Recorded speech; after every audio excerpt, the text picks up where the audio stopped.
There is a course, Economic Growth and Business Cycle. This course entails Solow growth model, Romer model, and business cycles.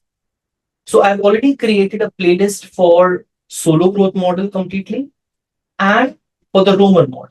In Solow growth model also, we will see Solow model without technology and with technology with convergence hypothesis. And in Roman model, we'll talk about economics of ideas and we'll do Roman model in detail. You will have to read reading, whichever reading is prescribed to you. But model remains same, whether you do it from one book or the other. So you may be from whichever university or you may be preparing from whichever course. This can act as a good basic reading for you. So you might make notes of these recordings and also try to include points from your own reading. I hope this will be useful to you. We'll be talking about complete Solow model in this recording. This is a lengthy recording, but it will be very helpful to you if you listen to me and write notes side by side. We'll be covering almost every part of Solow model. We'll start with assumptions. We'll talk about the production function in intensive form, capital accumulation equation, interpretation of this capital accumulation equation. Then we will derive key equation of Solow model. We'll talk about how do we draw Solow diagram, what is capital deepening and capital widening. We'll talk about how the steady states are they going to change when population growth rate and savings rate are going to change. And then between the two steady states, how do we interpret the transition dynamics? That is what we are interested in. We'll slowly come over to then technological progress in Solow model. We'll see up until now, we would have seen everything without technological progress. And now we'll be looking at the technological progress. So we'll again derive the key equation of Solow model with technological progress and Solow diagram also with technological progress. We'll talk about the level effects and the growth effects. And then we will end up the discussion with the convergence in Solow model. That is it true that the poor countries will catch up with the rich countries? What is the distinction between the conditional and the unconditional convergence? So this complete recording is filled up with notes. My suggestion to you is pick up your pen and paper and register and start writing it out. It will really help. We have tried to bring nearly all the aspects of Solow model in this, and we hope you like this. Let us start today with Solow model. So this recording is about the different assumptions of the model and telling you about the two key equations in the Solow model. One is the production function and the another one is the capital accumulation equation. So there are a few assumptions which you are making on the outset. One, please write. Countries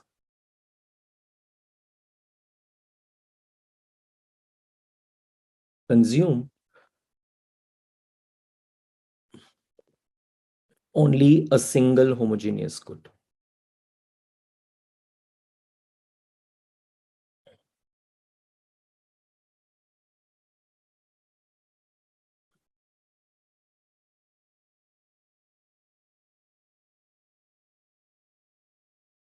Only a single homogeneous good, right?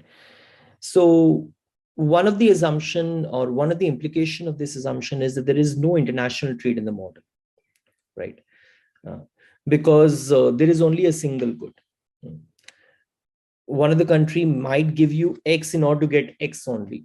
What is the point? We will be relaxing these assumptions later on. Second, the technology is exogenous in simple terms. So it is given to you, right? So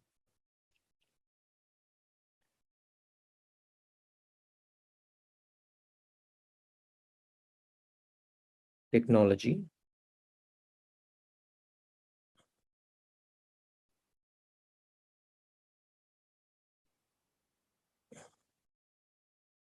available to firms.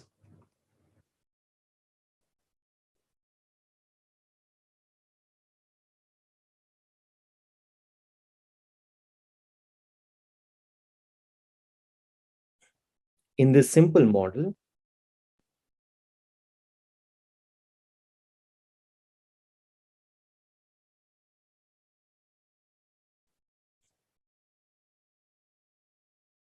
is unaffected by the actions of the firms,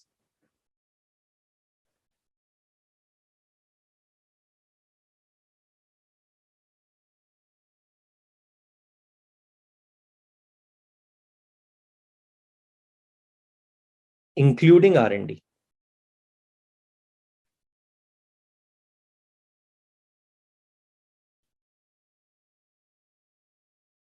Including R&D. So even if research and development is happening, this is not going to affect the technology. So whatever technology is given that is exogenous, we'll be dropping these assumptions later on. Simple thing. Now, there are two main equations in the model. So one equation we are talking about is the production function.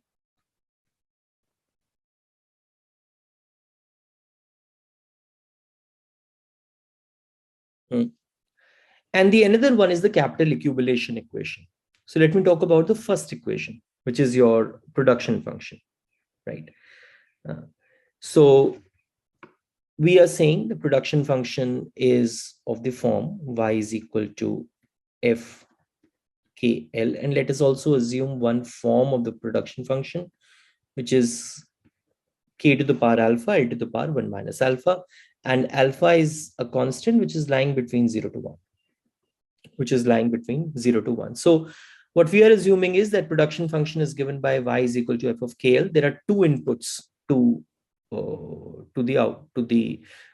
production process: capital and labor. Now just think about it in this way, that growth of the economy is not only dependent upon the amount of the inputs which you are using, that is dependent upon many other things also. Political institutions, so whether your country has a democratic setup or not, right? Corruption. There are many other things which can also affect growth, but right now we are not taking all of them. So what we are saying is that output is dependent upon the inputs which are being used in this way, and there are two inputs to the factor of production. There are two inputs to the production process, uh, and we are also assuming that technology is given to you. So we will drop these assumptions later on, but this is the thing.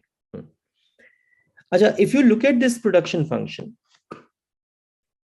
which is y is equal to f k l, k to the power alpha, l to the power 1 minus alpha, and let's say I increase k and l by lambda.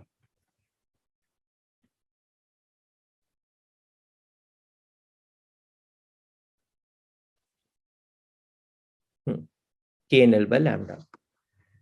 So what happens is that I can take this lambda out. This is lambda to the power alpha, lambda to the power 1 minus alpha, k to the power alpha, l to the power 1 minus alpha. So it is lambda. Anji beta. So this is just lambda to the power 1. And what is this telling you? Because lambda is completely factored out, it is a homogeneous function. And the degree with which it is factored out is the degree of homogeneity here. So the degree with which it is factored out is 1. And if the degree of this homogeneity is equal to 1, you call this production function as a CRS production function. You have already done this in the micro course, right? So there are things from the micro which we will be assuming while doing macro, right? So because degree of homogeneity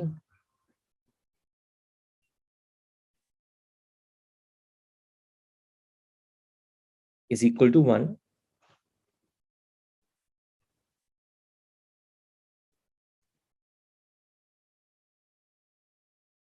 so this production function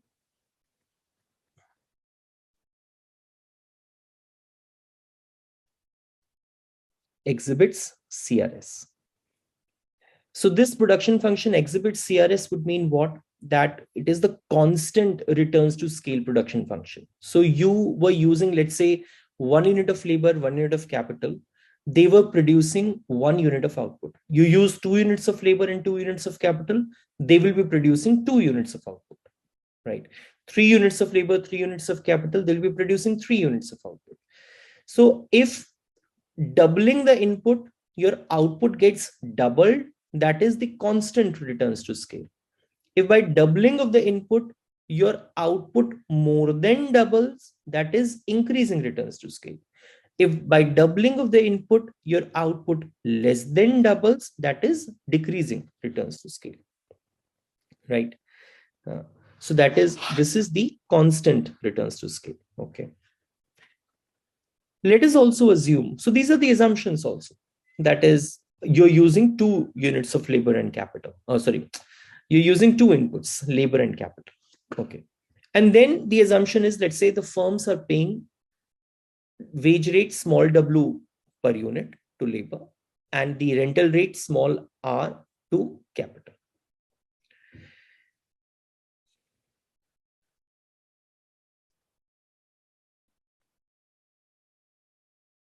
Firms in this economy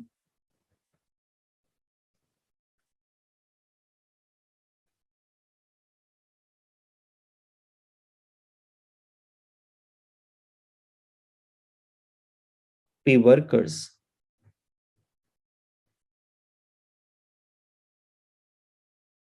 a wage w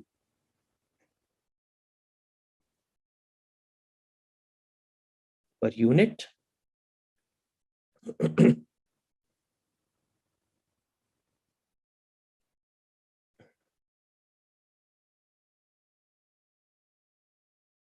and a rental rate r per unit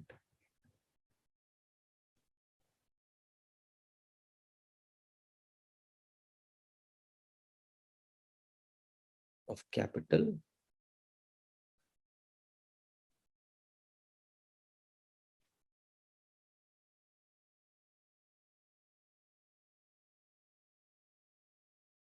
for one period,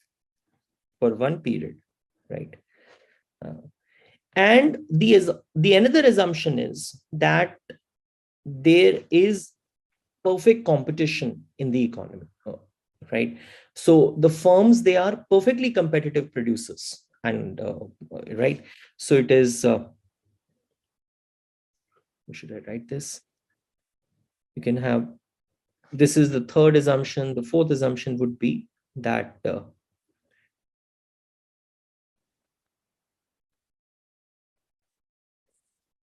firms are perfectly competitive.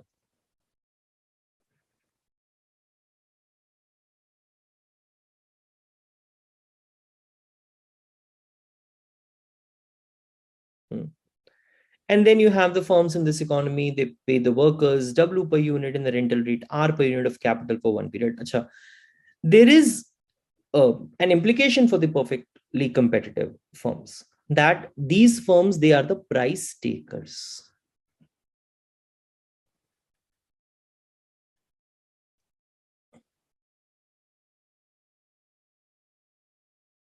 These firms, they are the price takers, right? And let us also assume, okay, so if they're the price takers, how will they be maximizing their profit? P into Y minus WL minus RK. Let me assume P to be 1, right? The prices of these prices of the goods and services, that is equal to 1. Y is nothing but my production function minus WL minus RK, right? So I need to maximize this under capital and labor. Now, when I say this, that means these are my control variables. I mean, I can control how much of labor and capital I want to employ.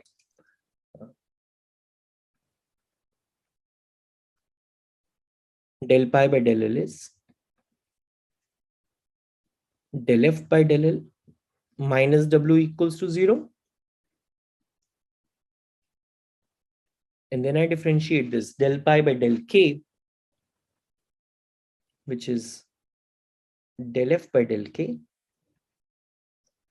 minus R equals to 0. So del F by del L is what? MPL, marginal product of labor. Del F by del K is what? MPK, marginal product of capital. Guys, I hope you know this. I mean, we have done all of these things. Del F by del MPL. MPL is when you use one more unit of labor, what is the addition to the total output? That is what MPL is. MPK is you use one more unit of capital. What is the addition to the total output due to that? So what you are saying is that this MPL at the profit maximizing condition, the first order condition, MPL should be equal to W and MPK should be equal to 1, right? Okay. But हमने तो, we have written our Y equals to this.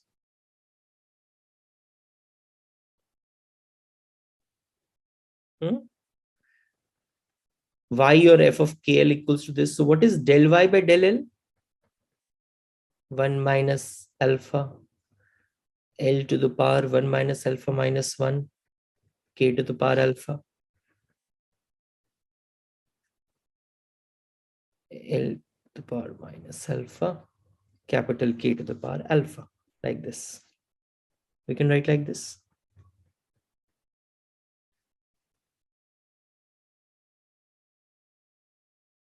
Just remember this. We'll be using this later on.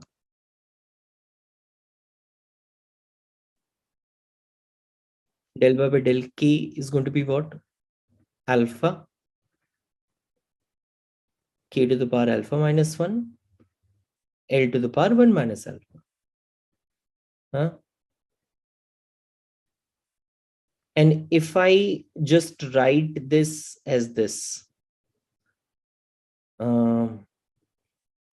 so if I just write this as this is alpha minus 1, let's say, or minus of this guy. So if I just take this in the denominator, so this is, if I'm writing this in the denominator, so this thing could be written as this 1 minus alpha minus 1, which is nothing but L to the power 1 minus alpha. So I'm just writing it in this way. I've just taken this in the denominator. I hope you understand this, right? So if I want to write this, beta, this is equivalent to this. Why? Because this L 1 upon L to the power alpha minus 1 could be written as L to the power minus alpha minus 1, which is L to the power 1 minus alpha on 3. Okay. So keep this thing in head. I'll come back to this.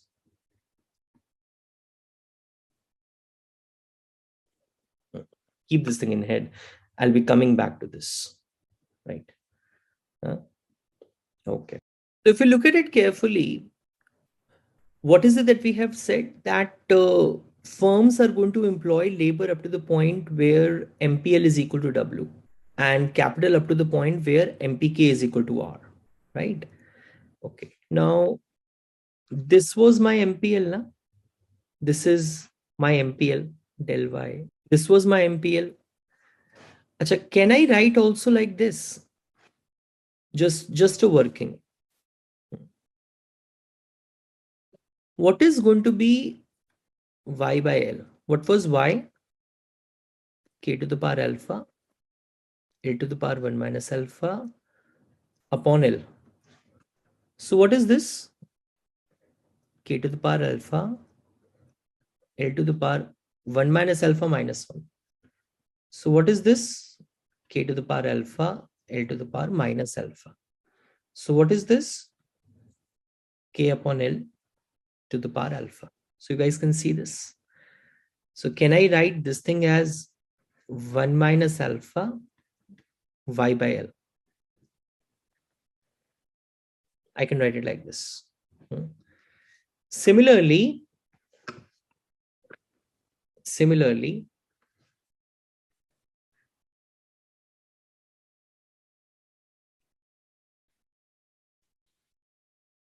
can I write what y by k is?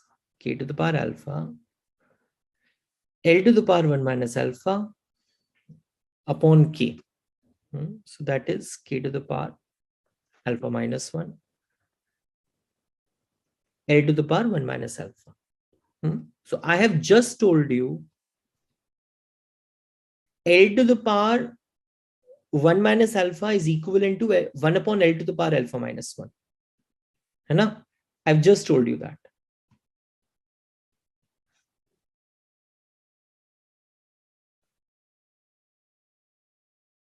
So can I write this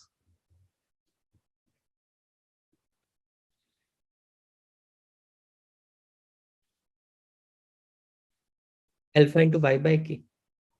I can write this. Achha. The other thing is that this is my MPL, and we have just found out that MPL is equal to W, right?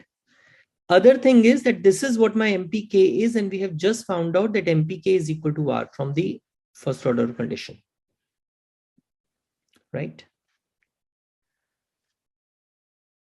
What was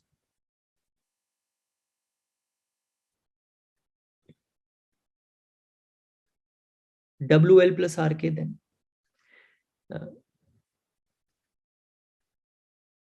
WL plus RK, what is this going to be? What is W? W is just this.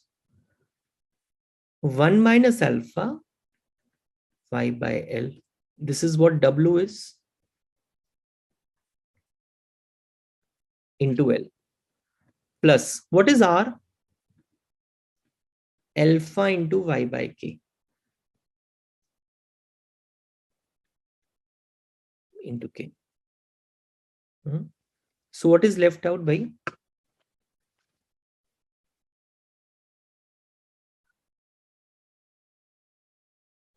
What is left out? 1 minus alpha y plus alpha y. So this is what 1 minus alpha y plus alpha y. Cancel that out. So what are you saying?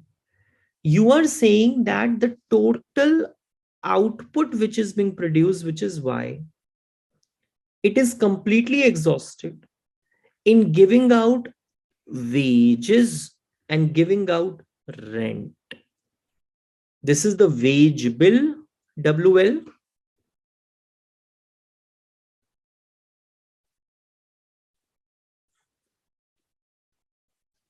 This guy is the rental bill. This guy is the rental bill, right? So please write this. The payments to the inputs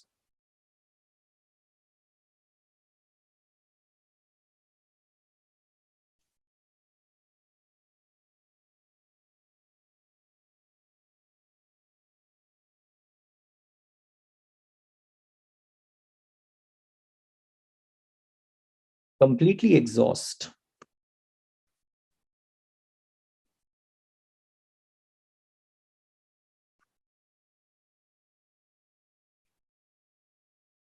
the value of output produced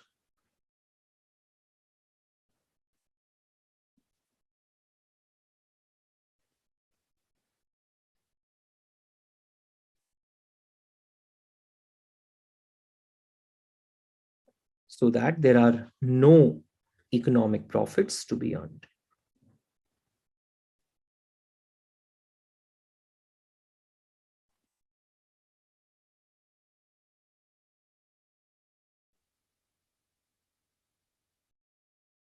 That there are no economic profits to be earned.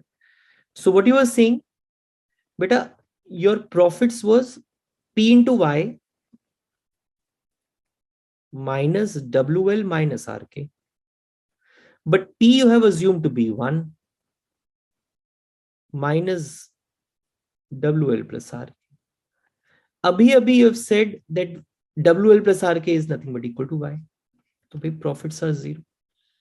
Your entire output which you were producing Y, that has gone in the distribution of wage bill and the rental bill, right? So this is a general property of the production function with the constant returns to scale, that you do not get any economic profit. So that entire profit is actually gone into giving wage to the labor and rent to the capital. You with me? Okay, I think I'll stop out here. We'll talk about the capital accumulation equation and a few more things about the production function in the next class, right? Thank you, Beta. Let us take the discussion further for Solow model, which we were discussing yesterday. So we said this. We started with this kind of production function.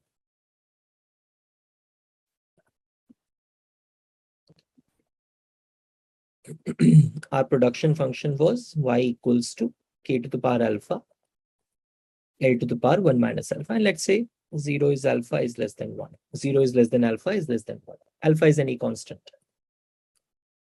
We know that L is the labor which is employed. W is the wage rate per unit of labor. So WL is the total wage bill.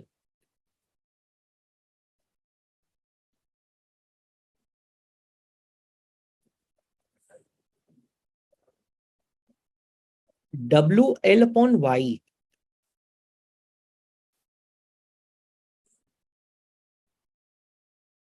would be the share of wages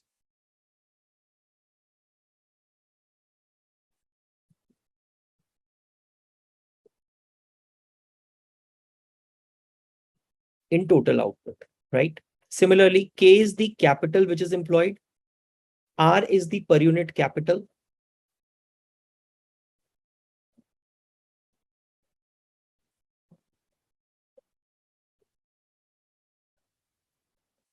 Total rental bill. RK upon Y is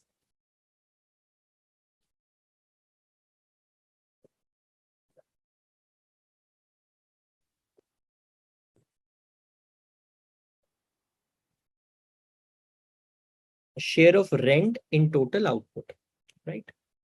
Okay. Guys, you remember now? We did this. We said this, that MPL is equal to 1 minus alpha into Y by L. And this is equal to the wage rate. We said this, that MPK is equal to del Y by del K, which is equal to alpha Y by K, and that is equal to the rental rate. We did this yesterday. So don't forget this. So let me just copy this for you, because I'll be using it here. Yeah. We did this thing. And let me also copy this thing here. So I'm not in hurry in doing things. So you also, whenever you make notes, you have to make notes with utmost, as if you have all the time in the world.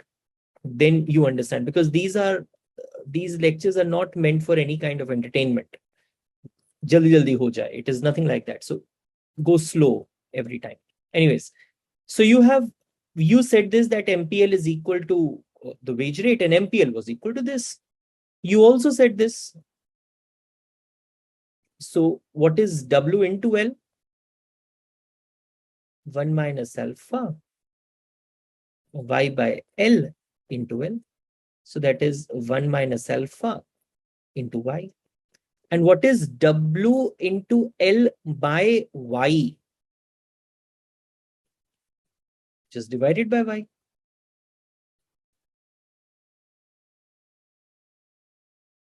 So you're left out with only 1 minus alpha. So 1 minus alpha is nothing but the share of wages in the total output, right? Similarly here, del y by del k is alpha y by k. Del y by del k is the MPK. That is equal to alpha y by k. We said this, that this MPK is equal to the rental rate. So we can write this way. What is RK is alpha y by k into k. That is equal to alpha y. And what is RK upon y? That is y. So that is alpha. So share of rent in the total output is alpha. This was your production function,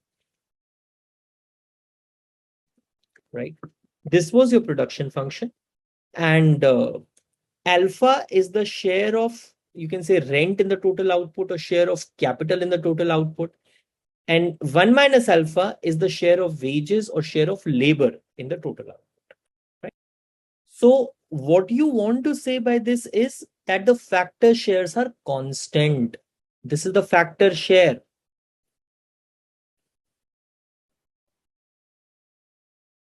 Factor shares are constant. This is the factor share of labor.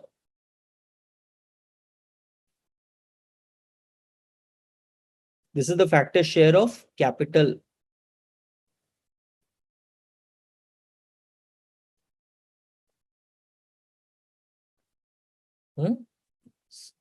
This is the factor share of labor and capital.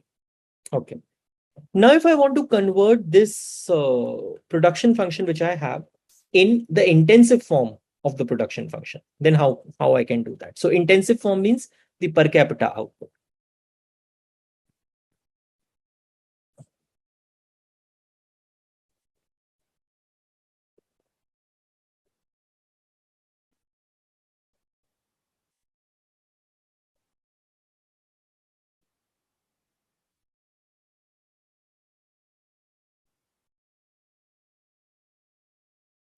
Production function in intensive form.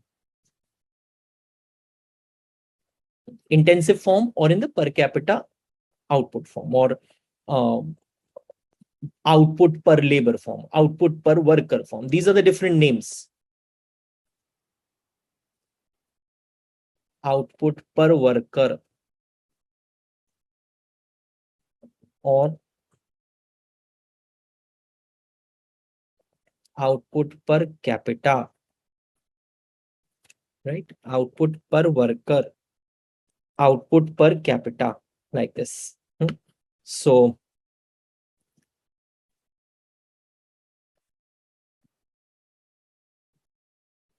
what is output per worker?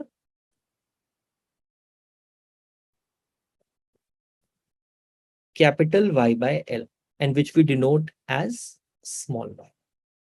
Which we denote as small y. And beta, what is capital Y? K to the power alpha, L to the power 1 minus alpha upon this L here. So what is this? This is nothing but K by L to the power alpha. And this is nothing but small k to the power alpha. So you have output per capita is small k to the power alpha, right? Small k to the power alpha. Small, guys, this is nothing but capital per labor, right? Or capital labor ratio, right? Or capital per worker.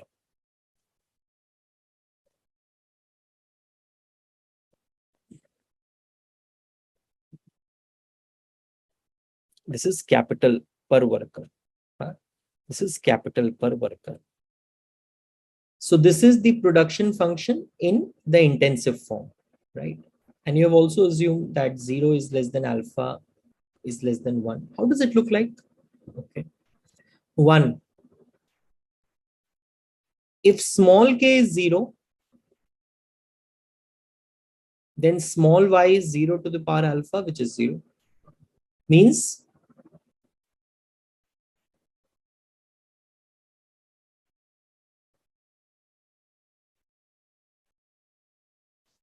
production function is passing through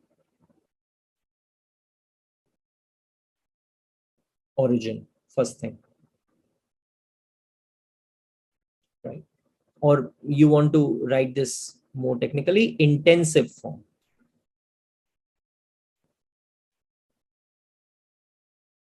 Production function is passing through origin, one thing. Achha, second thing, what is d small y by d small k? Alpha small k to the power alpha minus 1. Beta, alpha is positive and alpha means alpha is greater than 0. Alpha is less than 1, so alpha minus 1 is also positive. So k to the power this thing, this is positive, right? So it means this is an increasing function.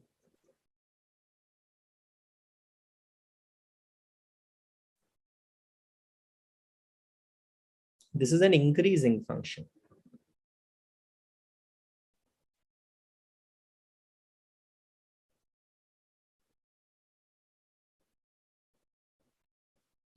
d2y by dk2 would be alpha into alpha minus 1, k to the power alpha minus 1 minus 1. So this would be alpha into alpha minus 1, right? Into k to the power alpha minus 2. Beta, alpha minus 1 would be negative, na? Alpha is less than 1. So alpha minus 1 would be negative. Alpha is positive. So this guy is negative. So if the second derivative is negative, so you have the concave function.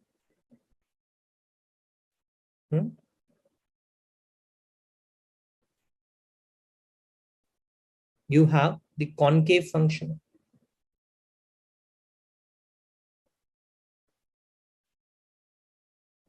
One thing. So if I just want to put this on the graph,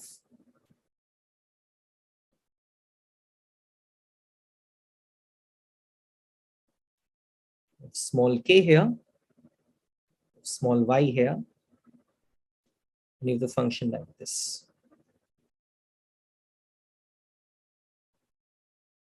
This is small y equals to small k to the power alpha, something like this. So this is a concave function, right? One, it is passing through origin, it is an increasing function, and this is a concave function, one thing, right?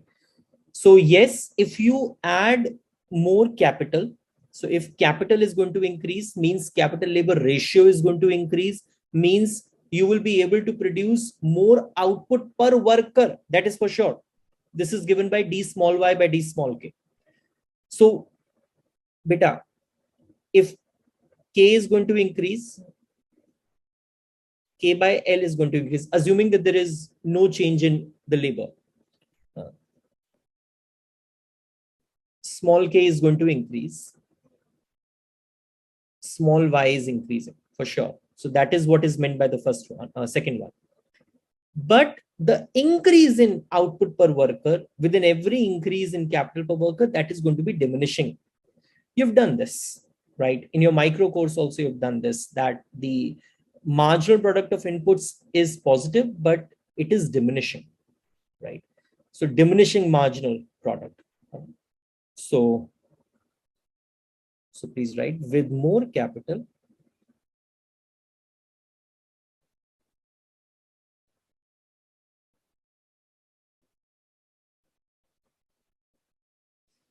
per worker,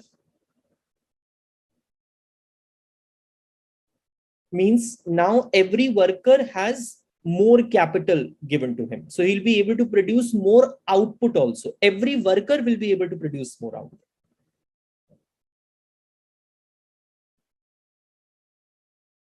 Firms produce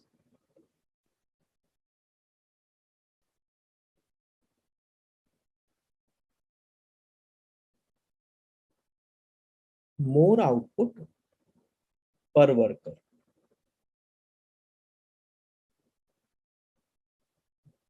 Right.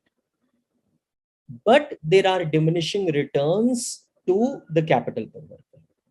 So each additional unit of capital per worker is going to add less and less addition to the output per worker. This is what you do in case of your marginal product also. You remember that, huh? You say that marginal product of labor is positive. But if you keep on increasing this labor, then marginal product of labor will keep on falling. Marginal product of labor itself is positive. So you definitely need an input which has the marginal product positive, because otherwise, why will you use that input? It's whose marginal product is zero or whose marginal product is negative. I mean, that is not a profitable input then. So, and that is not profitable to use such an input in case of the marginal product is going to be negative. But the increase in marginal product as labor is going to increase, that is going to fall. So that is what diminishing marginal product is. So for example, there is a fixed amount of land and you keep on increasing the amount of labor on that land. So every additional unit of labor will be adding less and less to the output. That is what is meant by the diminishing marginal product of labor. And in terms of capital per worker, what you are saying is this, however.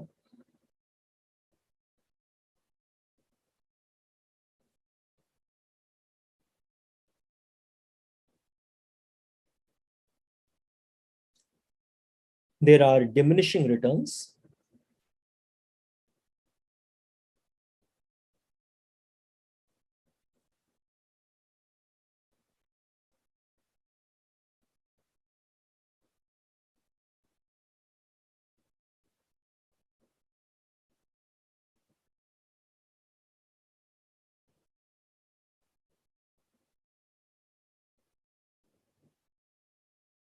to capital per worker. So each additional unit of capital per worker is going to add less and less amount of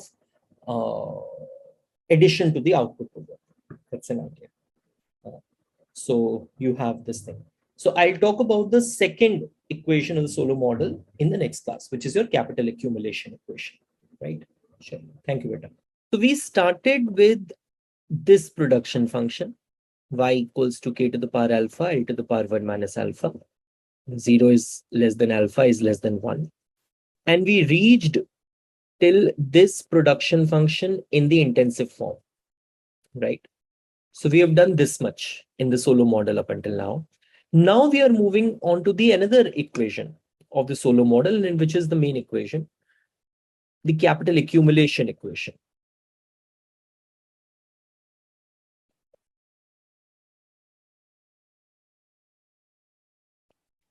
The capital accumulation equation.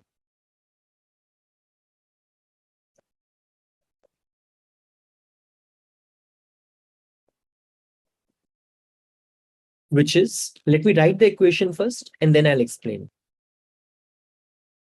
K dot is Sy minus delta K. Now let's look at all of these terms separately. K dot is the instantaneous change in K. So what is instantaneous change in K? Let me just write first of all.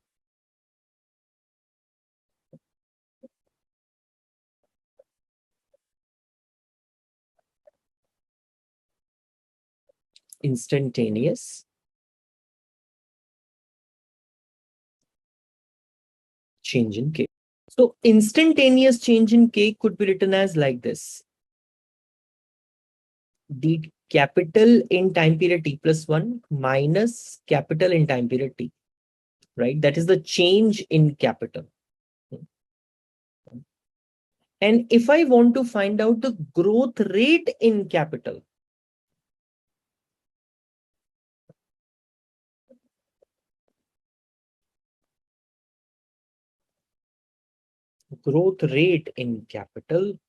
then don't you think I have to find this out?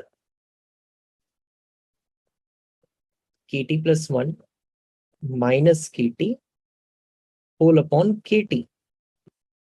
So Kt plus 1 minus Kt is just telling me the change in capital. But if I want to find out how the capital is growing, over time, then I will also have to divide it by KT, right? This instantaneous change in capital is written as K dot, capital K dot, or more technically, this is the derivative of K with respect to time. This is the derivative of capital K with respect to time, d capital K by dt. Yeah. So this is just telling you, I mean, in time period, let's say, I'm just giving an example. So if the capital here you have time and here you have capital. So this is just telling you a time period T, this is the amount of the capital which you have. At time period T plus 1, this is the amount of the capital which you have. So what is the change in capital? This is what dk by dt is telling you. But for the growth rate in capital, you need to find out the division of this K dot with K. That's what I hope you know this. That is, you find out the growth rate in any variable. For example, output in year 2021. Output in year 2021. You want to find out the growth rate in output. So what you do with respect to 2020 output, you do it this way only.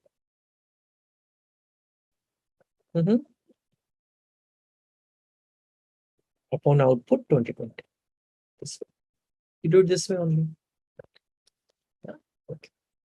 So one thing is this, that this is the way we write the instantaneous change, and the growth rate in capital then would be written as capital K dot by capital. One thing should be clear at the outset.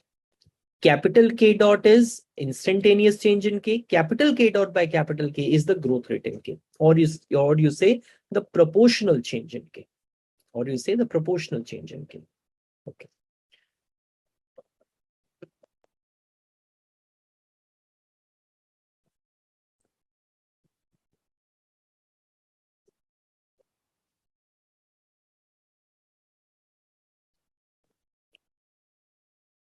This capital K dot, when I say that capital in time period T plus 1 is KT, capital KT plus 1, in time period T, it was capital KT. So the change in the capital stock is nothing but the net investment.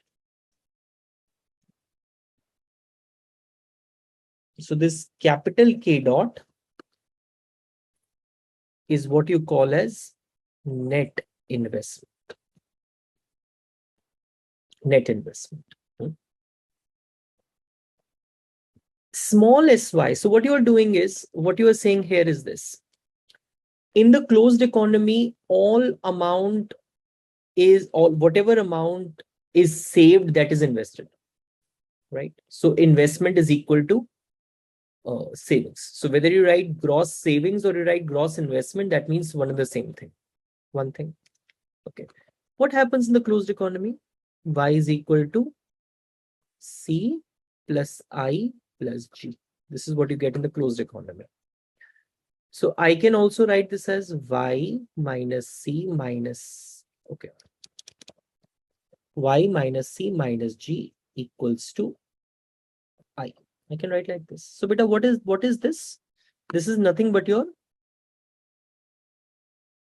savings, or you can call as savings or gross savings, what you have. So from the total income, the amount which you have taken out for consumption, means consumers have spent something, or the amount which government has spent. So whatever is left out is what your savings are, and this is nothing but your gross investment.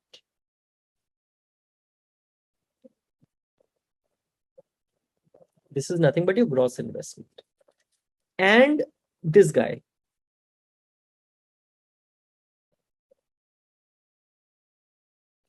can I also do it this way?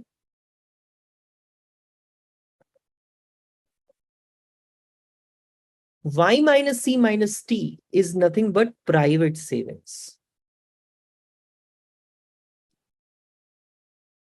I have done nothing. I have just added and subtracted T from here. And T minus G is nothing but public savings. Public savings are government savings. Let's think about it. What is the expenditure of the government? G. What is the income of the government? T. So from the income, if you deduct the expenditure, is what you get is the savings of the government, right? So adding them together, private savings plus public savings, you add them together, what you get is the gross savings. These are equal to gross investment. So whether I write gross investment or I write gross savings, that means one and the same thing, right? So these are savings. So let's say capital S are what my gross savings are. They are equal to some proportion of the total income. Some proportion of the total income. What is that say? What is that some proportion? Is what savings propensity or savings ratio. This is exogenously given. Exogenously given means given to you from outside. Savings propensity, exogenous.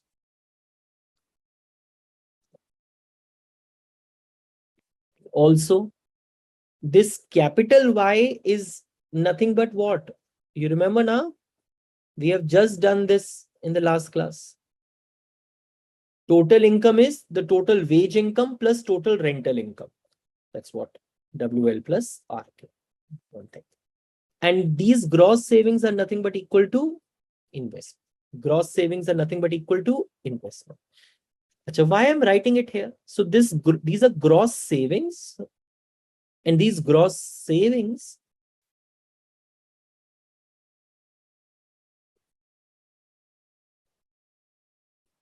are equal to gross investment. Are equal to gross investment. Fair enough. Okay. Then some amount of the capital which you have invested, or some amount of capital or the machines which you have used, they are subject to normal wear and tear. They are subject to normal wear and tear. So this delta K is nothing but the replacement cost or the depreciation. What do you have? Delta is the depreciation rate and delta K is the total replacement cost. I'll tell you what exactly this would be, right? So please write delta K is the total, the depreciation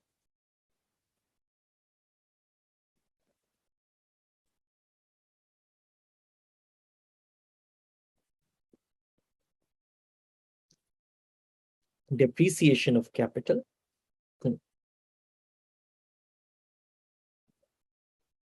stock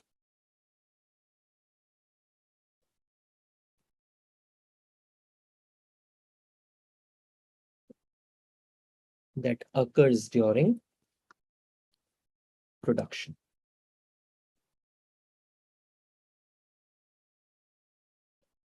That occurs during production, right? And delta is nothing but the depreciation rate, and this is also given to you from outside.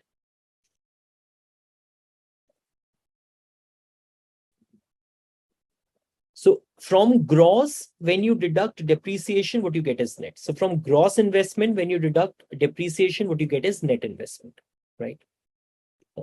So this is what you have.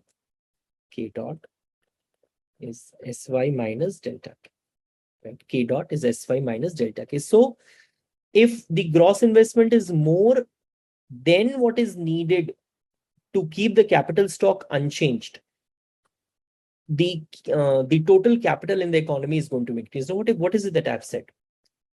If I want to keep the capital stock unchanged, it means K dot has to be equal to 0, right? At capital K dot equals to 0,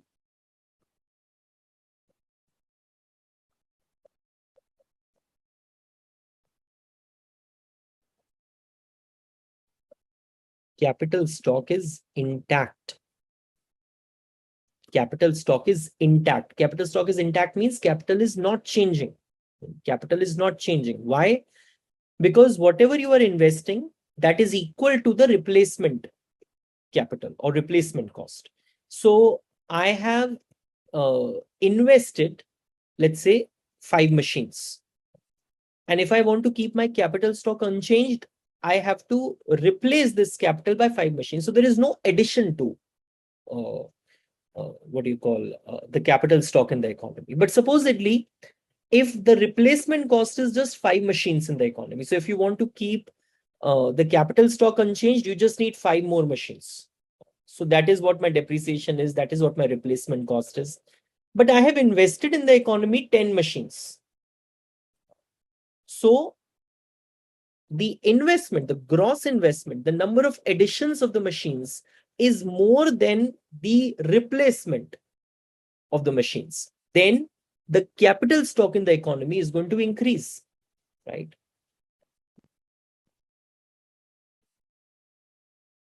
If Sy is greater than delta K,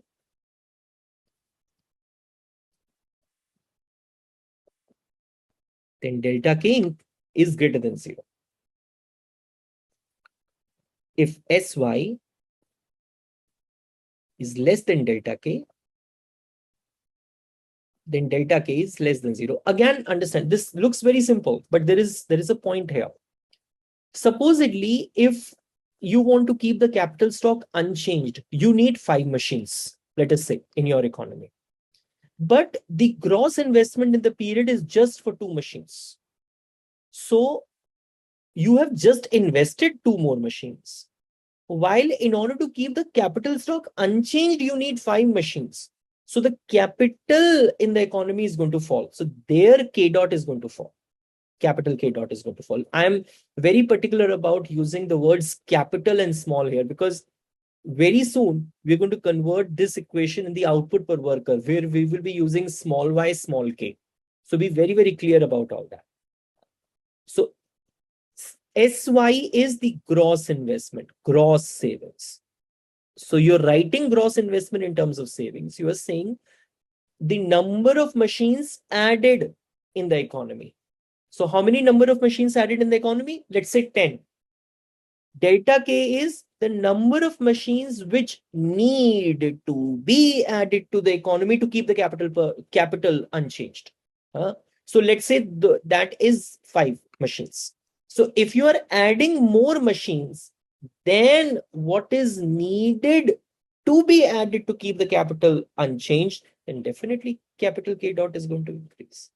If you are adding less machines than what is needed to keep capital unchanged, then capital is going to fall. Then capital is going to fall, right? So abhi tak, what is it that we have done? We have just defined what the capital accumulation equation is.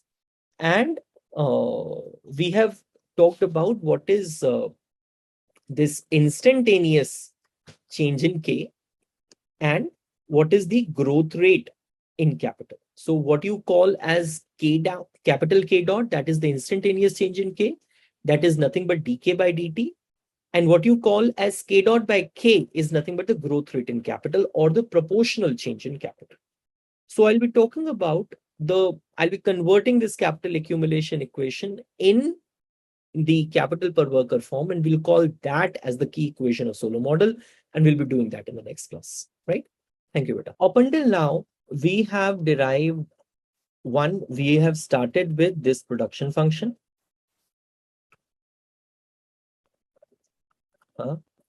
And from there, we have derived the intensive form of the production function. Small y is equal to small k to the power alpha, where small y is output per capita and small k is capital labor ratio. And we have also derived the capital accumulation equation. Capital K dot is S capital Y minus delta capital K. Now we want to convert this capital accumulation equation in the per capita form. We want to convert this capital accumulation equation in per capita form. Per capita form of capital accumulation equation.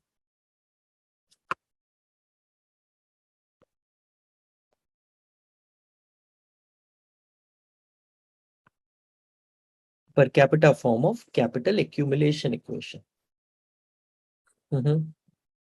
Right. Okay, now just think about it. You have like this. So capital K dot is equal to Sy minus delta K, right? Okay. Can I take a step back and can I write what is small k? Small k is K by L, right? Okay. Can I write what is log of small k equals to, which is log of capital K minus log of capital L? Yes. Okay. Can I take the time derivatives of both the sides? Yes, I can. So I can differentiate this with respect to time.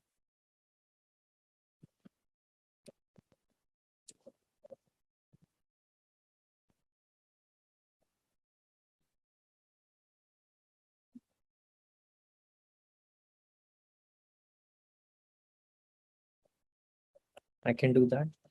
So what will this come out to be? 1 upon small k, because the derivative of log k is what? 1 upon small k. Derivative of log small k is what? 1 upon small k. D small k by dt. This is 1 upon capital K d capital K by dt minus 1 upon L d capital L by dt. 1 upon capital L d capital L by dt. Right? Fair enough. Acha, what is d small k by dt? We have said that this is equal to the instantaneous rate. So it is small k dot by small k. So d small k by dt is small k, small k dot. D capital K by dt is capital K dot. D L by dt is L dot. This is capital K dot by capital K minus L dot by L. And what is small k dot by small k? That is the growth rate in small k. What is capital K dot by capital K? Growth rate in aggregate capital. What is L dot by L? Growth rate in labor. Right? Fair.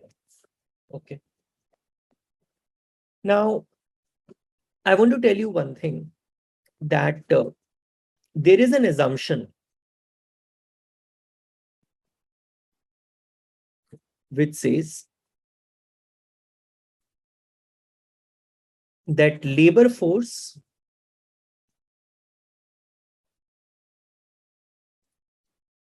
is exogenously growing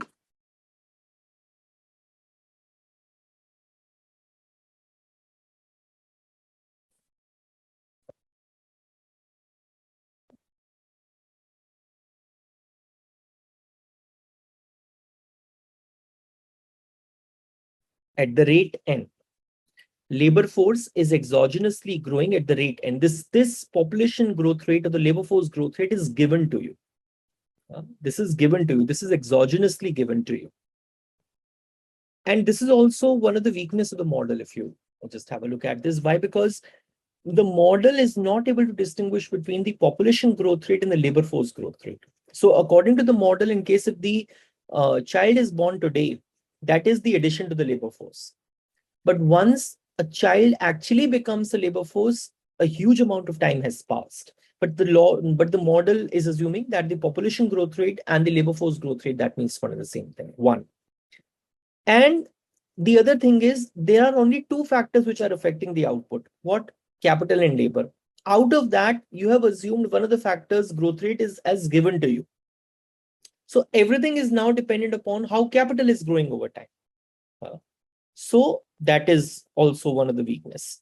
Anyways, so you are given that labor force is exogenously growing at the rate n. So some of the books, they write it like this, that LT is equal to L naught e to the power nt, like this. So L naught is the initial amount of labor and n is, let's say, the growth rate in labor. N is the growth rate in labor, and this LT is the labor at the time T. L naught is the initial labor. So let's say I take the log of both the sides.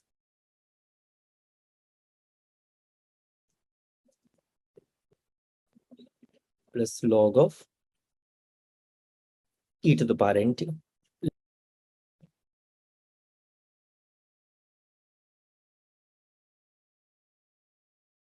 But I hope you know this rule. Log of e to the power some constant is a constant.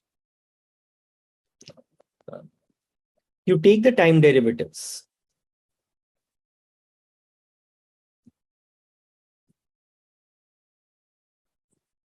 This will be 0 because log of L naught is given to you. That's a constant.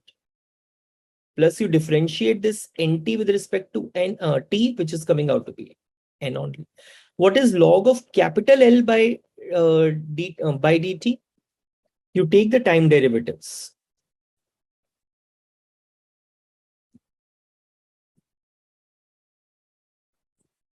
This will be 0 because log of L naught is given to you. That's a constant. Plus you differentiate this nt with respect to t, which is coming out to be n only. What is log of capital L by dt? This is 1 upon L dl by dt. What is dl by dt? L dot. And this is n. So this is n. So this is what I meant to say, that the growth rate in labor force is equal to n. Growth rate in labor force is equal to n. Fair enough. Okay. So we have done two things, Abhita. One, we have written that small k dot by small k is equal to k, capital K dot by capital K minus L dot by L. Right? Okay.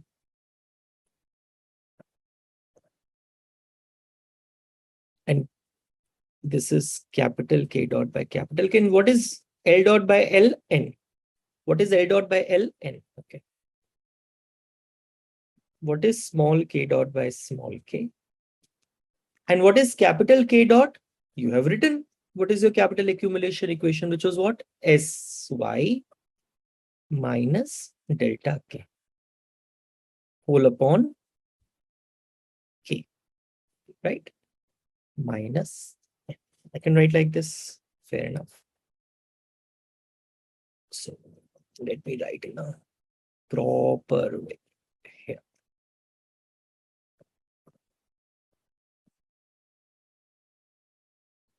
So small k dot by small k is S capital Y by K minus delta minus N, right? Third step, small k dot by small k equals to S. Can I divide numerator denominator by L? I can. Capital K by L minus, I can take minus common. This is N plus delta. Okay. Now what it becomes? Small k dot by small k equals to S. What is capital Y by L?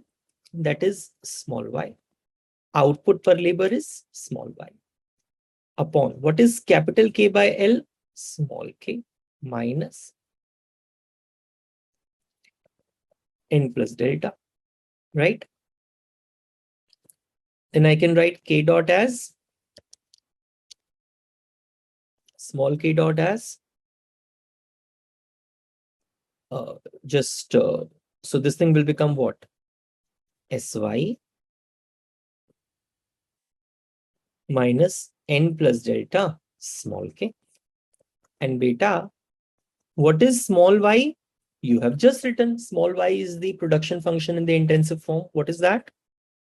Small k to the power alpha minus N plus delta small k. This is small k dot. This is the key equation of the Solow model. This is important for us, a very important expression.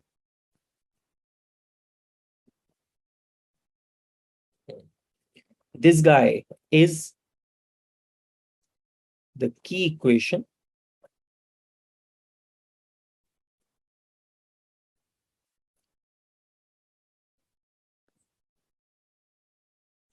of Solow model. This guy is the key equation of Solow model. Okay.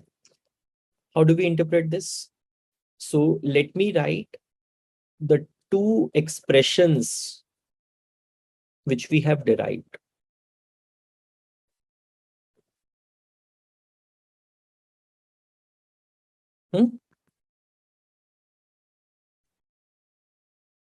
S small y minus n plus delta small.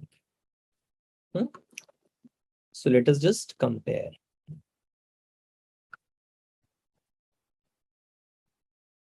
Let us just compare.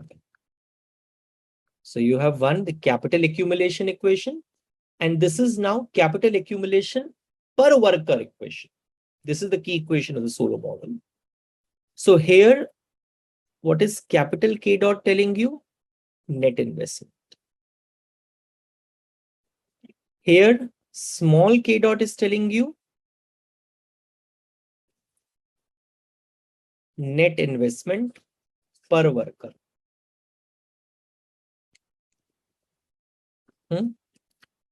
Here, S capital Y is telling you gross investment. Here, S small y is telling you gross investment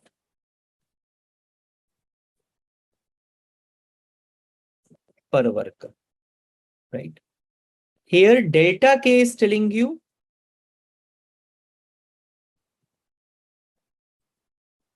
replacement investment or total depreciation, whatever, to keep the replacement investment is replacement investment to keep the capital stock unchanged. Here, N plus delta small k is telling you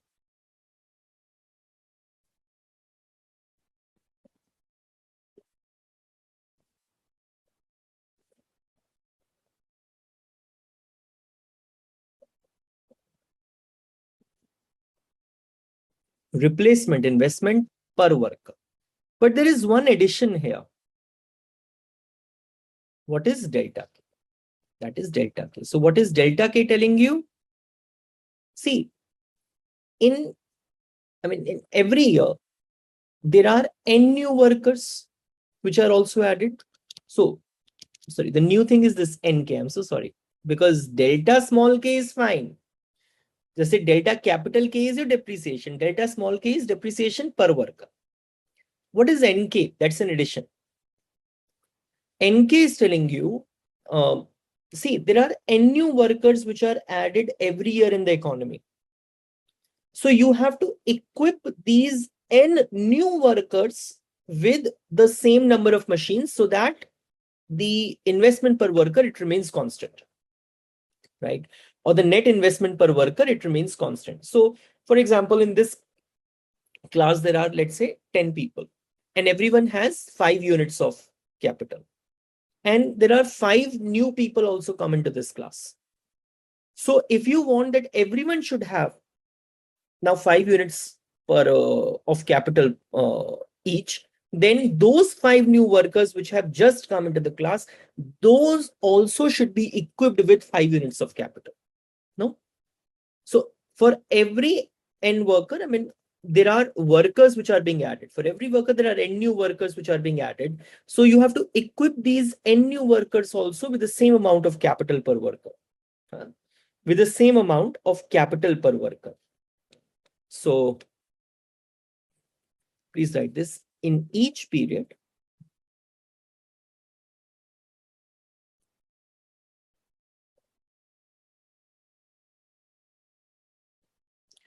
n new workers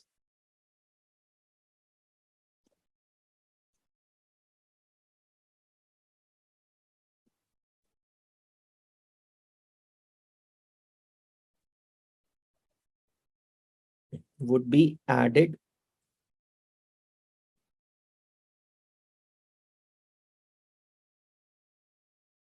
to the economy who were not there last period.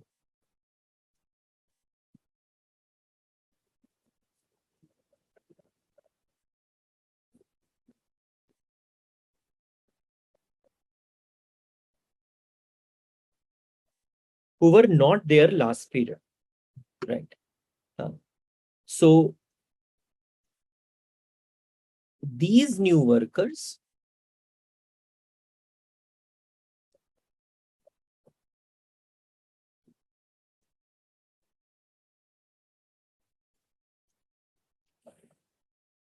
also have to be equipped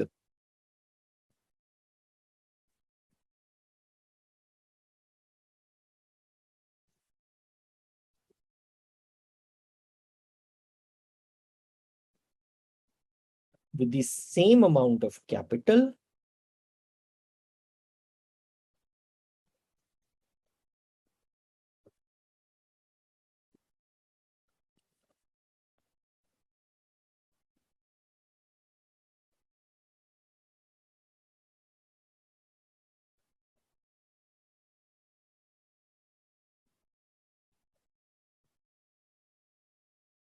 to keep capital per worker unchanged. To keep capital per worker unchanged. So the idea is, I'll again repeat that statement. So in class, let's say there are 10 people and 5 more people are now added. Earlier, everyone in the class, those 10 people had 5 units of capital each. Now those 5 more people have come. In case if you do not give them the same amount of capital, which everyone has, then the capital per worker will fall. So you have to, if you want that capital per worker to remain constant, then this would mean that you have to equip these 5 new people which have been added to the class with the same amount of capital per worker. Otherwise, capital per worker is going to fall. So this is the key equation of Solow model, and this is the interpretation of this key equation of Solow model, right? Okay. Thank you, beta. Solow diagram. We have two equations up until now. If you have seen the earlier recordings, one is small y equals to small k to the power alpha. Alpha is lying between 0 to 1. This is the production function in the intensive form.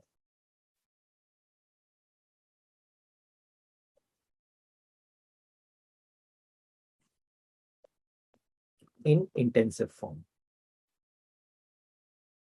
And you have the another equation also.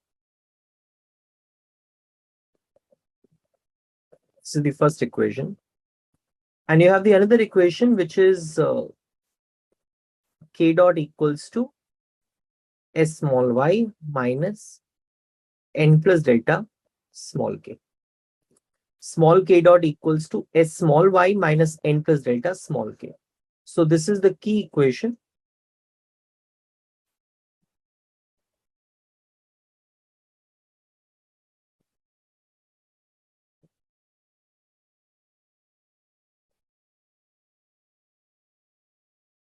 Of Solow model. This guy is the key equation of Solow model, right?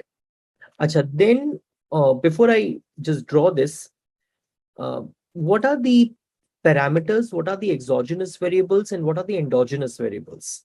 So let me write a point about them. Uh, So endogenous variables are those variables whose values are determined within the model itself. So endogenous variable.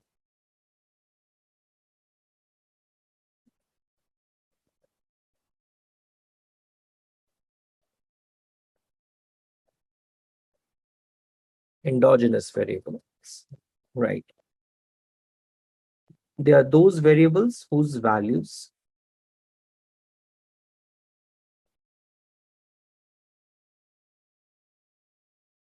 are determined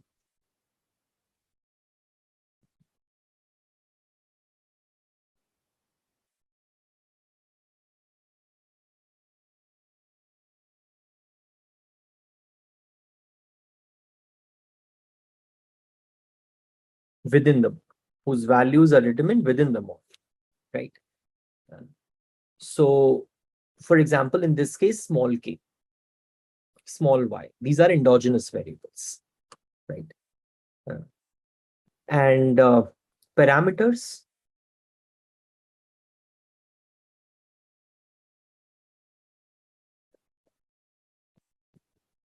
parameters. Parameters are a given number, right? For example, small s, for example, alpha, for example, initial value of capital per worker, for example, population growth rate. These are the single variable and single values, right? They're not changing over time. Then you have exogenous variables.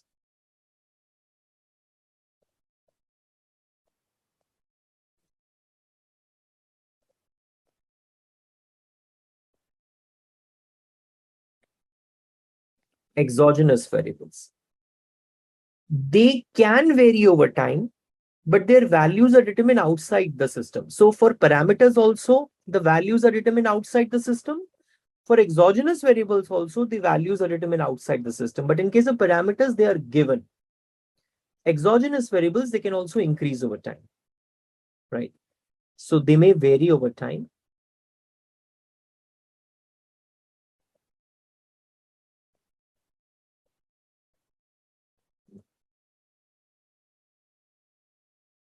They may vary over time, but whose values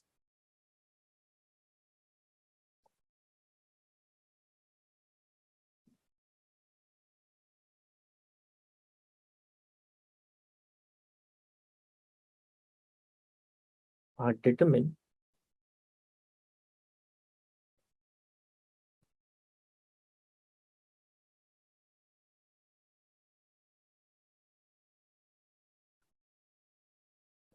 outside the system or outside the model, right?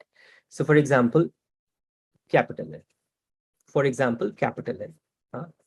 So you should understand what are the endogenous, exogenous variables, and what is it, what are the parameters, and what you can determine and what you can't determine, and what is given to you from outside. So you know what is endogenous, you know what are parameters, and you know what are exogenous variables. Okay. Now, let us say I have this expression with me, this model.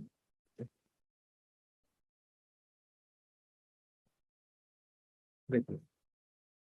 And on the x-axis, I have small k, which is your capital per labor. On the y-axis, I have gross investment per worker, small s into small k. I think I have told you last time also. If you remember, we have sorry, this is small one. We have written S capital Y is gross investment and S small y is gross investment per worker, right? So this is gross investment per worker. Fair enough. And in the initial recordings of the Solow model, if you have been following this properly, then we have derived the production function like this. Small y equals to small k to the power alpha. So, and we have shown that this production function was concave, right? This production function was concave. One thing, let me just draw that production function again. And I have the function like this. Y is equal to small k to the power alpha, right? Now, I have y is equal to small k to the power alpha. Now, if I'm going to multiply this y with small s on both the sides, I get small s into k to the power alpha. Now, this s is a constant term. That is a savings propensity. It is lying between 0 to 1. So don't you think that this sy or s into small k to the power alpha term is nothing but the dampened version of small y? So this guy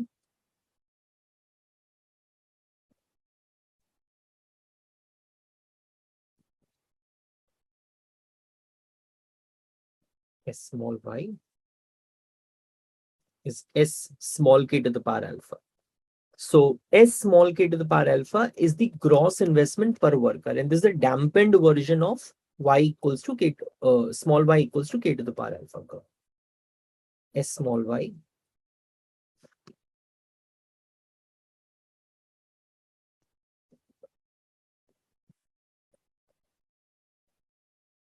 is a dampened version of small y curve, right? S small y is the dampened version of the uh, small y curve, right? Okay, it is, this curve is translated down by small s. That's it, by a factor of s. So please write, this curve means small s into small y curve. This curve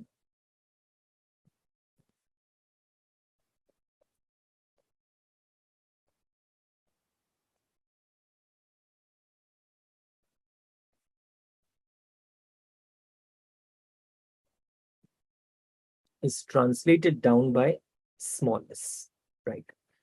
Okay, then you have the another line, which is your n plus delta k line.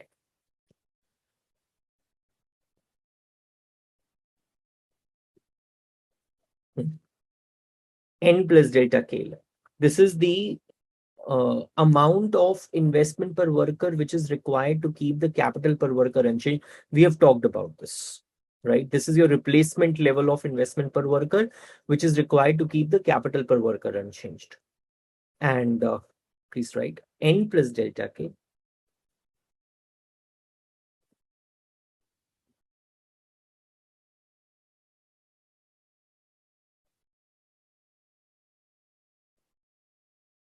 n plus delta k represents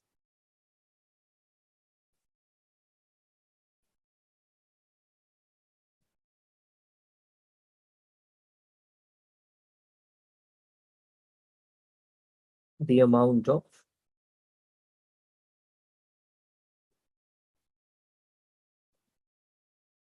new investment per worker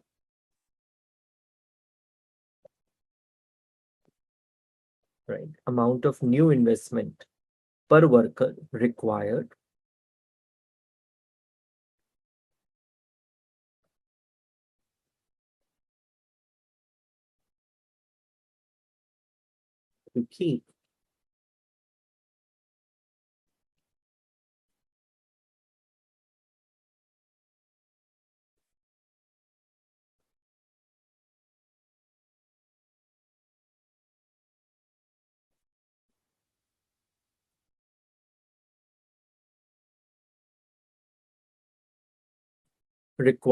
to keep the capital per worker unchanged. That's what it is. Your k dot is what? S small y minus n plus delta k, right? And replacement investment per worker is that. So everyone has, let's say, 5 units of capital per worker, and you have invested 10 units of capital per worker, but there has been the depreciation, uh, so of the 5 units. So you are left out with only 5 units of capital per worker. So you're left out with only 5 units of capital per worker. So in order to keep the capital per worker unchanged, the amount of machines which you need to add to keep the capital per worker unchanged, that is what the replacement capital is. Because with the normal wear and tear, there is some amount of machines which are just get obsolete, right? So you need to invest again in that number so that capital per worker remains unchanged. So because if the number of machines getting obsolete are more than the number of machines which you add, so the capital per worker is going to fall. So if you want to keep the capital per worker unchanged, you have to add the number of machines also. And the point is, this is telling you, SY is telling you the number of machines added per worker. N plus delta K is telling you the number of machines need to be added per worker. So if the number of machines added per worker is equal to number of machines need to be added per worker to keep the capital per worker unchanged, you say small k dot is 0. If the number of machines added per worker are more than what is needed to keep capital per worker unchanged, then capital per worker will increase. If the number of machines added per worker is less than the number of machines need to be added per worker to keep capital per worker unchanged, capital per worker is going to fall. That's it, right? So this entire curve, this green curve, is telling you the number of machines added per worker. This red line is telling you number of machines need to be added per worker. At this point, the number of machines added per worker is equal to the number of machines need to be added per worker, and we call this as the steady state. You call this as the steady state where nothing is changing, right? Capital per worker is not growing. It is an equilibrium at this point. So when the number of machines added per worker is equal to the number of machines need to be added per worker, this is the steady state. But what about this point?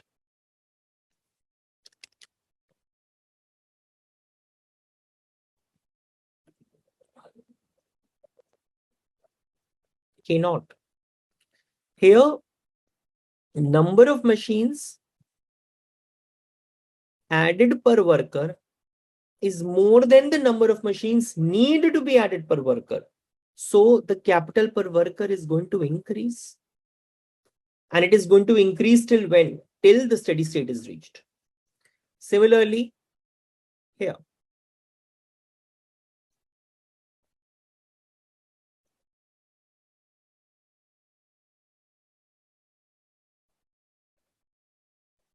Here, the number of machines added per worker is less than the number of machines need to be added per worker.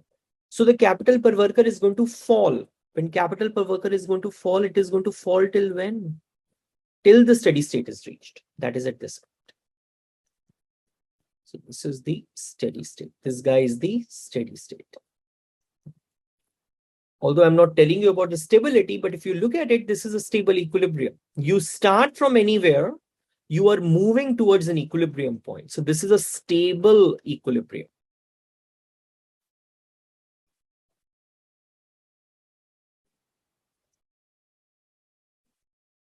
This is a stable equilibrium. You start from anywhere, you're moving towards this point. So you're starting from the left of the steady state, you're moving towards the steady state. You're starting from the right of the steady state, you're moving towards the steady state. So this is a stable equilibrium. What is an unstable equilibrium? You move away from an equilibrium. So if you start from the left, you move further away from the steady state. You start from the right, you move further away from the steady state. So that is what the unstable equilibrium is. But that's not what we are doing right now. I'm just telling you that this is the way you solve. This is the Solow diagram. And I want to tell you two more points. There is something which is called the capital deepening.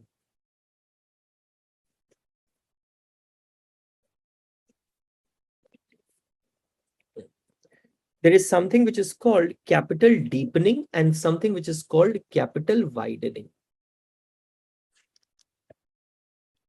Capital deepening.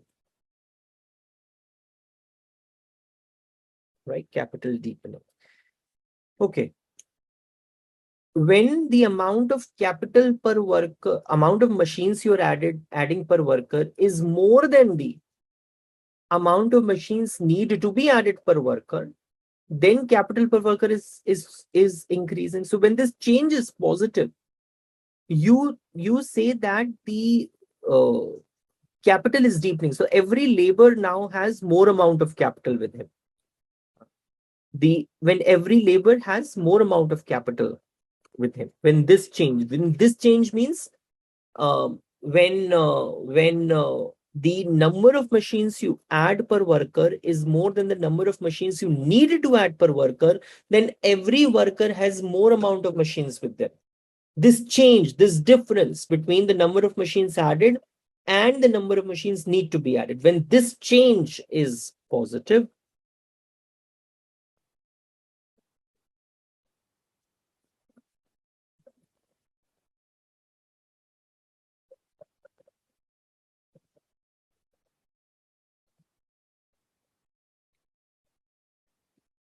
when this change is positive,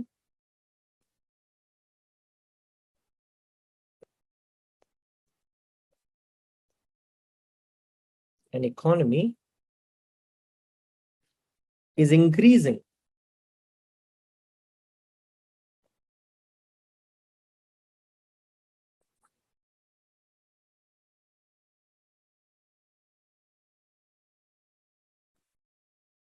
Its capital per worker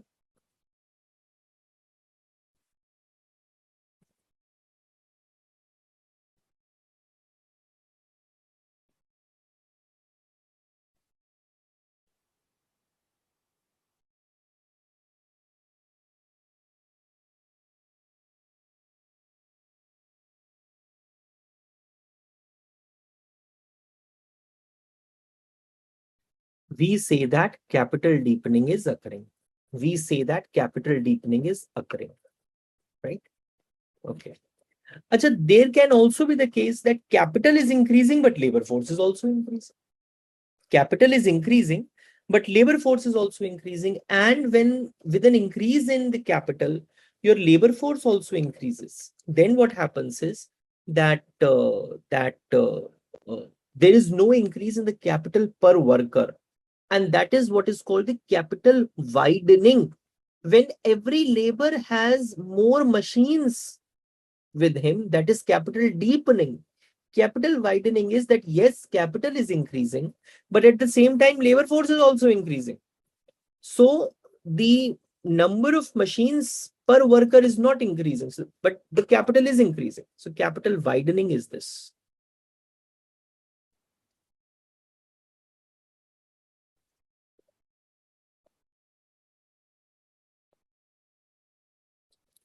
Capital widening, right?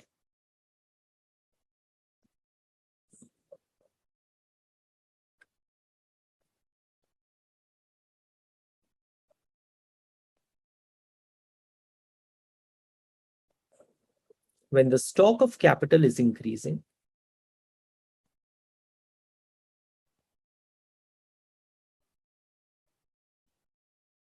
at the same rate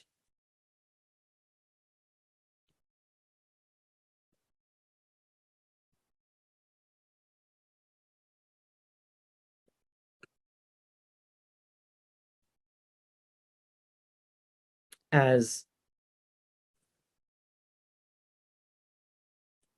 the labor force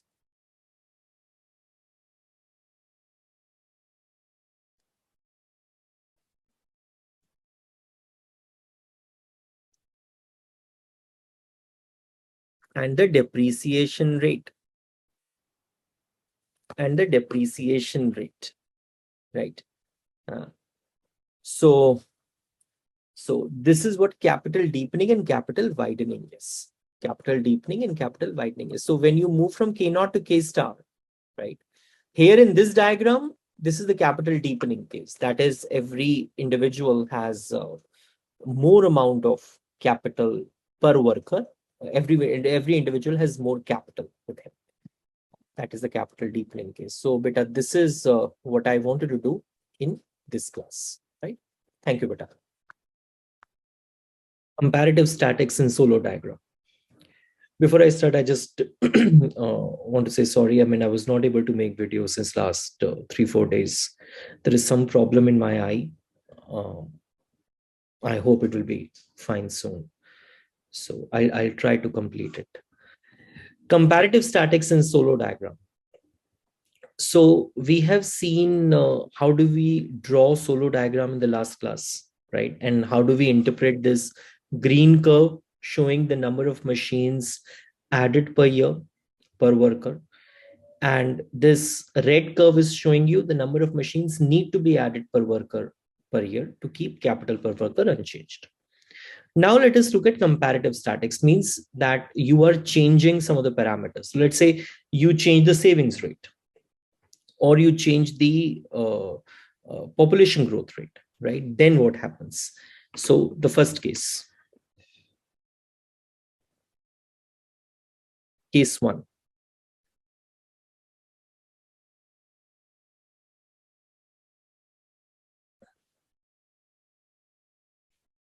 increase in savings rate.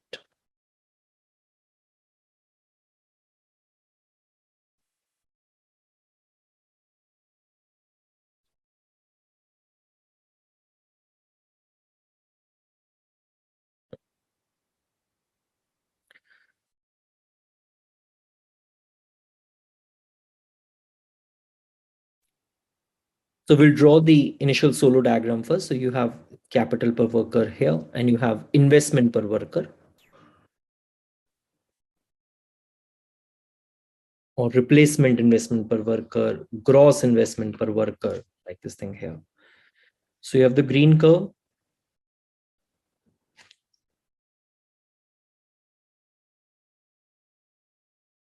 like this. Small s into small k to the power alpha, and this curve, which is your replacement investment curve, n plus delta small k. So this class is assuming that you have seen the earlier recording. And we know that our steady state is at this point. So at this small k star, the number of machines added is equal to the number of machines need to be added per worker per year to keep capital per worker unchanged. That is what the steady state is, right? Okay.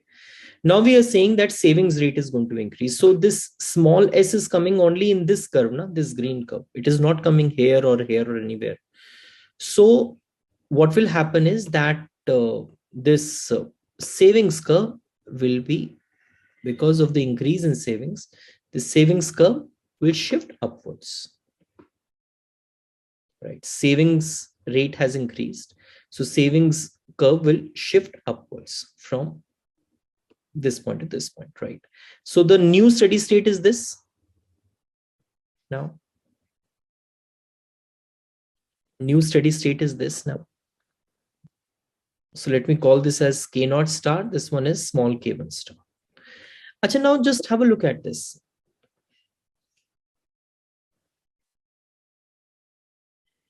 Let me also just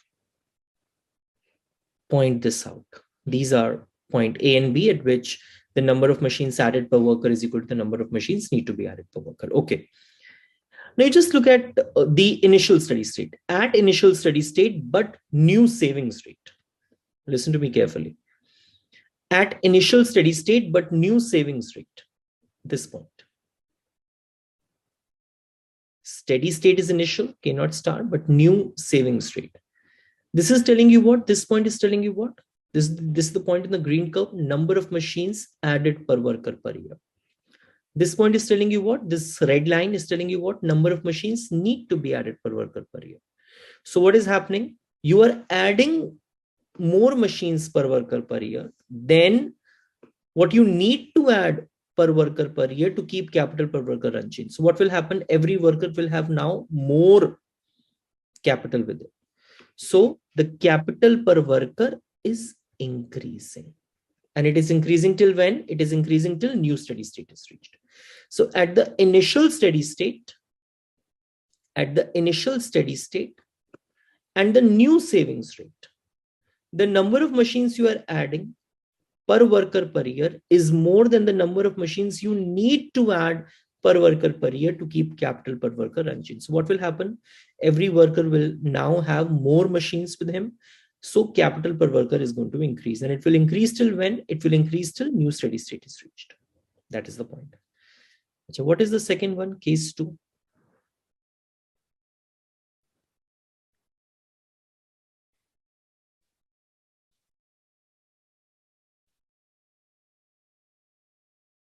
Increase in population growth rate.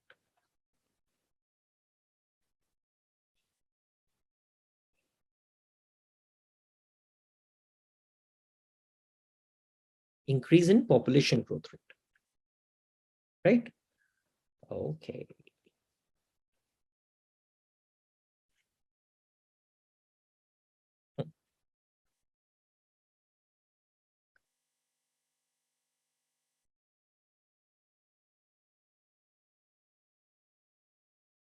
This is small k, this is investment per worker.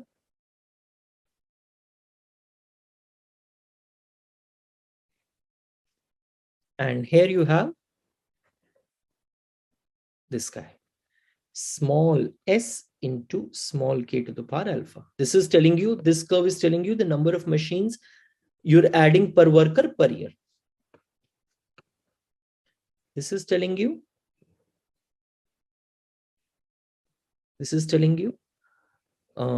number of, this is n plus delta small k. This red line is telling you number of machines need to be added per worker per year.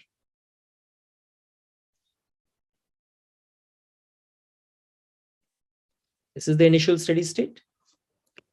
Now when this population growth rate has increased, so what will happen? It has increased from n to n dash. It has increased from n to n dash, right? So the new steady state is reached here.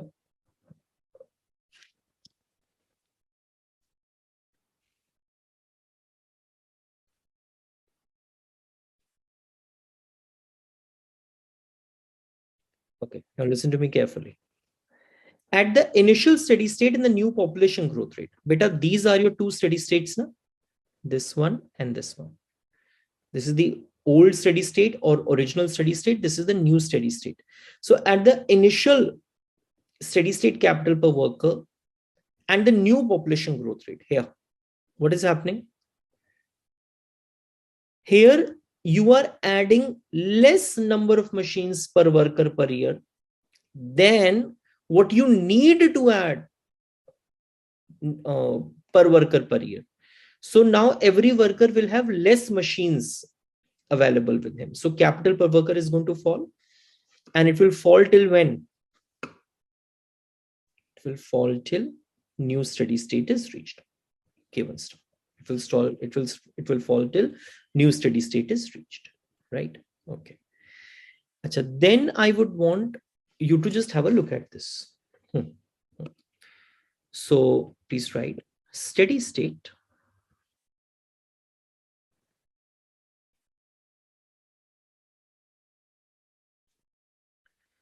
quantity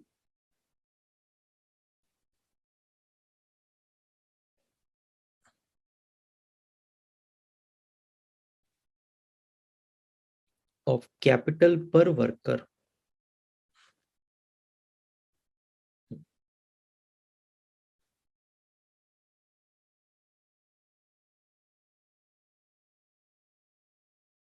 is given by the condition k, small k dot is equal to 0. But a small k dot key expression we have derived now. S into small y minus n plus delta small k. What is small k dot? 0. In place of small y, I can write small k to the power alpha.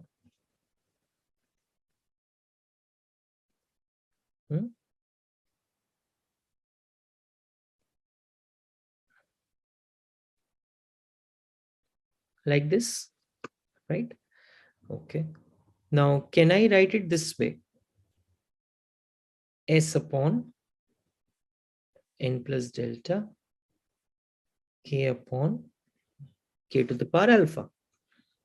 So can I write it like this? S upon n plus delta k to the power 1 minus alpha. So I can raise, I can take the root of this thing for the power of 1 upon 1 minus alpha. So it is S upon n plus delta to the power 1 upon 1 minus alpha is equal to k, small k star. So this is that level of, this is the steady state level of capital per worker.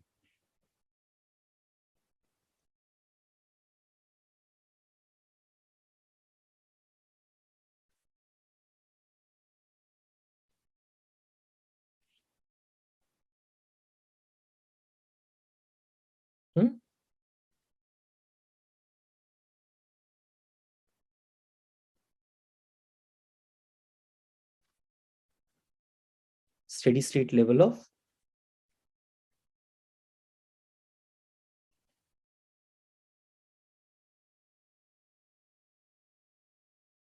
capital per worker.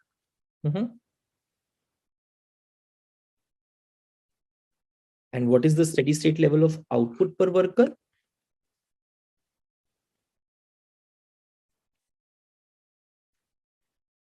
So your small y star, small k star to the power alpha,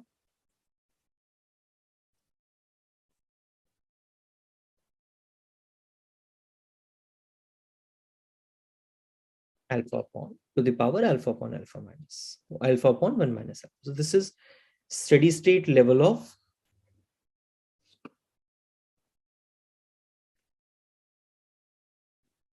output per worker.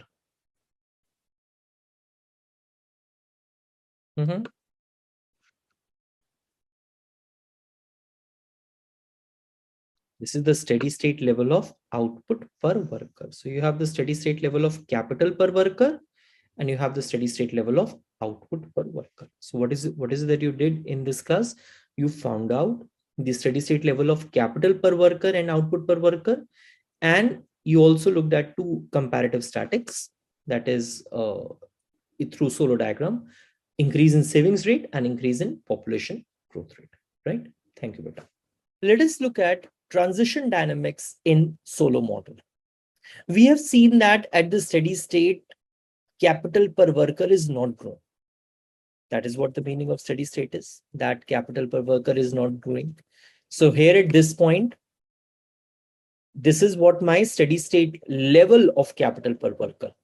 But here k dot is equal to 0, right? So k dot by k is equal to 0. So the way you have found out steady state is by putting k dot equal to 0. So the moment you put k dot equal to 0, so this small k dot by small k, that is also equal to 0. That means the capital per worker is not growing. Small k dot is instantaneous change in k, small k. Small k dot by small k is growth rate in small k. So capital per worker is not growing in steady state. So one thing is that. But what is happening in off steady state position? When you are not at the steady state, that is what we are interested in, right? So there can be growth when you are below steady state, but then the moment you reach at steady state, the growth is going to be halted, right? So in this model,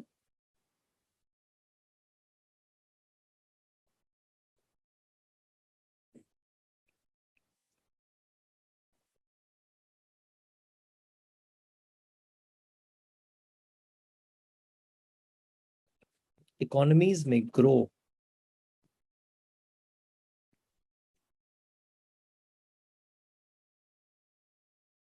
for some time,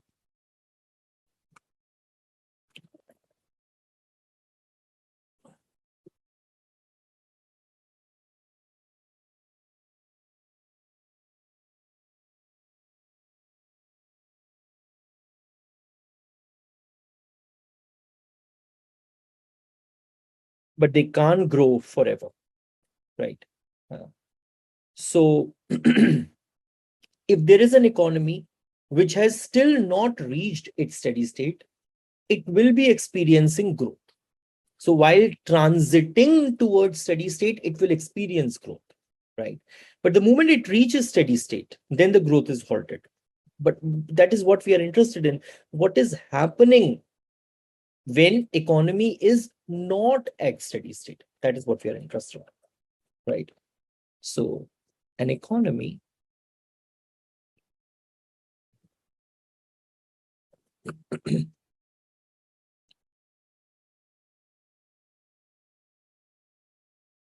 that begins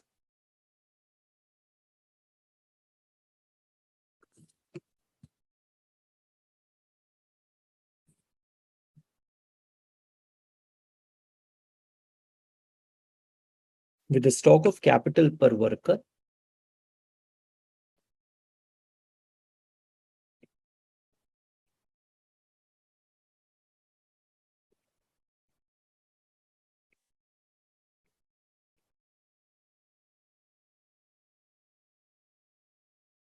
below steady state value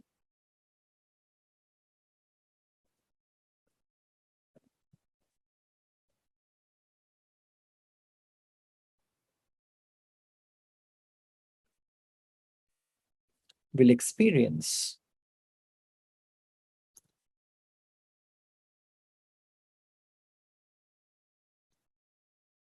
growth in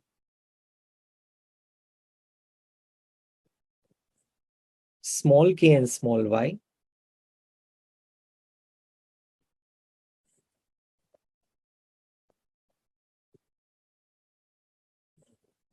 along the transition path. I'll be telling you what that transition path is. Along the transition path, right? Now, this is along the transition path. Transition path to what? To the steady state.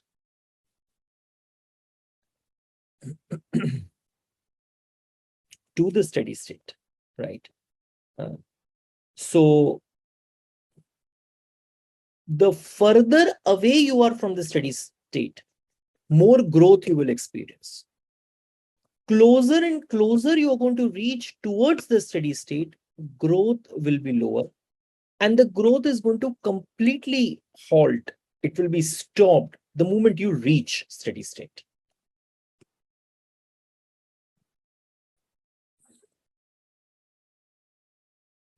Over time,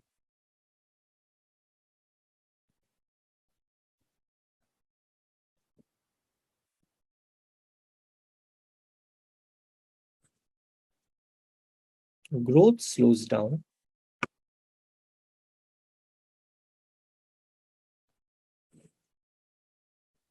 as the economy approaches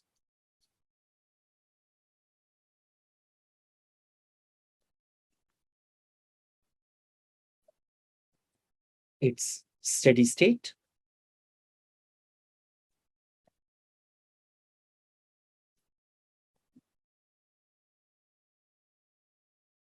And eventually,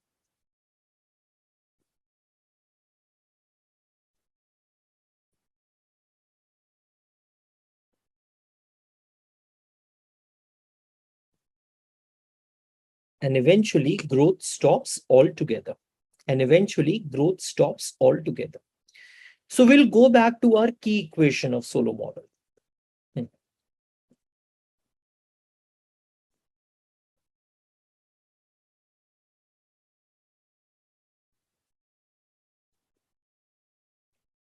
We'll go back to our key equation of Solow model,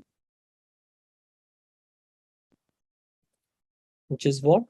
Small k dot equals to S small y minus n plus delta small k. So this is small k dot S, but you have already derived earlier in the earlier recording that small y is output per worker, which is equal to small k to the power alpha. So if you have not seen those recordings, please do that. Minus n plus delta small k. Okay. Achha, this is instantaneous change in small k. If I want to write the growth rate, so can I divide both the sides by small k? I can.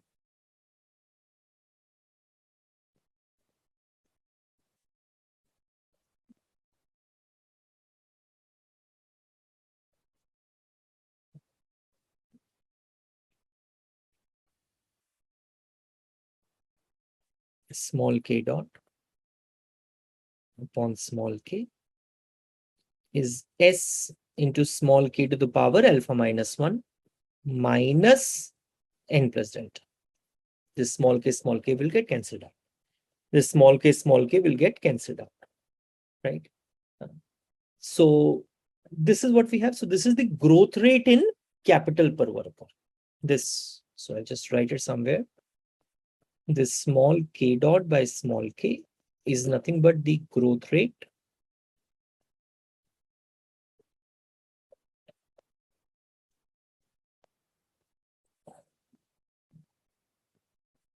in capital per worker.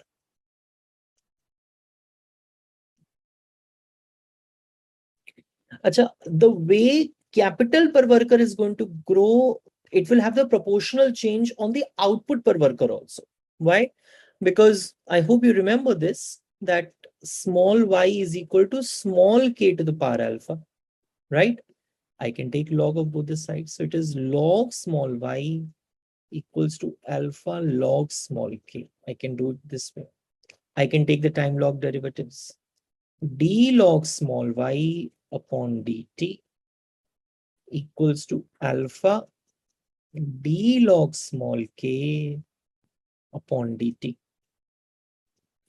So this thing is what? 1 upon y, 1 upon small y into d small y by dt equals to alpha 1 upon small k into d small k by dt. We can write like this.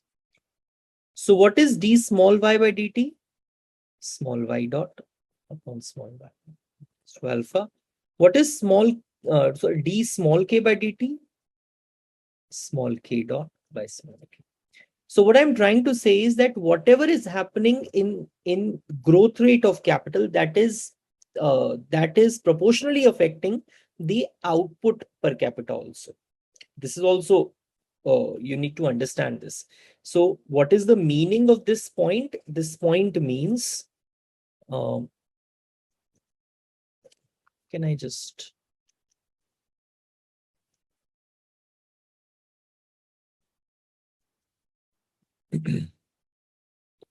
the meaning of this point is that the growth rate of small y, that is output per capita, is proportional to the growth rate in capital per worker, right?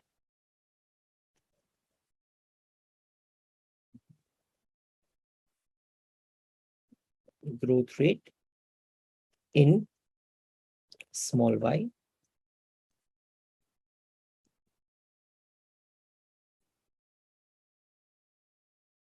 is proportional to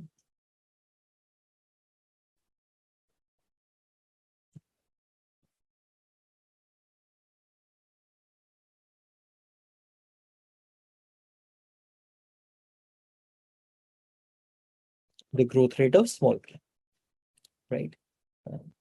So the way, I mean, whatever you say about small k, you can easily say almost the similar thing about small y also, because the growth rate of small y is proportional to the growth rate of small k. Fair. Achha, then you think about it this way. I'll just rewrite this equation because I'll be needing it. That is small k dot by small k is equal to s small k to the power alpha minus 1 minus n plus delta. I hope you are not in a hurry, because I am not in a hurry, right? So these lectures are not in any way, in any kind quick fixes. So you will have to sit with them. I'm assuming that you are writing alongside, you will understand it more. I can just assume and I can just advise you that it'll be helpful for you. Okay. Acha, other thing is alpha is lying between 0 to 1, so it is less than 1. So let's say you have alpha is half, right? Or anything. So it is going to be what? Say alpha is equal to half. So alpha minus 1 is equal to half minus 1, that is minus half. So small k to the power minus half. It will be something like 1 upon root. Something like this, right? So the idea is that as your capital is going to grow, capital is going to increase, capital is going to grow, then the growth rate of capital will eventually fall, right? It is going to eventually fall. So please write this. Because alpha is less than 1,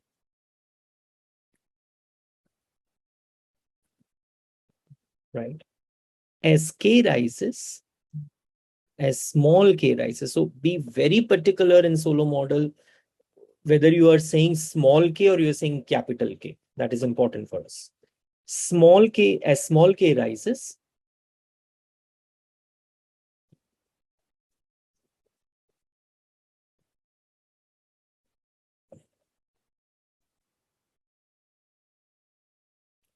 the growth rate of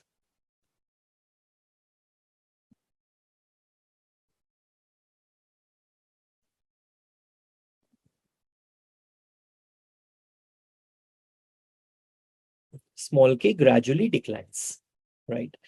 Growth rate of small k gradually declines. So you look at this thing. So this is the first term, this is the second term.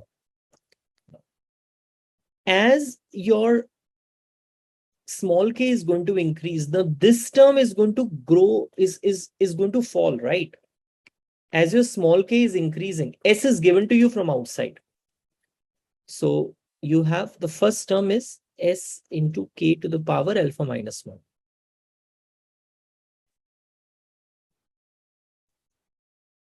This is the first term, right? Or in simple words, don't write this. Let's say if alpha is equal to half, then it is s upon root k, like this. So s is given to you from outside. It is exogenously given. And as small k is going to increase, this is eventually going to fall. This s upon root k, this is going to fall over time. Please write. And the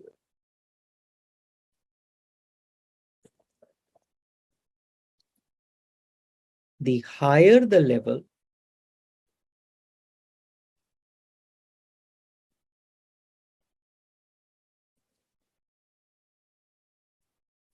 of capital per worker,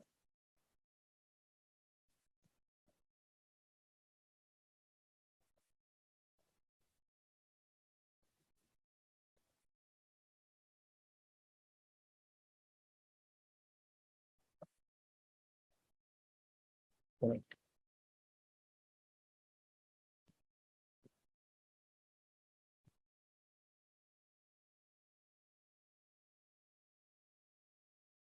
The lower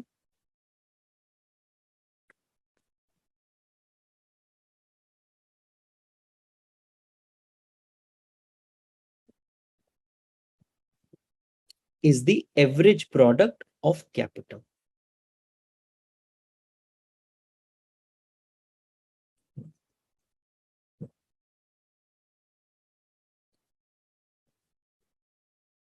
Small y by small k. Now, what do you mean by this? How is this coming? Okay. Beta, you remember this? We started with this. Yes. This was a production function initially in our initial recordings. Yes. Okay. Then this is what? K to the power alpha, L to the power 1 minus alpha upon L. So this is what? This is your K to the power alpha into L to the power 1 minus alpha minus 1. Into L to the power 1 minus alpha minus 1. So this is what? Capital K upon L to the power alpha.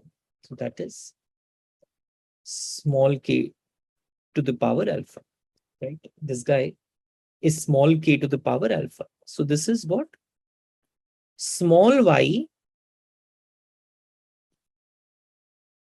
is equal to small k. Small y is equal to small k to the power alpha, right? Fair enough. Okay. Now, if I'm going to divide this, and this is what? This is my average product of the labor, right? But I want the average product of capital.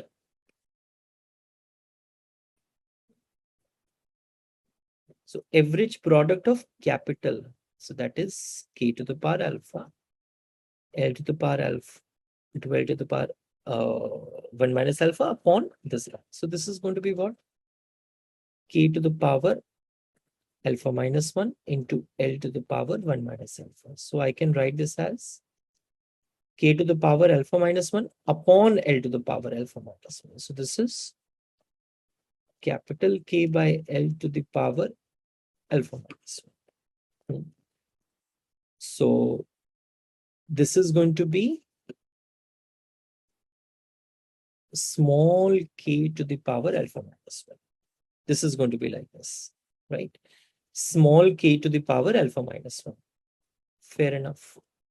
So this is my average product of capital. That is y by k is small k to the power alpha minus 1. Okay. Now, can I divide both numerator denominator of this with L? I can, and it doesn't change anything. So what does this thing become? Capital Y by L, small y. What does this thing become? Small k, capital K by L, small k. And this is equal to your small k to the power alpha minus 1, right? This is equal to the small k to the power alpha minus. So this guy is nothing. Your AP capital K is nothing but capital Y by capital K. And you're writing it in this way. So what they are saying is that if you look at it, this small y by small k, don't be confused. The small y by small k is nothing but capital Y by capital K, which is nothing but average product of capital, right? So, and this small y by small k is nothing but small k to the power alpha minus 1, which is this. And what you are saying is that as you are using more capital per worker, right, the average product of capital is going to fall, which is true. And this is true because of diminishing productivity of the capital, diminishing returns to capital accumulation. So please write this: because of diminishing returns to investment. Because of diminishing returns to investment. So this is the first term. This guy is the first term.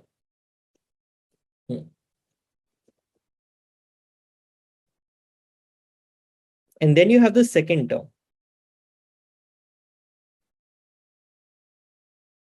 Second term of what? Second term of this expression. So you have decoded this term. Now let's decode this term, which is n plus delta. There is no k here. There's no problem at all, right? So this is the second term, n plus delta. It doesn't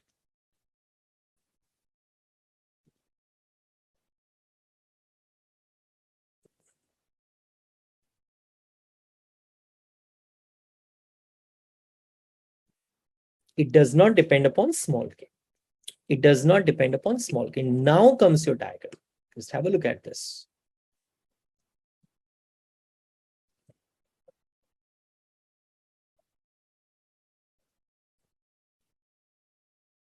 So you have small k on the horizontal axis. And this is this line, n plus delta. This is nowhere dependent upon small k. And here you have investment per worker or growth rate in capital, whatever. And beta, this is your first term. This guy, which is what? Small s into small y by small k, which is small s into small k to the power alpha minus 1. This I have told you now that as your small k is increasing, this term is going down. Your small y by small k is going down. S is exogenously given. So small s into small y by small k is going down. This is right. As your small k is increasing. This is what you have done. And at this particular point here, this is at this point, this thing is equal to this means small k dot by small k is equal to 0. Beta, this is this expression now. Small k dot by small k equals to s into small k to the power alpha minus 1 minus n plus delta. So when these two are equal, that is the point of small k dot by small k to be 0. So that means what? That means your steady state. That means the growth rate in capital per worker is 0 here. This is that point. Small k star. Now the point is that supposedly you are sitting here. Tuck, tuck, tuck. Here. So what is the growth rate?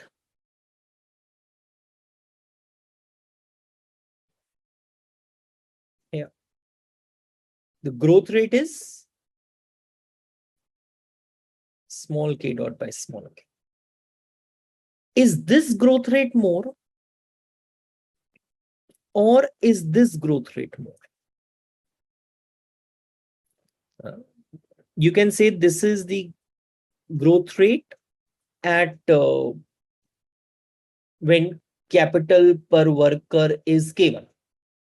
Or is this growth rate more? This is which growth rate?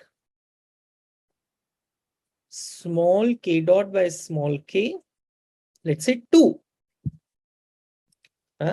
So this is small k1, this is small k2. Now you tell me one thing.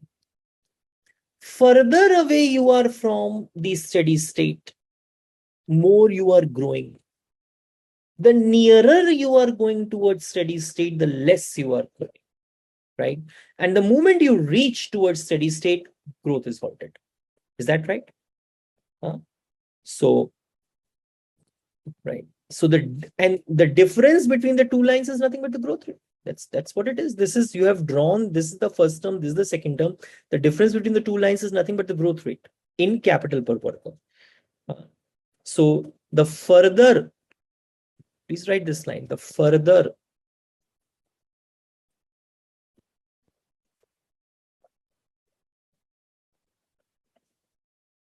an economy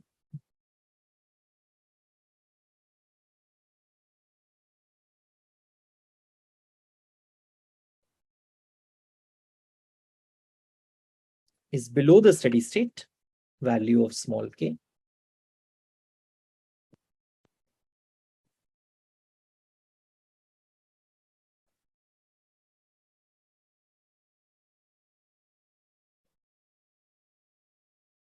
the faster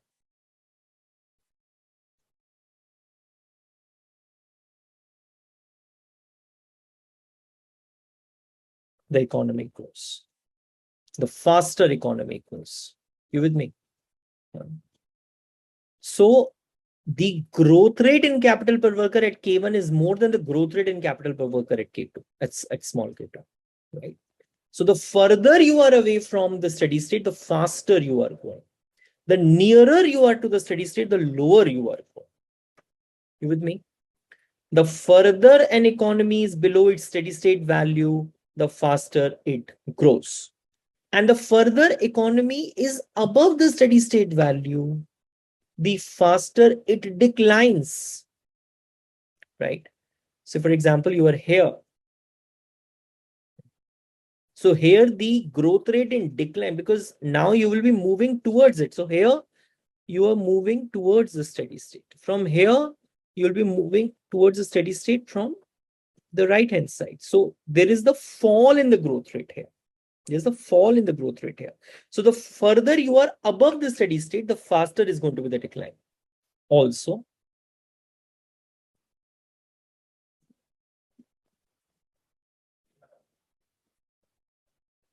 the further an economy is above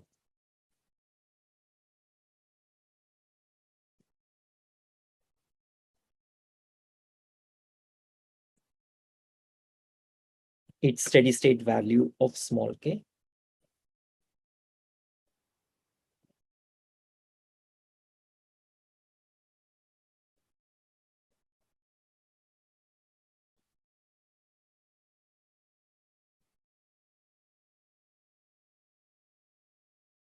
the faster small k declines. The faster small k declines. So this is your transitional dynamics in Solow, right? I hope you would have made notes and I hope you like the video, right? Thank you, Beta. Solow model with technological progress. Now in this recording, we're going to do one part of Solow model when we are bringing technological progress also into account. We are trying to show that along a balanced growth path, the rate of growth of output per worker and the capital per worker is equal to the rate of growth of technology. So up until now, we have not brought the technological progress into account while doing Solow model. Now we are bringing technology. And if you remember in Solow model, in the last recordings, we said this, that at the steady state, capital per worker and output per worker, they were not growing. Small y dot by small y and small k dot by small k were both equal to 0. But now what we are going to show is that they will be growing at the rate of technological progress, right? So technology is going to be the source of sustained economic growth. It is the technology which is going to be the main source of the sustained economic growth, right? So to show or to generate sustained economic growth, we will be bringing technology into account. So let's have a look at that. And in the process, we are also going to define what is a balanced growth path. So I hope you will write alongside me. Please write that. To generate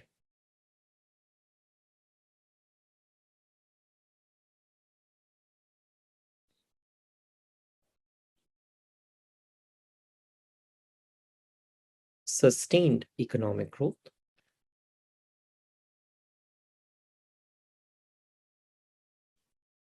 in per capita income,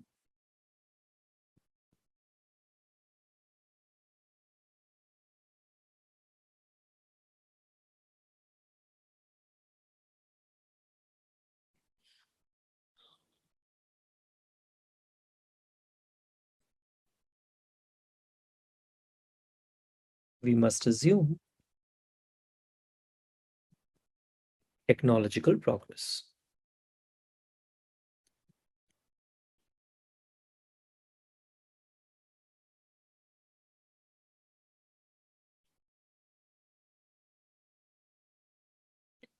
And we are assuming that A is the variable of the growth in technology, or A is the technology variable, not the growth in technology. A is the technology variable.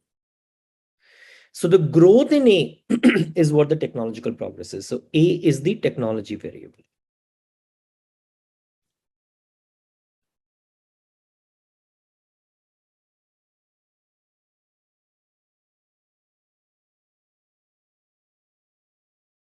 A is the technology variable. Now, we will be assuming a labor augmenting technology. That is, when you introduce the technology, when you use technology, it is going to make labor more productive. It could have also happened that it can make capital more effective, but that's a different assumption. So I'm writing three kinds of production function. One in which labor is augmenting, other in which capital is augmenting, and other where technological progress parameter is just multiplied with a production function. And there are different names of this. So in this class, we are assuming labor augmenting. So let me write the three kinds of production function for you.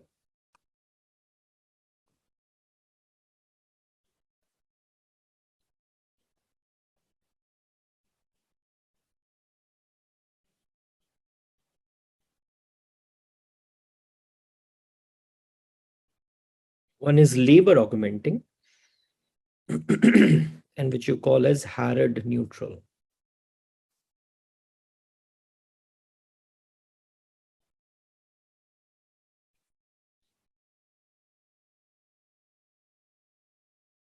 Right. So here, when A is increasing, it means technological progress is there.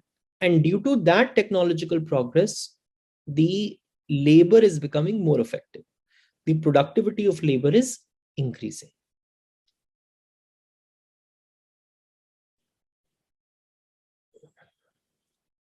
When A increases,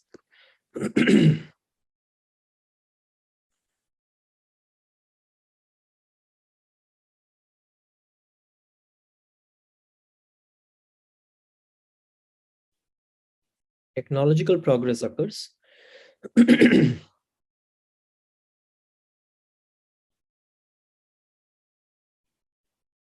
Due to which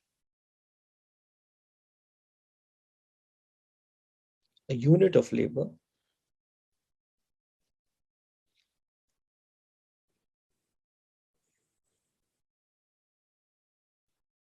becomes more productive.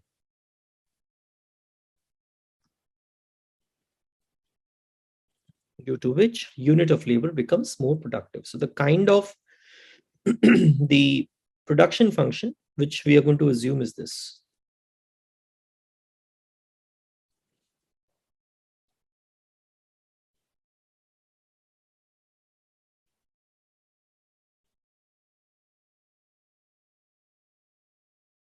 So it is increasing, since this technology parameter is now multiplied with L. So it is increasing the productivity of labor. The other one is cap, and we will be assuming this, right? Labor augmenting. So other one is capital augmenting.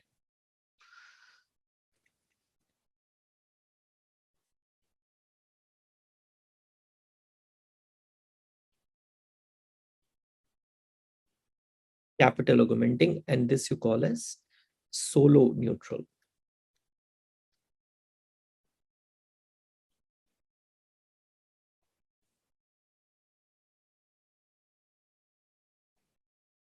So now the technology parameter is being multiplied with K. So it is increasing the productivity of capital.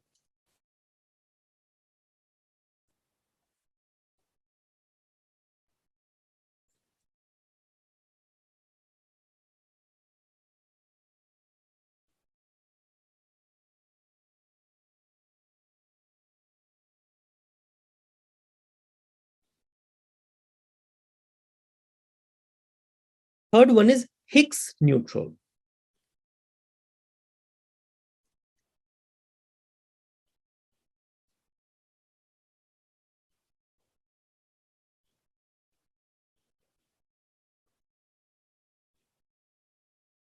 So here the technology parameter is being just multiplied with the original production function. So this was the original production function, and the technology parameter is being multiplied like this. So it doesn't change much anything. So we are assuming that the technological progress is exogenous. This is exogenously given to you, right?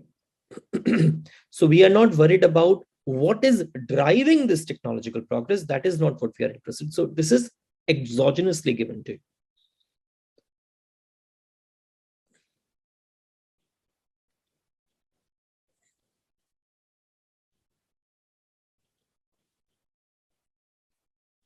That technological progress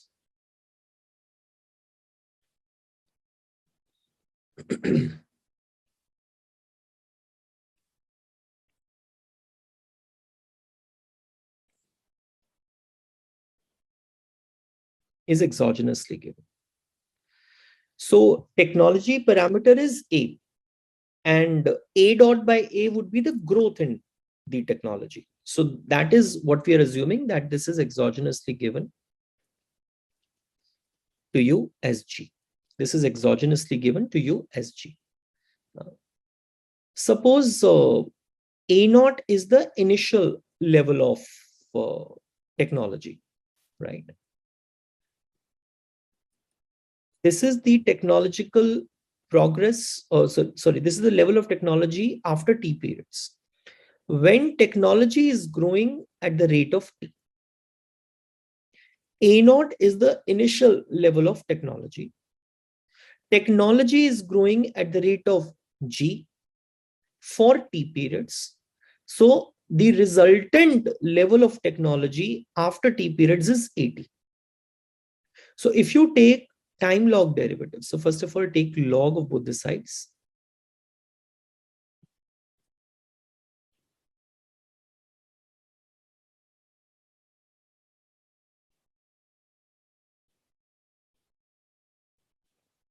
The log of e to the power k is just k. So in this case, it is just gt.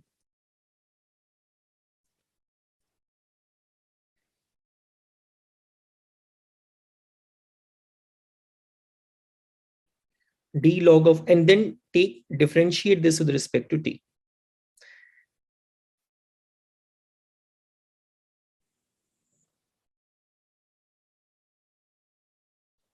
You differentiate this thing with respect to t is just g. Right. So what is this? This is 1 upon a dA by dt. But this is just a constant, so this will be 0. And what is this dA by dt? That is a dot by a, which is equal to g. So this is what has been written out here. This is what has been written out here. So g is the parameter which is showing the increase in technology or the growth rate in technology. This is the parameter which is representing the growth rate in technology, right? Then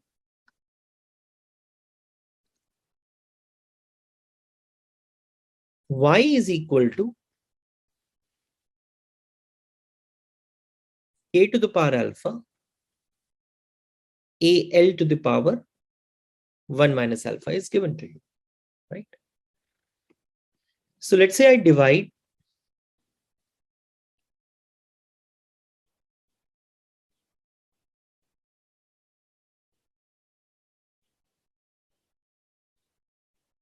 both sides by al.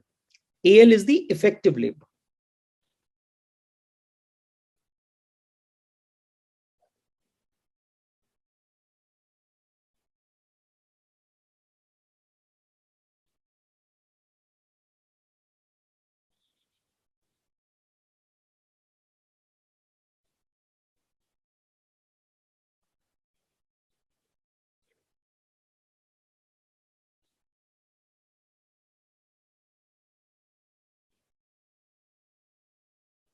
Hmm.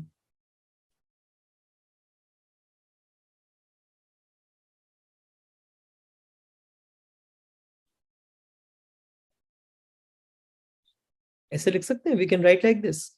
So this is small y, this is small k to the power alpha, but this one is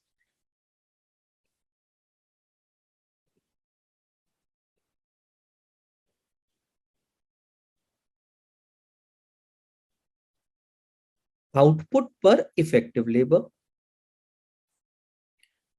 This is capital per effective labor.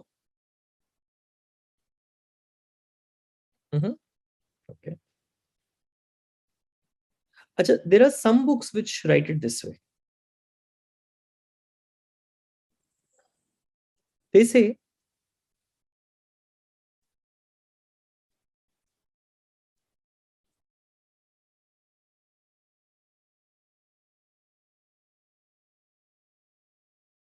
divide both sides by L.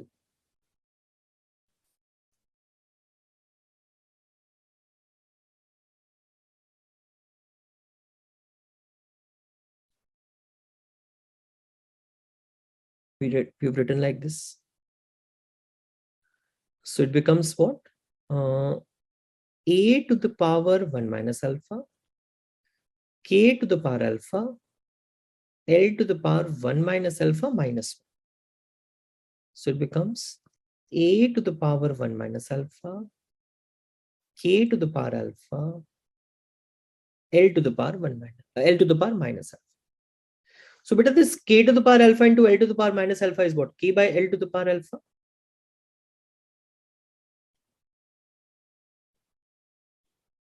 like this. This is my y, right? Then I take log of both the sides.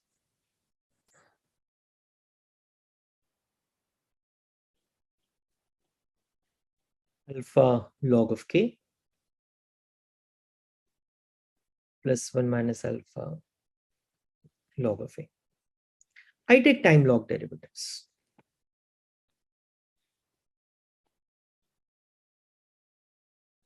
D log of small y by dt is equal to alpha d log of small k by dt plus 1 minus alpha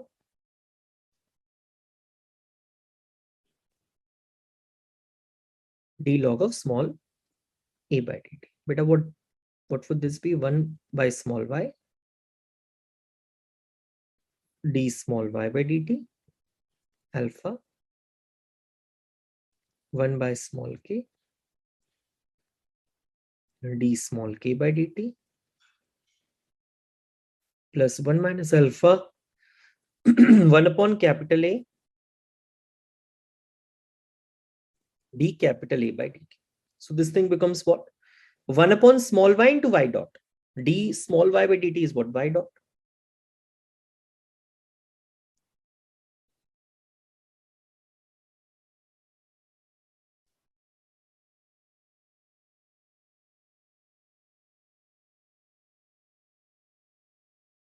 Like this. So keep this thing in head.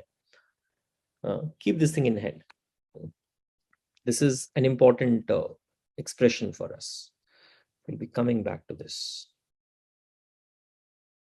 We'll be coming back to this. Okay. Acha, you tell me one thing. What was our capital accumulation equation?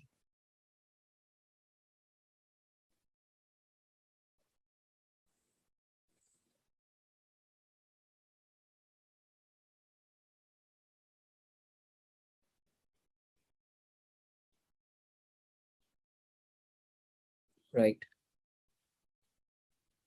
Capital K dot S capital Y minus delta K. This was our capital accumulation equation. And even with the model with technological progress, this particular equation is not changing. I'm not saying about the key equation of Solow model. I'm talking about this guy, right? This capital accumulation equation doesn't change.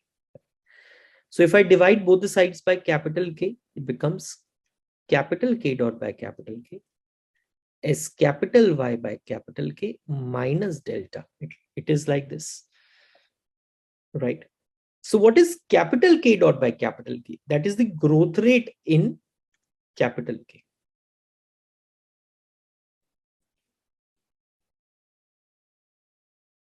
Or growth in capital K, right? Okay. Now, if you look at this growth rate in capital K, beta S is exogenously given to you, small s, that is savings rate. Delta is exogenously given to you, small delta, that's given to you.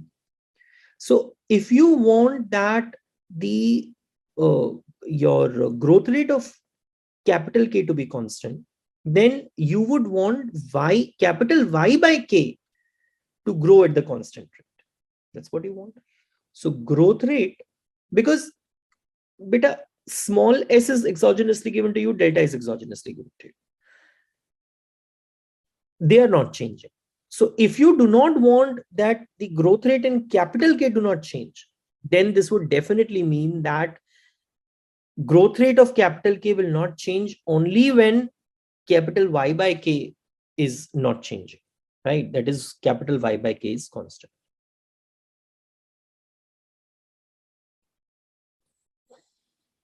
Growth rate in capital K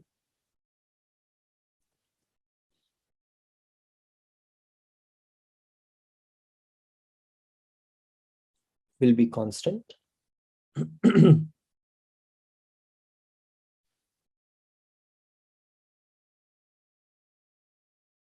if and only if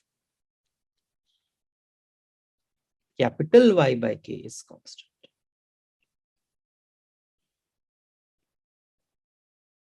If and only if capital Y by K is constant. One thing. Acha, you tell me one thing. Your small Y by K. Acha, how should I write this? Small Y by K. Can I write it like this? Okay, you have capital Y by K. Okay, I divide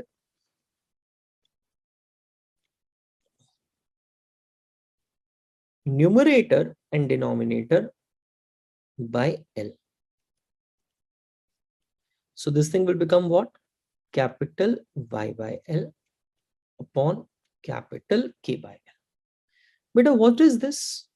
This is small y. What is capital K by L? Small k. Right? Acha, you tell me. L is growing at the constant rate. This is the labor force, no?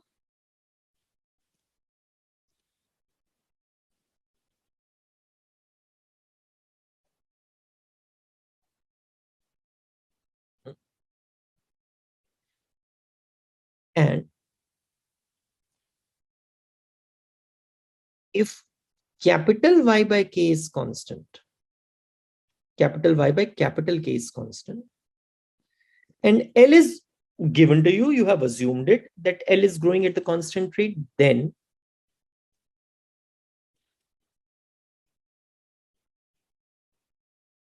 small y by K is also constant. Small y by K is also constant. You understood this? This is important for us, right? Okay, third point. Beta, you are saying small y by small k is constant. So this would mean that when will this be constant? When the growth rate in small y and the growth rate in small k is growing at the same rate. When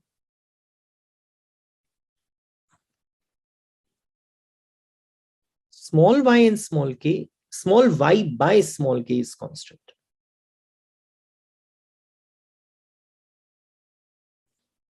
Right. Then small y and small k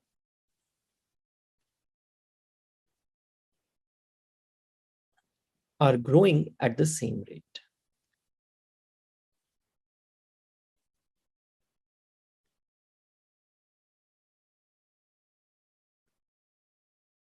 They are growing at the same rate, right? Small y by small k is constant. If this needs to be constant, then small y and small k, they have to grow at the same rate. Otherwise, this will not remain constant, right? So what is the balanced growth path? Balanced growth path is the situation in which capital, output, consumption, labor, all of them, they are growing at the same rate. All of them, they are growing at the same rate. So please write this. A situation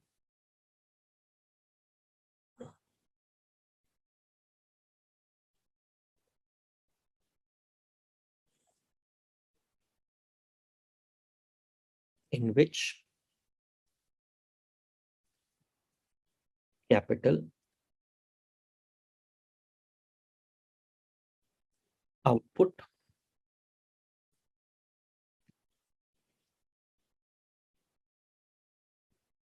consumption,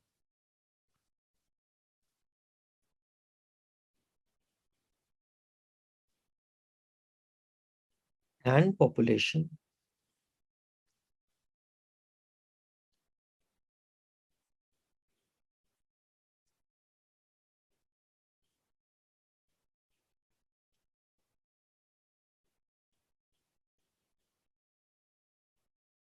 are growing at the same rate, or it's not same rate, are growing at the constant rate.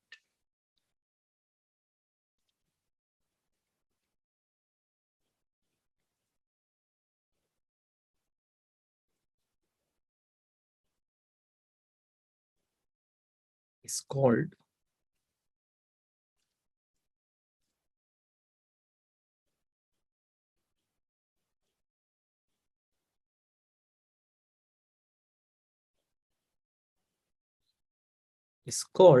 balanced growth path, right? It's called balanced growth path. So I'm not saying that the population is also growing at the same rate as capital and output, nothing like that. But they're growing at the same rate. And mind you, when you say that in the steady state is also the special case of the balanced growth part. So although they are growing at zero, but that also is a constant rate. So the situation for the balanced growth path is that all of them, they should grow at a constant rate, right? Okay. Acha, now come back to the equation which you have derived. This is what you've derived, beta?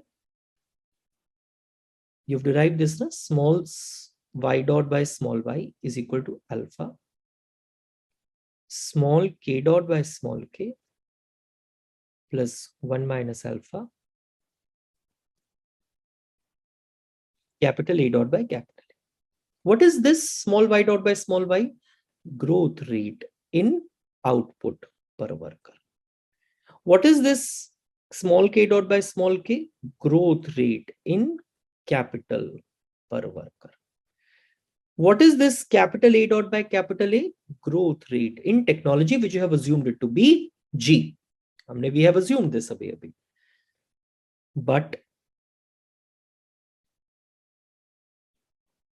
हमने तो अभी कह दिया that small y by k is constant. So this would mean that small y and small k should be growing at the same rate. So it means what? The growth rate in small y is equal to growth rate in small k. So can I write gy equals to alpha gy plus 1 minus alpha g? I can write like this. So can I write 1 minus alpha gy equals to 1 minus alpha g? So this 1 minus alpha and 1 minus alpha will get cancelled out. And you will have gy equals to g. But gy is equal to gk. So therefore,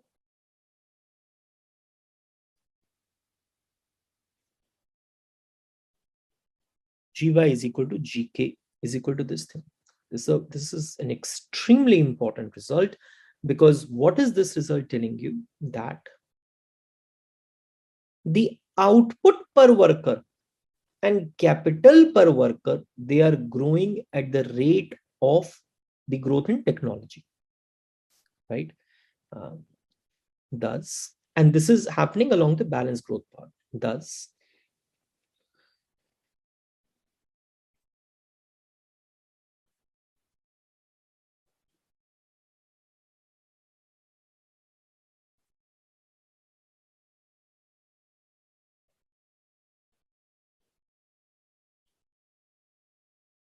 along the balanced growth path,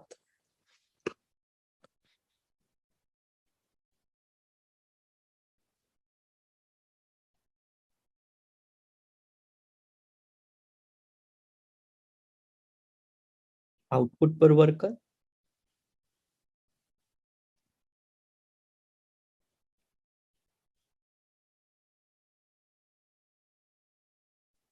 and capital per worker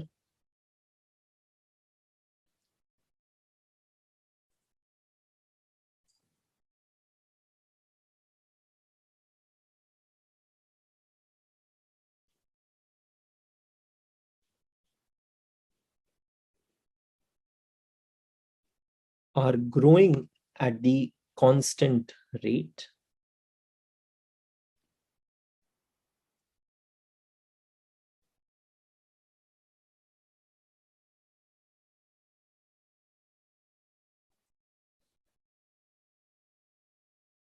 That is the rate of growth of technological progress. That is the rate of exogenous technological change, or the growth rate of technological progress. This is a very powerful result. In the model without technology, what is it that you have said? In the model without technology, you have said that small k dot by small k, that means g small k, and small y dot by small y, that means g small y, they are equal to 0 at the steady state. That's what you said. But here what you are saying is that the growth rate in output per worker is equal to the growth rate of technology.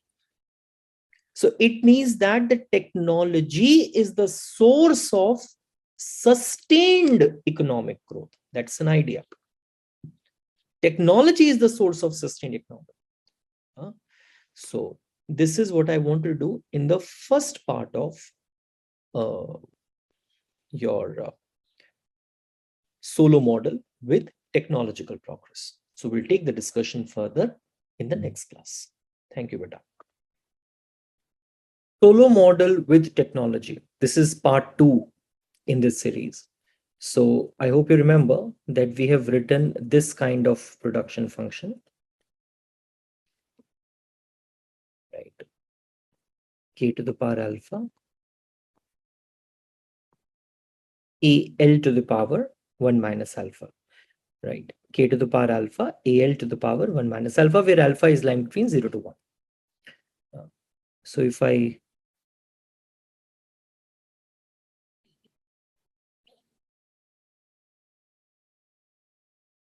divide both sides by AL,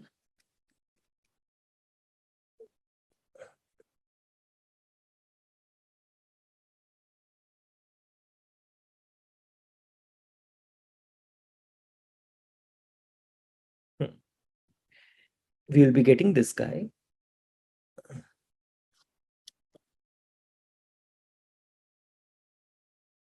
A to the power alpha, AL to the power 1 minus alpha minus 1.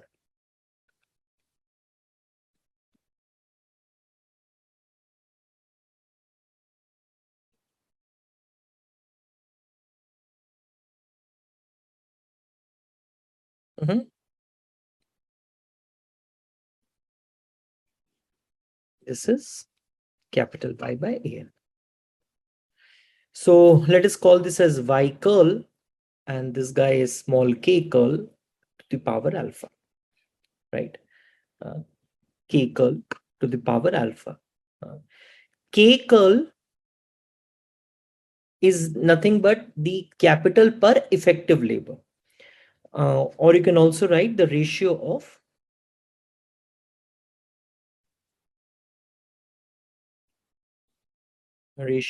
capital per worker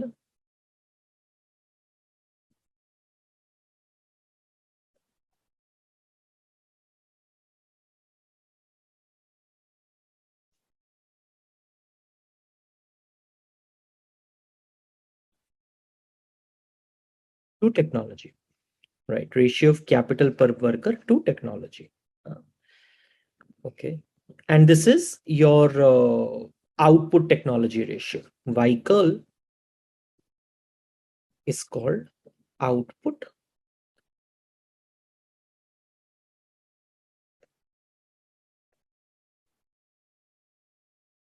technology ratio.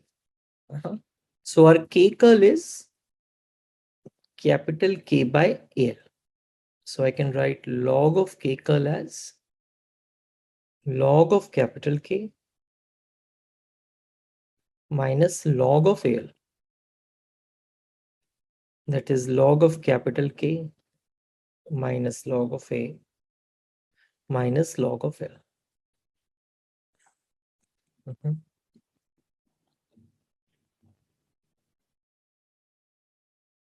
D log of small k curl D log of capital K minus D log of A minus D log of L. So I'll take the time log derivatives. I mean, just differentiate this with respect to time.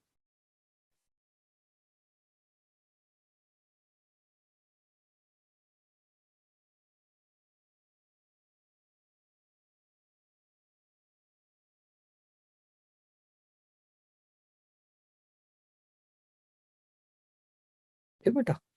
So what will this be? 1 upon small k curl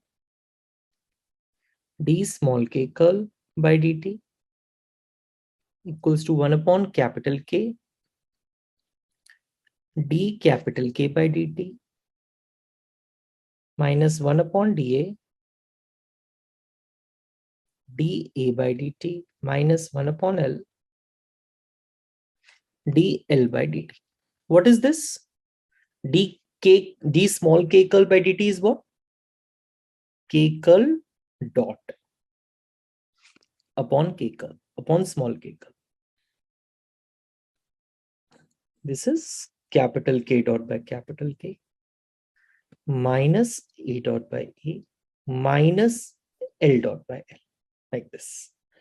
Right? So you have this guy with you. Fair enough. Okay. So can I write this as small k, capital K dot by capital K. Now, capital A dot by capital A is G, L dot by L is N. This you know. That is the rate of growth of technology is G, rate of growth of labor force is N. This is exogenously given to you. This is what we are assuming it since throughout. Okay. Now, what about this guy? How can I write this? This equation, your capital K dot equation. Here, there is not much change in the capital K dot equation. That is Sy minus delta K. S capital Y minus delta K upon K minus G minus N. This is the capital accumulation equation, beta. We have written this in the last recording. If you have forgotten it, please have a look at that. This is small s capital Y upon capital K minus capital K will get cancelled out, minus N plus G plus delta.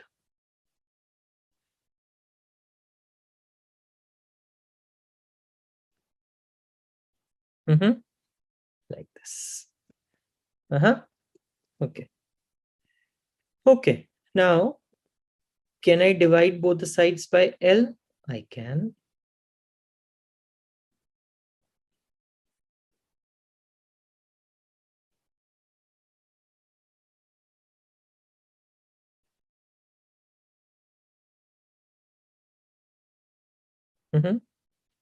I can divide this both the sides by L. You know what? I should not be dividing it by L. I should rather be dividing it by AL, because to keep everything same. No?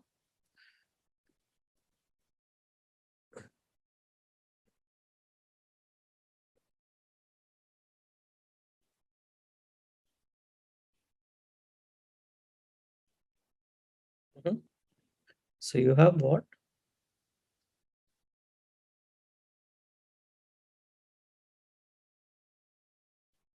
S small y curl upon small k curl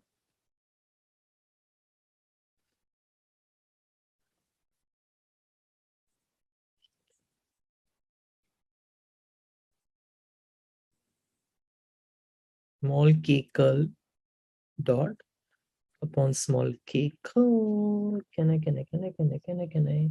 Okay, can I just multiply both the sides by small k curl? I can. So small k curl dot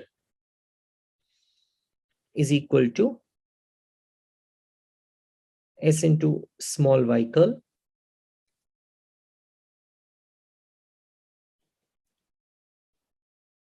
minus N plus G plus delta small k curl, like this.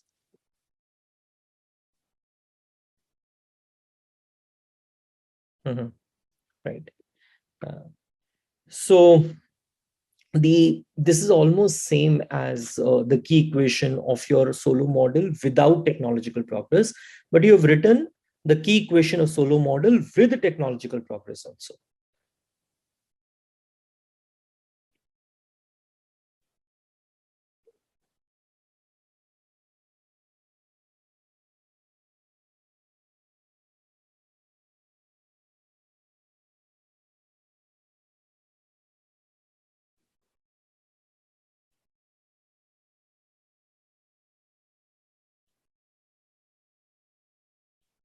Equation of Solow model with technological progress, right? With the technological progress. Now the point is, the diagram is also more or less same, right? There isn't much difference in case of the Solow diagram also.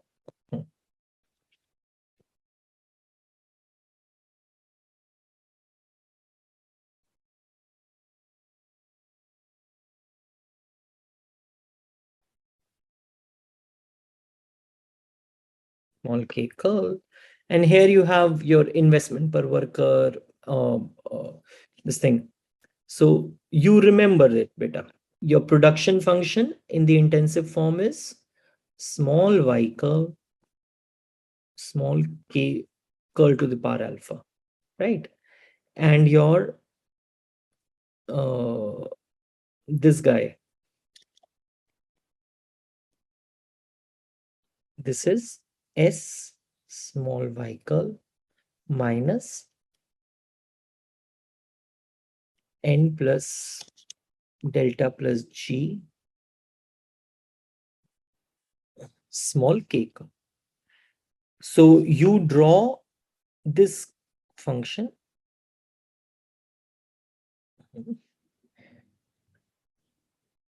I have told you in Solow model without technological progress also, if you have seen that recording, that this is the concave shaped production function. If you haven't seen that, please see to that. Then we have also talked about this, that if you multiply both the sides of this, if you multiply this production function in the intensive form with small s on both the sides, then you will get the new curve. So let me just call this as y curl, small k curl to the power alpha. Then you will get the new curve like this. It is the dampened version of y curl curve, because s is lying between 0 to 1. So this is a dampened version of that curve. Here you have, this is what it is. Your n plus g plus delta plus k curl, n plus g plus delta plus k curl, right? So this is your replacement level of capital per worker, and where these two are equal, because at this steady state,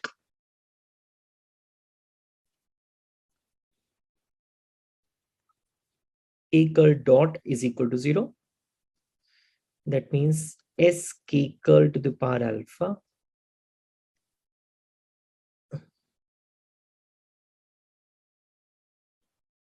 like this. So you guys have what? So you have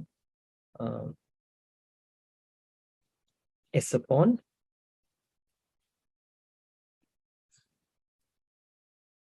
n plus g upon delta. This is k curl to the power 1 upon k curl to the power alpha. So this is k curl to the power 1 minus alpha. So at what level of k curl will these two be equal? When k curl is equal to s small s upon n plus g plus delta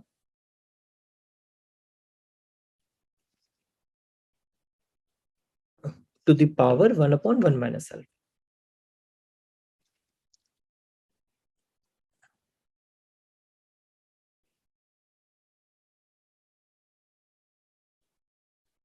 To the power n upon small k equal to the small k equal star is the steady state level of capital per worker in Solow model with technological progress. And the level is given by small s upon n plus g plus delta to the power 1 upon 1 minus alpha. And that is coming at this point.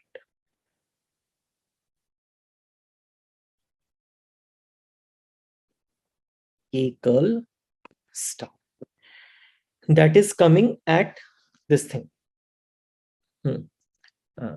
So if,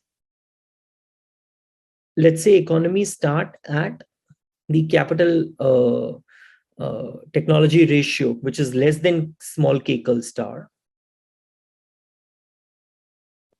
let's say at small k curl naught, right? Then what will happen is that eventually economy will move towards the steady state level of k curl, that is k curl star, right? Because this is showing you, this point is showing you the amount of investment being undertaken, right? And this is telling you the amount of investment which needs to be undertaken to keep the capital technology ratio constant. So when you are investing more than what is being needed, then definitely capital technology ratio is going to increase over time. So you might write one line, please write, if or at k naught, at small k naught curl,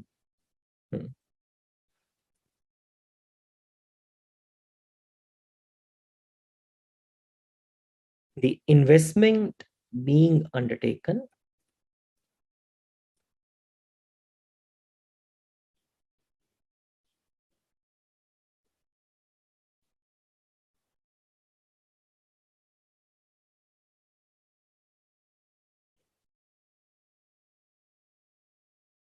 exceeds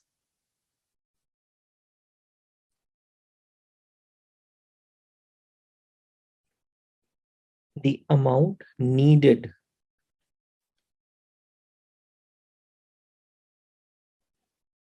to keep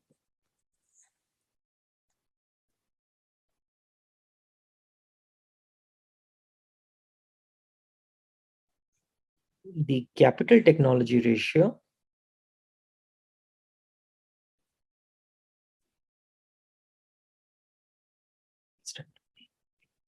right.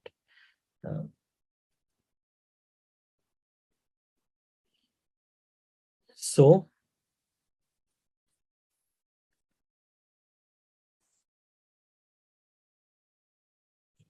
capital technology ratio will increase over time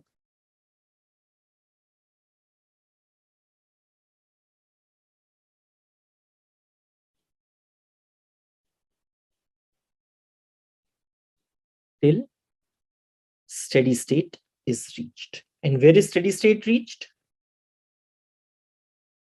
When small k curl star is given by small s upon n plus g plus delta to the power 1 upon 1 minus alpha, right?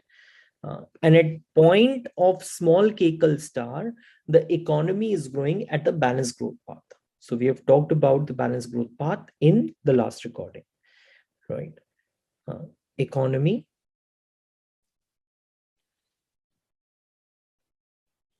is at the steady state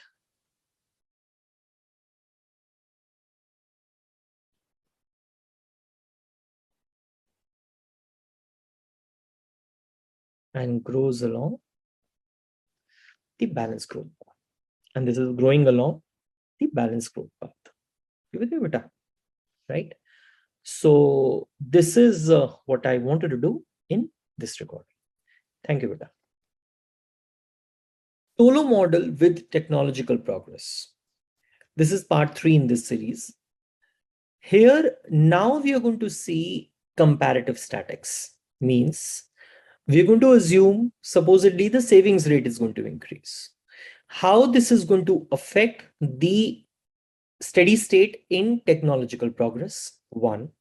And secondly, what is going to be the effect on the time paths? I mean, how do you draw the time paths? So for the capital per effective labor, let's say. So comparative statics.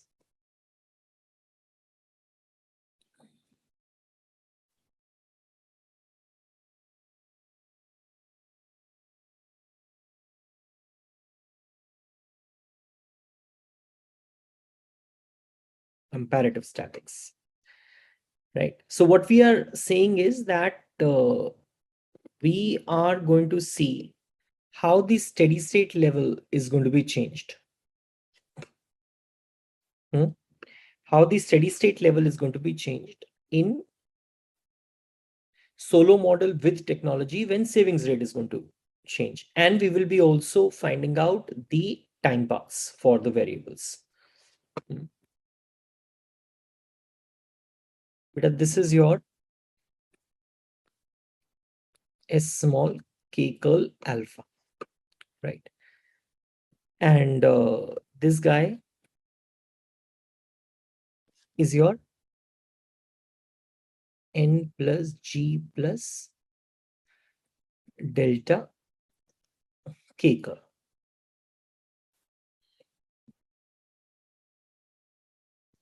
This is the initial level of steady state. This is the initial level of steady state k naught star. Okay. Now, this Solow diagram you have drawn in part 2 already. Now, supposedly, the savings rate will increase. So when the savings rate will increase, your is going to be S dash k to the power alpha. Now, savings rate increase from S to S dash. So your capital per effective labor, this will also increase from k curl naught star to k curl 1 star. So the steady state earlier was sitting here, now it is sitting here.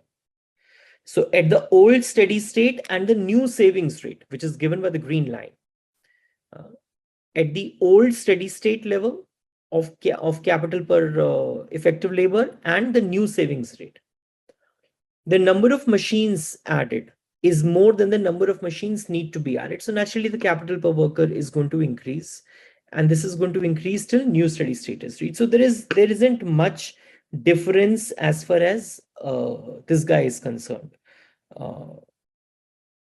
The case without technological progress also. The case without technological progress also. Okay.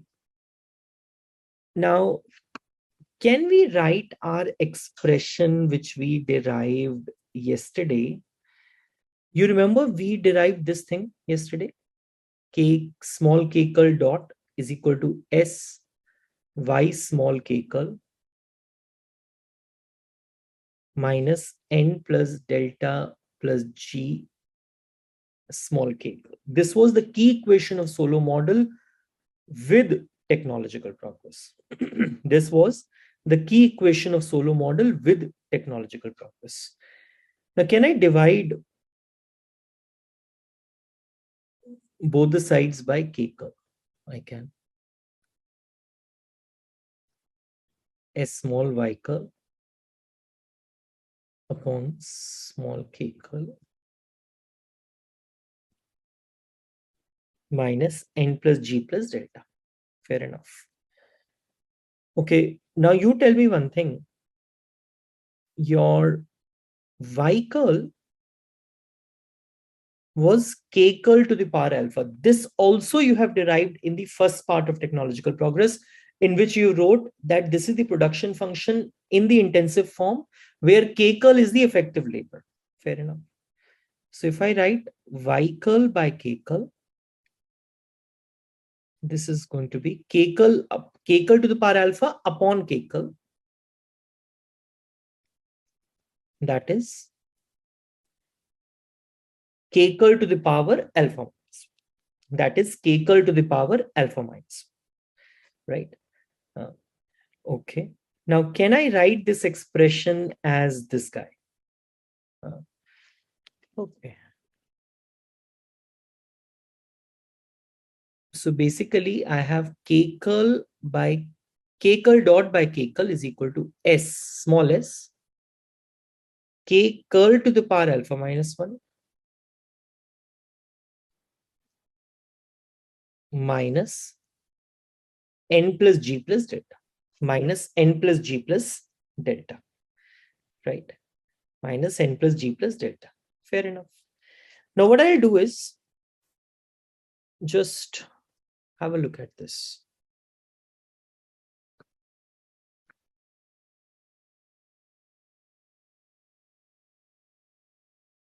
This is K curl, and this is your K curl by K curl, K curl dot by K curl. And this is made up of two things. One is S into K curl to the power alpha minus 1, and this is N plus G plus delta. So N plus G plus delta is not at all dependent upon K curl. So this is just the straight line like this.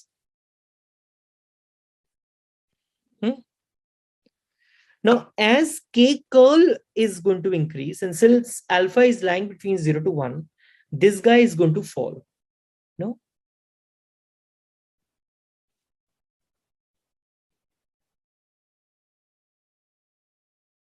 Like this.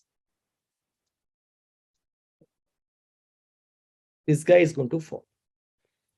And when these two curves, when this curve S into K curl to the power alpha minus 1 and this N plus G plus delta, when they are equal, then beta this K curl dot by K curl is equal to 0. No? This is that point. And this is the steady state level, K curl star. No? Now, this is, let's say, the first steady state given by this. Now, supposedly, the savings rate will increase. So there is a shift of this curve like this. This is S dash K curl to the power alpha minus 1. No? Huh? So at the initial steady state and the new savings rate. At the initial steady state and the new savings rate. This difference, beta.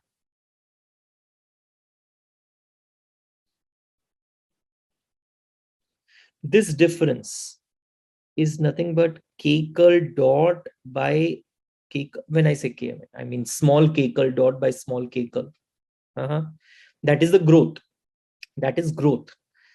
Now, what you are saying is that, can you see this now? This growth is declining over time. And again, this declines till this particular point where again these 2 points are equal. Your S dash K curl to the power alpha minus 1 and N plus G plus delta are equal again at the new steady state.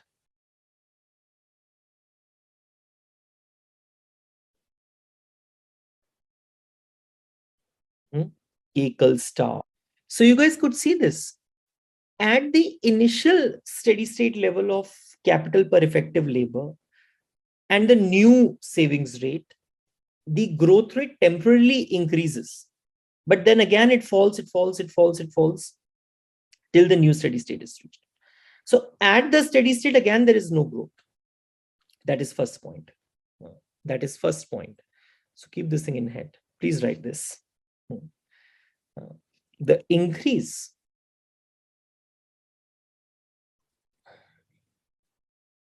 in S to S dash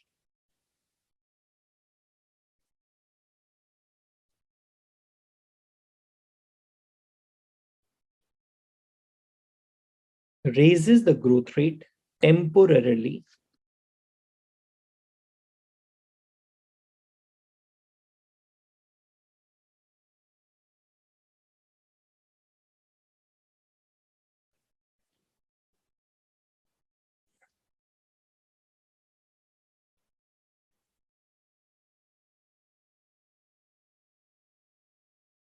as the economy transits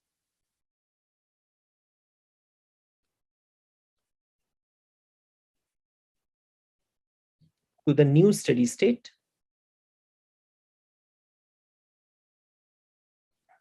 small k curl star 1, right?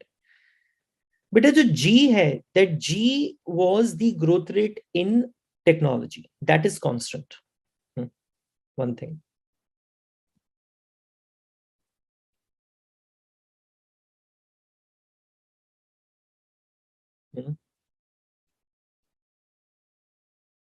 Since G is constant,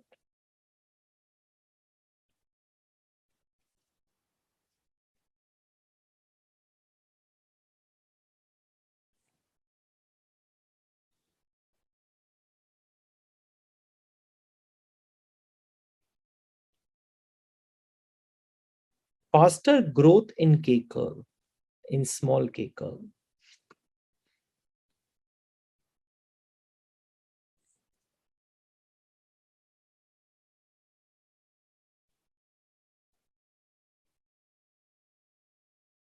along the transition path.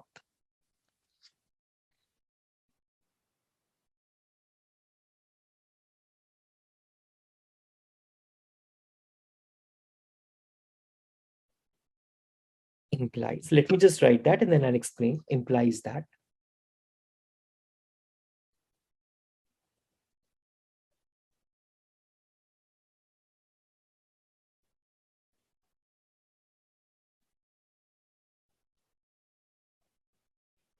output per worker increases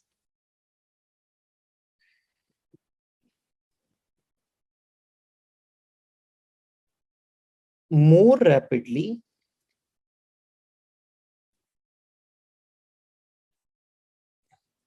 than G, right? That is small y dot by small y is greater than G, is greater than G. So what you're trying to say? You're trying to say this. What do you mean by this particular point?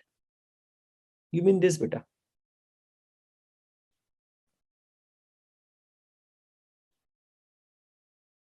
This is time.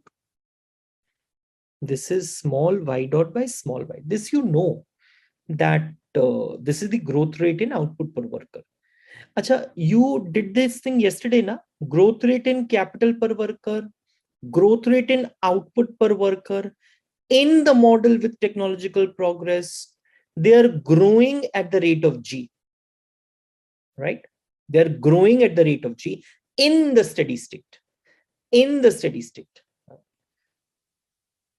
In model without technological progress, they were not growing in the steady state. But in the model with the technological progress, they are growing. So this is G. At time period T star, your what do you call savings rate has increased.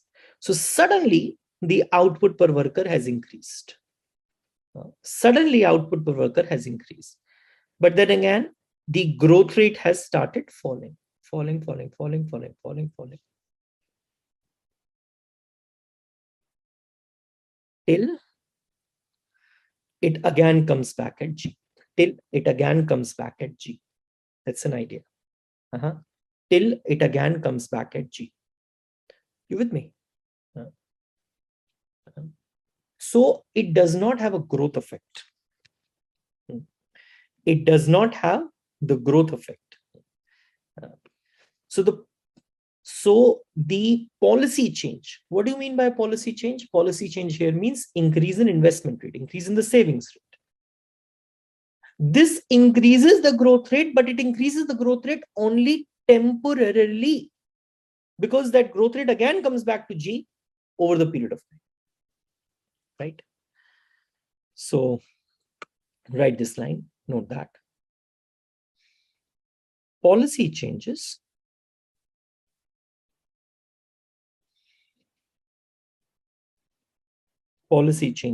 in the Solow model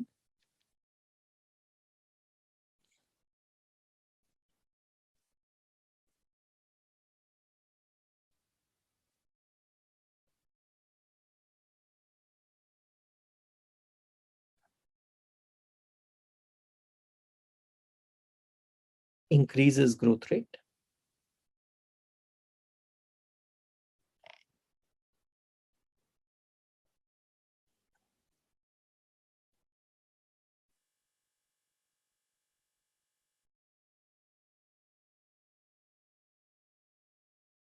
but only temporarily.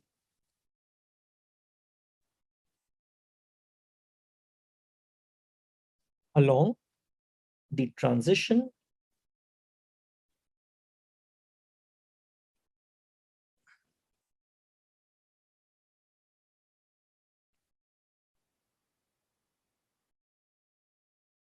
to the new steady state.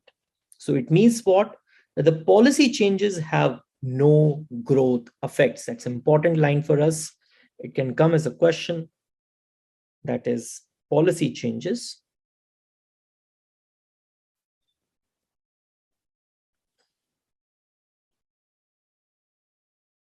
have no long run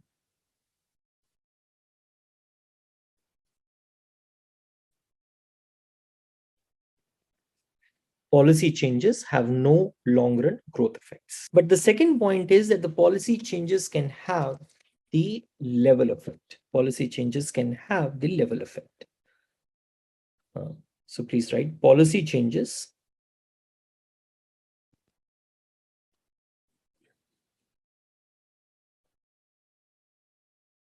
when I say policy changes, it means, I mean, here in this example, I mean that your savings rate is increasing.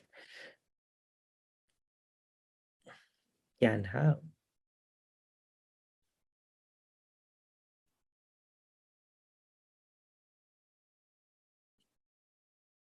level effects. Policy changes can have level effects. So what do you mean by this? So here you have time. Here you have log of small y, right? Log of small y. So d log of small y by dt, that is your 1 by y, dy by dt, that is y dot by y. So it means that one thing is that output per worker was growing at the level of G till time period T. Till time period T. And then suddenly at the time period T, or you can say T star, at time period T star, the policy has changed that now the savings rate will be S dash.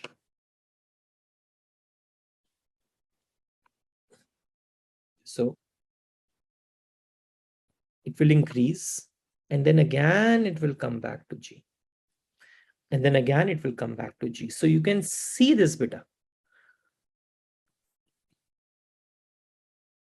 This is the level effect.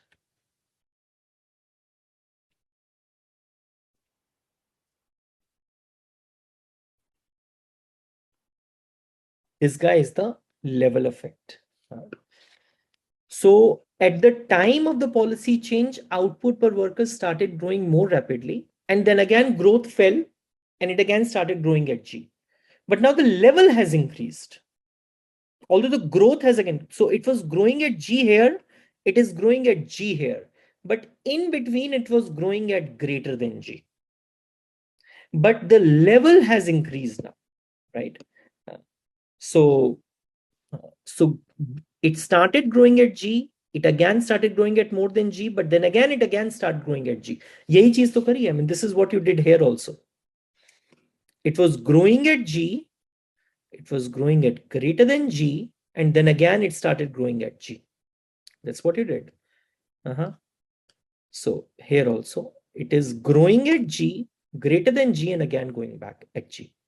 But this is a level effect, which is happening.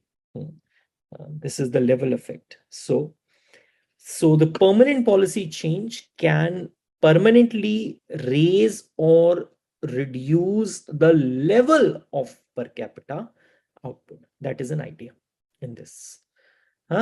So this is what I wanted to do in this class. Thank you, Beta. Convergence in Solow growth model. What do we mean by convergence? Under certain circumstances, backward countries would converge towards the rich countries, right? So in order to close the gap between the rich and the poor countries, in this process of catching up, when backward countries are catching up with the forward countries, that process is called convergence. So let me write this point and then I'll move forward. Please write under circumstances, under certain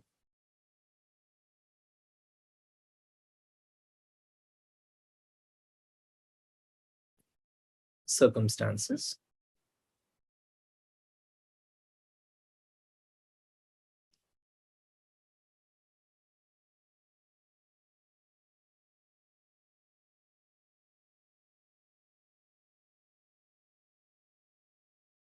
backward countries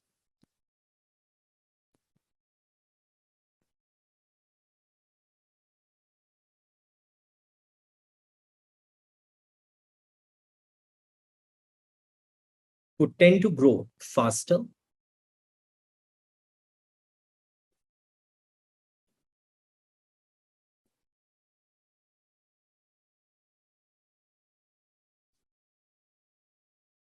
than rich countries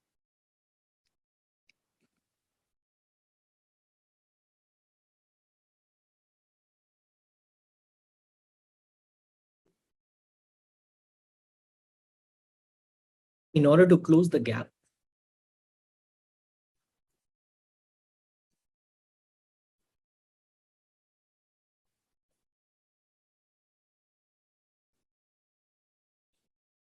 Between the two countries. And this phenomena of catching up is called convergence.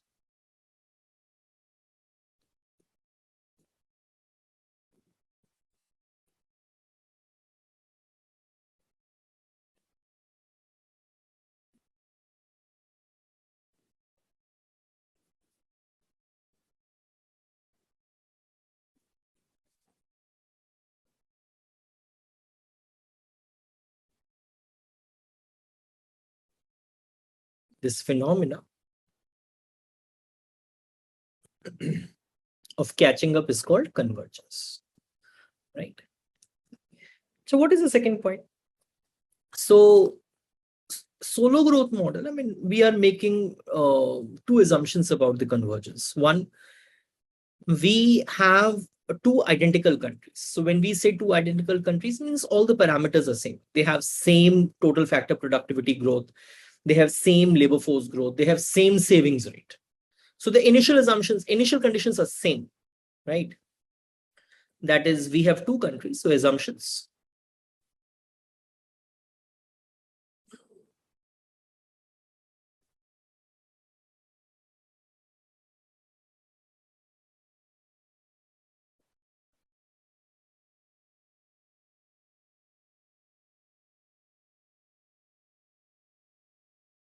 We have two identical countries.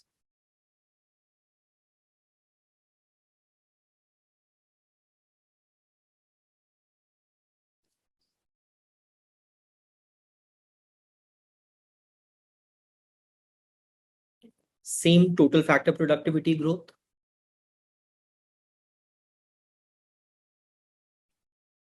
Labor force growth.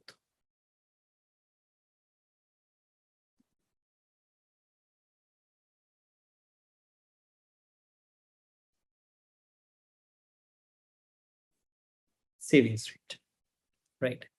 And the other assumption is that although they are identical, means their growth rates for total factor productivity is same, their growth rate for labor force is same, their growth rate and their savings rate are same. But initially, one country is starting with the higher capital per labor and hence higher output per labor, and the another country is starting with a lower capital per labor and hence lower output per labor, right? So the rich country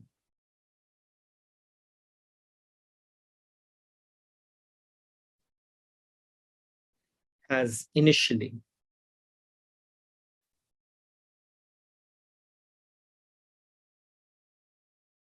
a higher level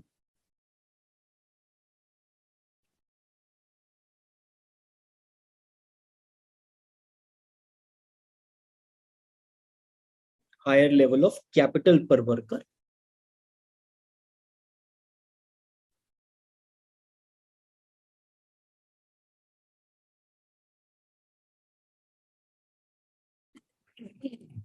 Relative to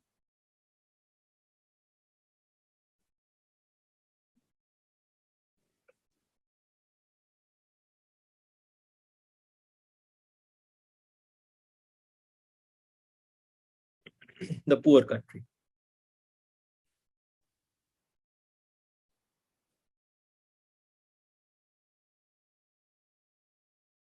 So if they're starting with the higher capital per labor, it means that they have higher output per labor also, right? I hope you remember we did this now. Small y is equal to small k to the power alpha. This was the production function in the intensive form. So you start with small k to the power alpha, means you have the higher capital labor ratio. It is going to transform into higher output per labor ratio, and consequently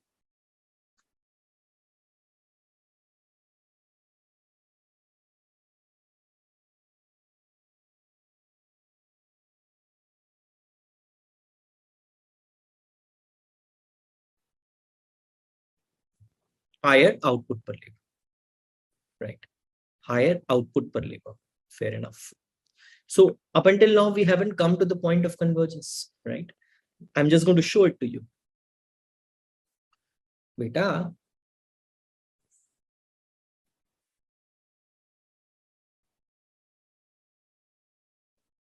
so you have, I hope you remember this curve, SFK curve, right? And this guy is your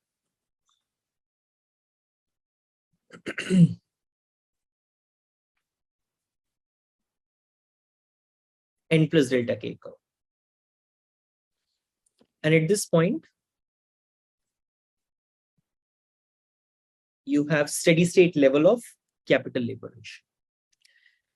Now, rich country is starting with the higher capital labor ratio, and poor country is starting with the lower capital labor ratio. Rich country is starting with the higher capital labor ratio, and poor country is starting with the lower capital labor ratio, right? Now, if you just have a look at it, both of them are going to converge towards K star. The growth rate which the rich country requires to reach towards K star is lesser than as compared to the growth rate which the poor country would require to reach towards the K star. So poor country will start converging towards the rich country. Both of them will converge towards K star.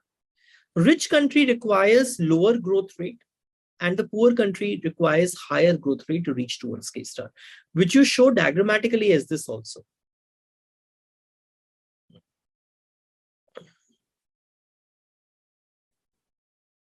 Which you show diagrammatically as this also. You have log of capital Y and T out here. And this is, let's say, the long run growth path.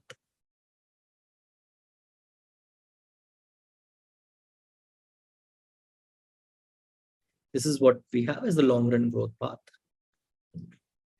And so rich country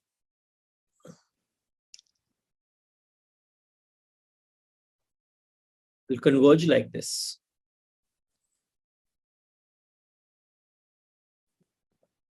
Poor countries starting with a lower capital labor ratio.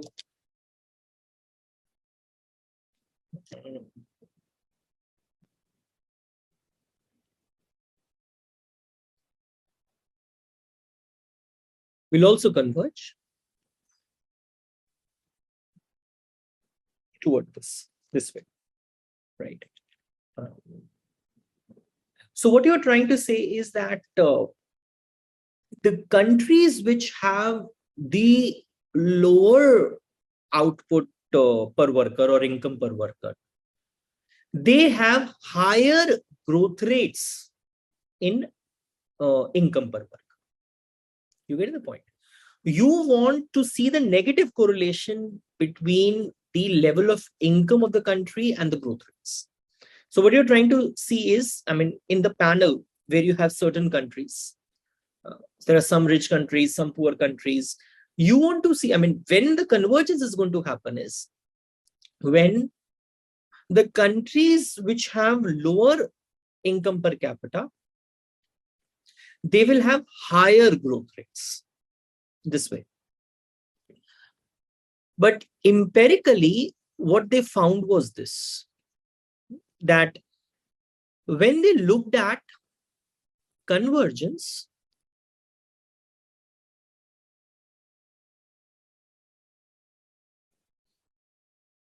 among all countries,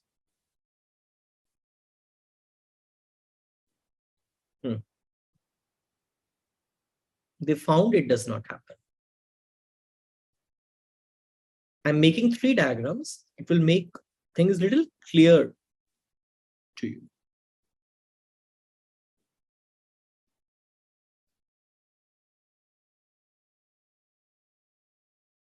So here you have the percentage growth rate in income per worker, and here you have income per worker, right? So now what I'm doing is this. Just see this. 20, 40, 80, 100, 120, and so on. Here at this point, you have -4, -2, 0, 2, 4, 6, 8. Okay. So one of the country whose income is less, it is having a high growth rate. But there are some countries whose income is less, their growth rates are also low. There are countries whose income is less, their growth rates are low. But there are some countries whose income, here there is one country whose income is more, but their growth rate is less. But there are some countries whose income is more, their growth rate is also more.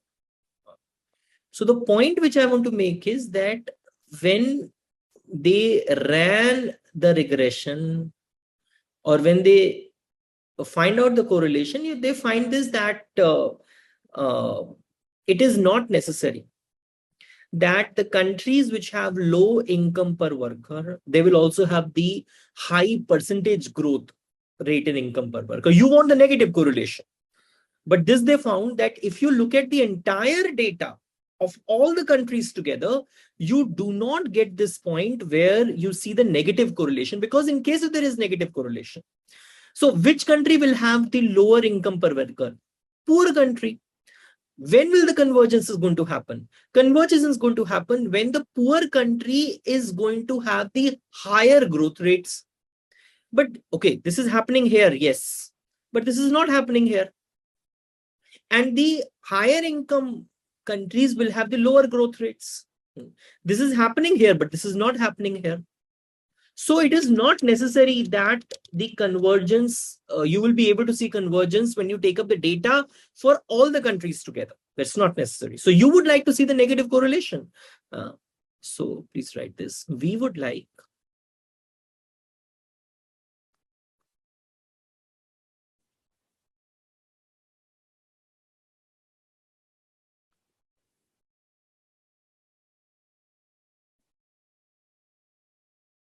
to see a negative correlation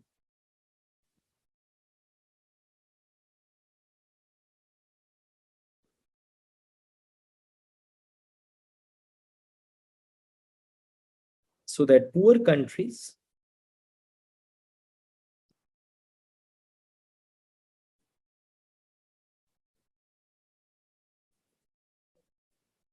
are growing faster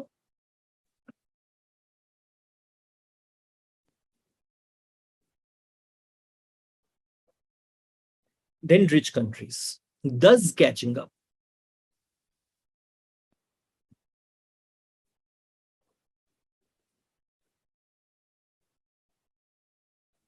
thus catching up. So here you do not see this. Here you do not see this. That is, if you look at the data for all the countries together for a long time period, you won't be able to see this. But then what happens is that if you look at only some rich countries, so you take up the subset of countries, you take up only those countries which are rich. I mean, why are we saying that this is not happening? So you look at the country like Ethiopia. So do we see this, that of course Ethiopia has the low income? Does it also have the high growth rate? No. Is it able to catch up with US? No. But if you look at only the subset of countries, supposedly you look at only a few rich countries, and then you look at the data, then you will find that yes, there is some evidence of catching up. There is some evidence of convergence, right? So convergence, please write this.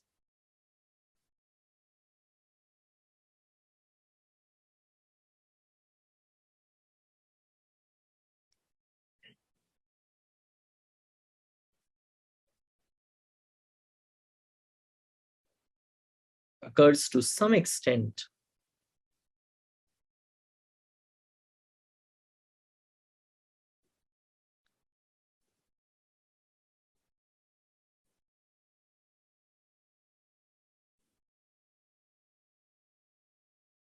among rich countries. So among rich countries, yes, you'd see convergence happening. So here, just see, you write it like this: 50, 60, 90, 100, 110, and so on. Right? -1, -0.5, 0, 0.5, 1, 1.5, 2, and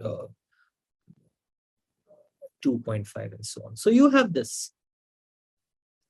So among the rich countries whose income is less, you find some countries, yes, they have the high growth rates among the rich countries.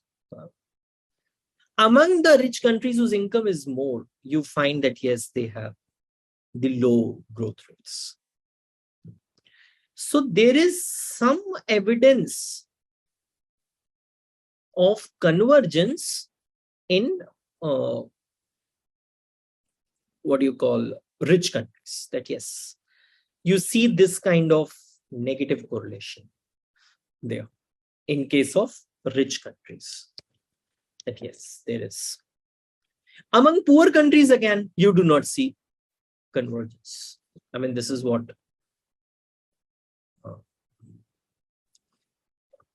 so convergence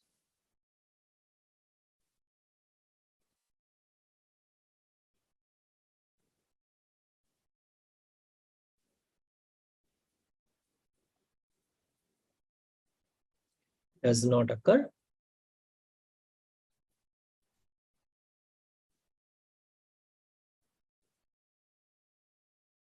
among poor countries. Right. So here you started like this: 2, 4, 10,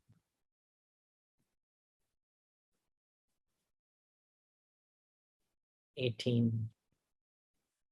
You have -4, -2, 0, 2, 4, 6. So again, here you do not find any pattern. No, that's not necessary. So you do not find convergence among the poor countries. You do not find convergence among the poor countries. So you do not see convergence happening in all countries. You do not see convergence happening in poor countries. You see convergence happening to a certain extent in rich countries. here comes the difference between the unconditional and the conditional convergence. So I'll be telling you about the conditional and conditional convergence in the next class. But the question which we want to answer in this class is, why do we actually not see that convergence is happening in all countries? Why exactly it is happening? Why are we not seeing convergence happening in all countries? The basic reason could be that the access to technology is not same for all the countries. It is not same. Can we say that Ethiopia has the same access to technology as US has? Okay, can we say that India has the same access to technology what US has, what UK has? So the access to technology is not same. So what you assumed earlier, that all countries are identical.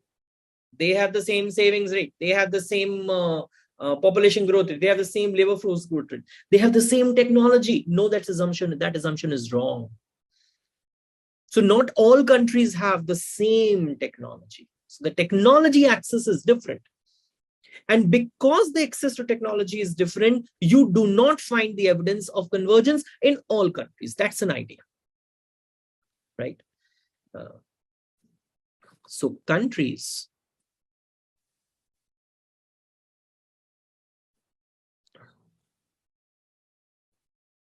do not have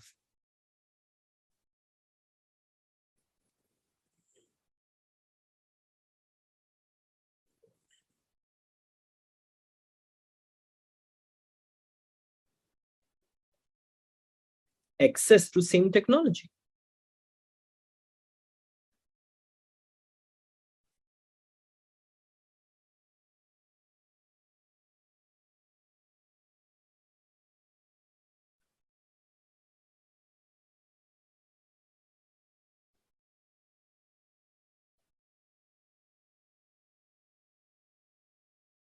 So our assumptions, they do not. And why do we think that countries do not have the same access to technology? The main reason could be that the countries that do not have the same access to technology because of government intervention.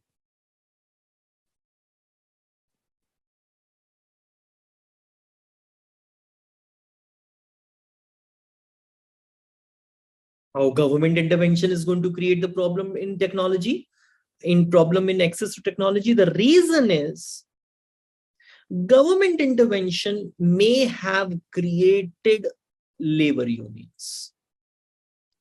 Labor unions have got bargaining power because of this government intervention.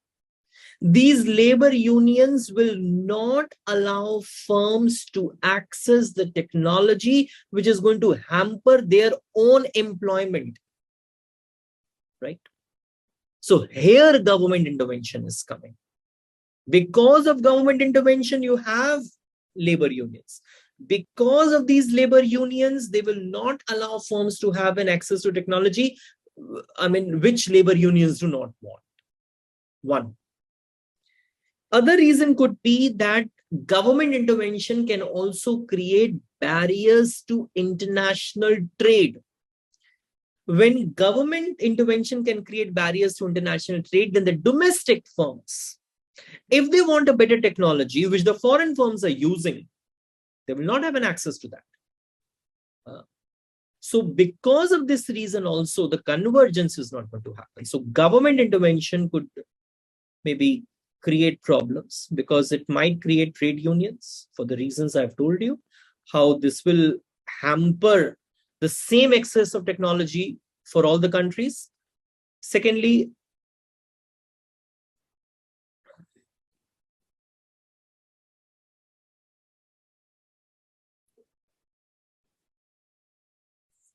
it can also lead to barriers to international trade. So because governments, they might create barriers to international trade. And why do government create barriers to international trade? Because government has the nationalist policies. Government has the protectionist policies. They want to protect their indigenous industries. They want to protect their industries from the foreign competition. They want their industries to grow, first of all, without any competition. But the problem is there is no growth without competition. That is always there. So this is about the meaning of convergence. So I'm going to connect this with Solow growth model also with a diagram. And I'll be telling you about the conditional and the unconditional convergence in the next class. Right? Thank you, Beta. So we were discussing convergence and Solow growth model. We have already talked about the meaning of convergence. If you remember, we have derived the key equation of Solow model earlier also. So this is k curl dot is syk curl minus n plus delta plus g k curl. I can divide both the sides by k curl. So it is k curl dot by k curl syk curl upon k curl minus n plus g plus delta. What is k curl dot by k curl? That is the growth rate in k curl, right? Achha, what is this? K curl to the power alpha upon k curl. So I'm not repeating all of this again, beta, but I just want to show you. This is what we have already done, right? So it's nothing new. Here we have talked about these things. You remember this guy? So you started with the key equation, you divided both the sides by k, you got k dot by k, all this. So we are talking about the same thing out here as well. And we'll be reaching to this diagram again. But right now we are just writing all of this in the context of convergence. That's what we are trying to do out here. So I hope you remember that the production function in the intensive form, we are writing it this way. So we are assuming the same production function. Capital Y is equal to capital K to the power alpha into L to the power 1 minus alpha. And when you write this in the intensive form, it becomes small y curl is equal to small k curl to the power alpha minus n plus g plus delta. K curl dot by k curl. And here you have k curl dot by k curl as s, and when I say k, I mean small k out here, to the power alpha minus 1 minus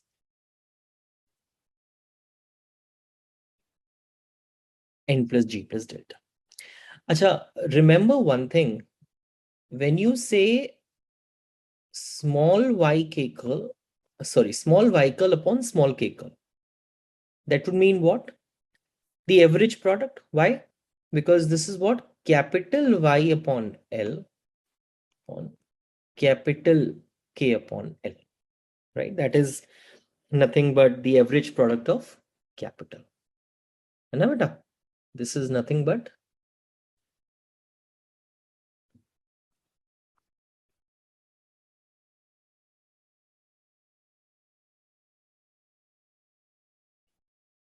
the average product of capital. One thing. Second thing,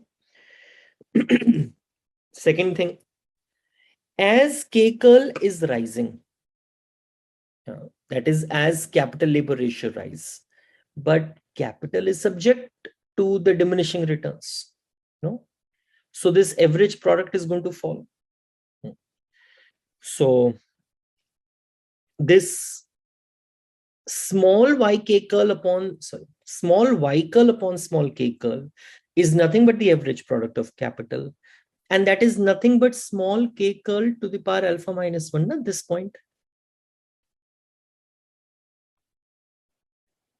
In particular,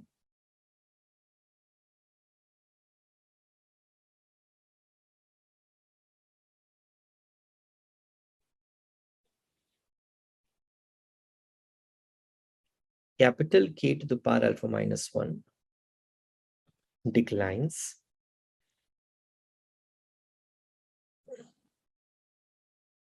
as K curl rises,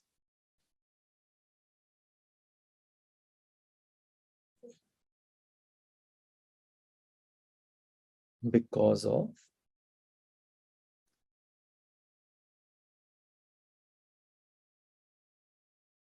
the diminishing returns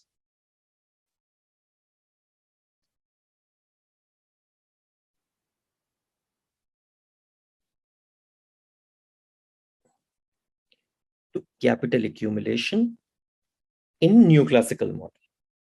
In neoclassical model. One thing, okay. How is all this related to convergence?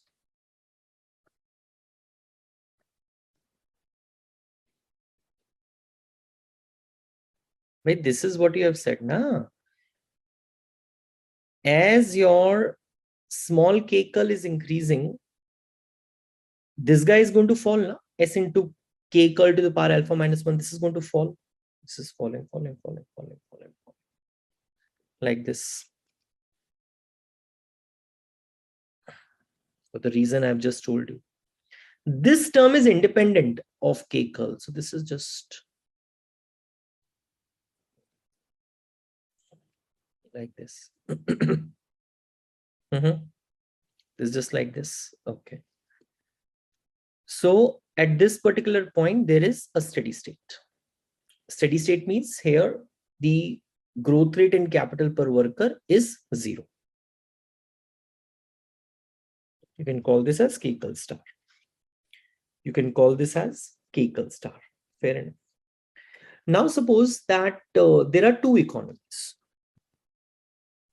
One economy is starting with the lower capital per labor. Call this as poor economy. So what is the growth rate, beta? Growth rate is the difference between the two terms, these two terms. Right? So this difference is the growth rate of the poor economy. Fair enough. Okay. Let us say there is another economy which is starting with the higher capital labor ratio. Rich economy. Huh?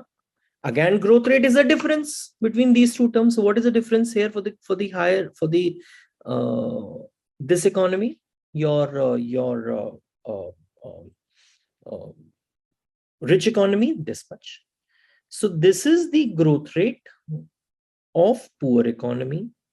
This guy is the growth rate of rich economy. Both of them are converging towards this point, steady state.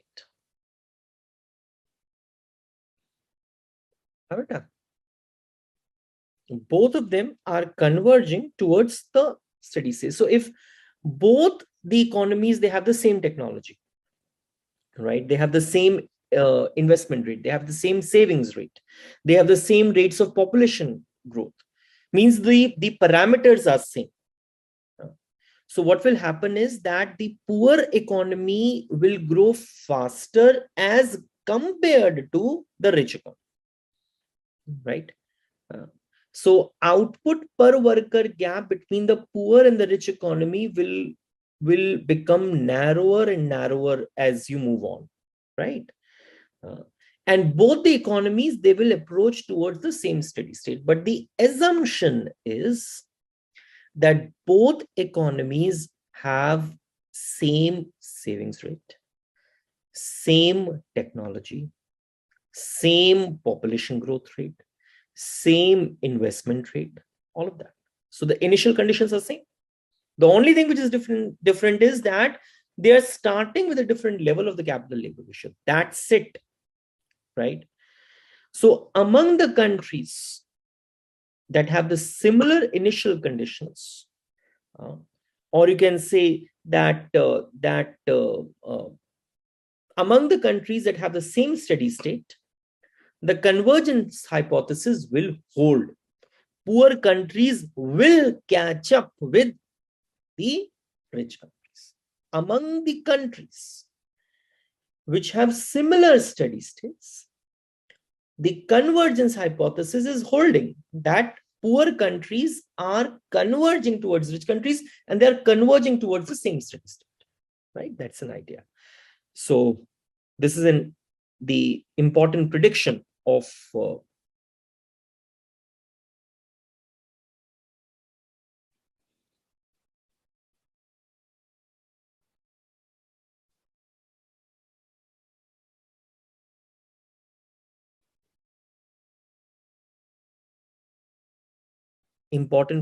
Solow model. Please write this, and I want, if possible, please write this in your answer also. Among countries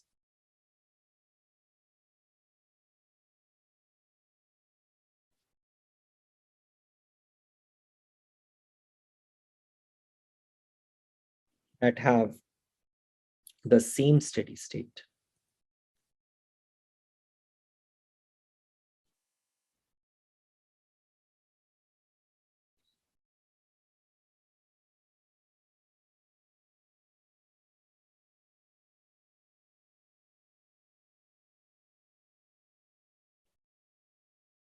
the convergence hypothesis should hold.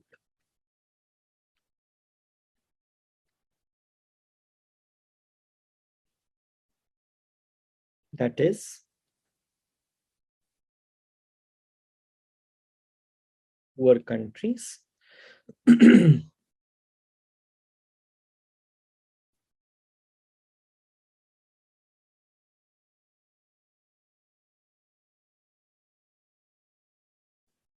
should grow faster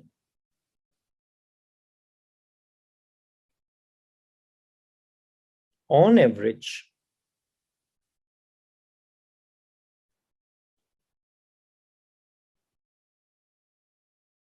than rich countries. On average than rich countries, right? And this is a very reasonable assumption as far as industrialized nations are concerned. They have almost the similar population growth rate, similar savings rate, similar technology level. So for industrialized countries, yes, the convergence hypothesis is going to hold, right? So neoclassical model is going to predict that the convergence is going to be this, right? But if you're going to look for all the countries of the world together, then the convergence hypothesis is not going to hold, because you cannot just compare industrialized nations as compared to least developed countries, right? They don't have the same set of technology. They don't have the same savings rate. They don't have the same population growth rate. So you can't say that all of them are going to converge towards the same steady state. No, right? So the differences in one more thing is that there can be the differences in the income levels, which is going to have the impact on the steady state levels also. So it can result in the different steady states as well. So please write this thing. The differences in income levels around the world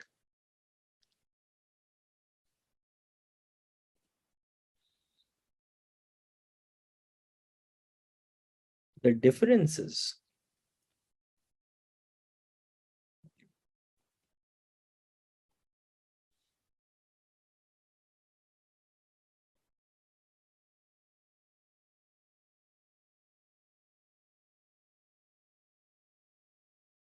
in income levels around the world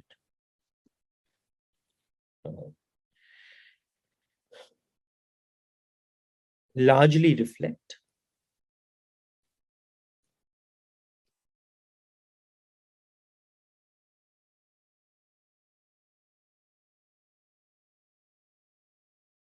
the differences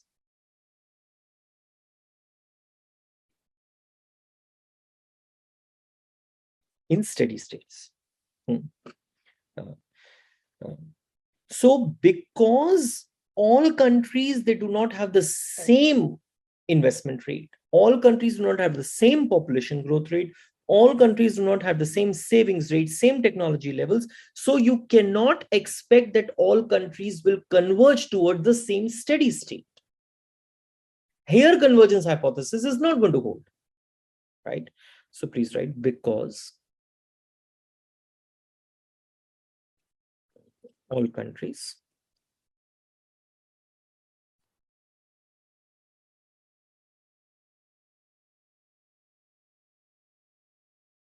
do not have the same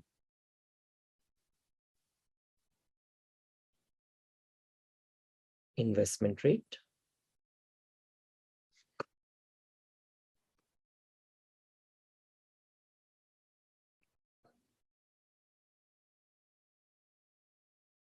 population growth rates,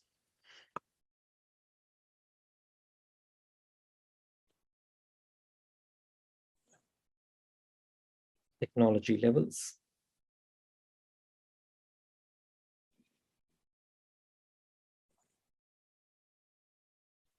they are not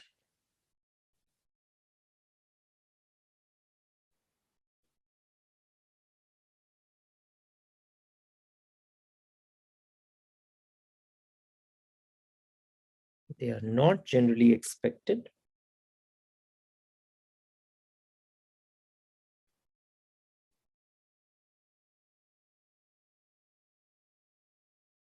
to grow towards the same steady state target.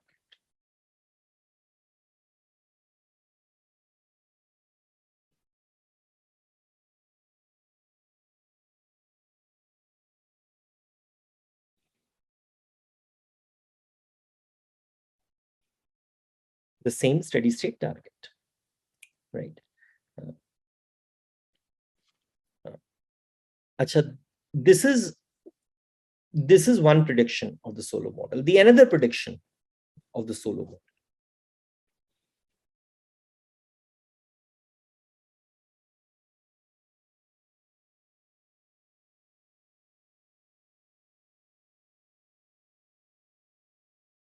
Another prediction. Another prediction is what, bhai? If the economy is far below the steady state level, the higher is going to be the growth rate of that economy, right? The faster economy is going to grow. While the further economy is above the steady state level, the slower economy should, right? That is also one thing. Please write this. The further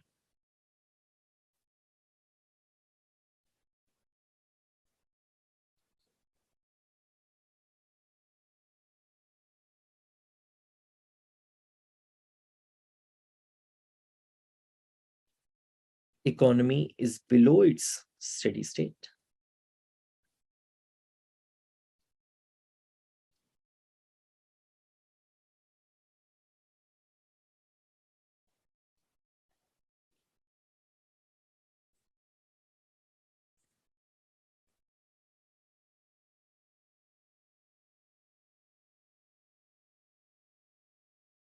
the faster the economy should grow.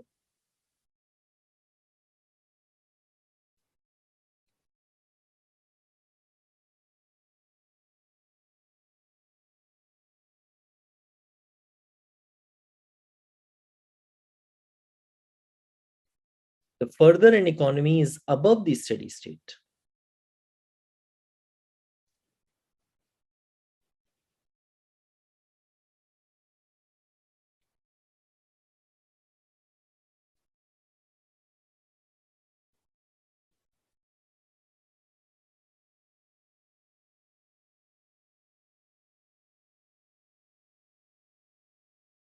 the slower economy should grow, right?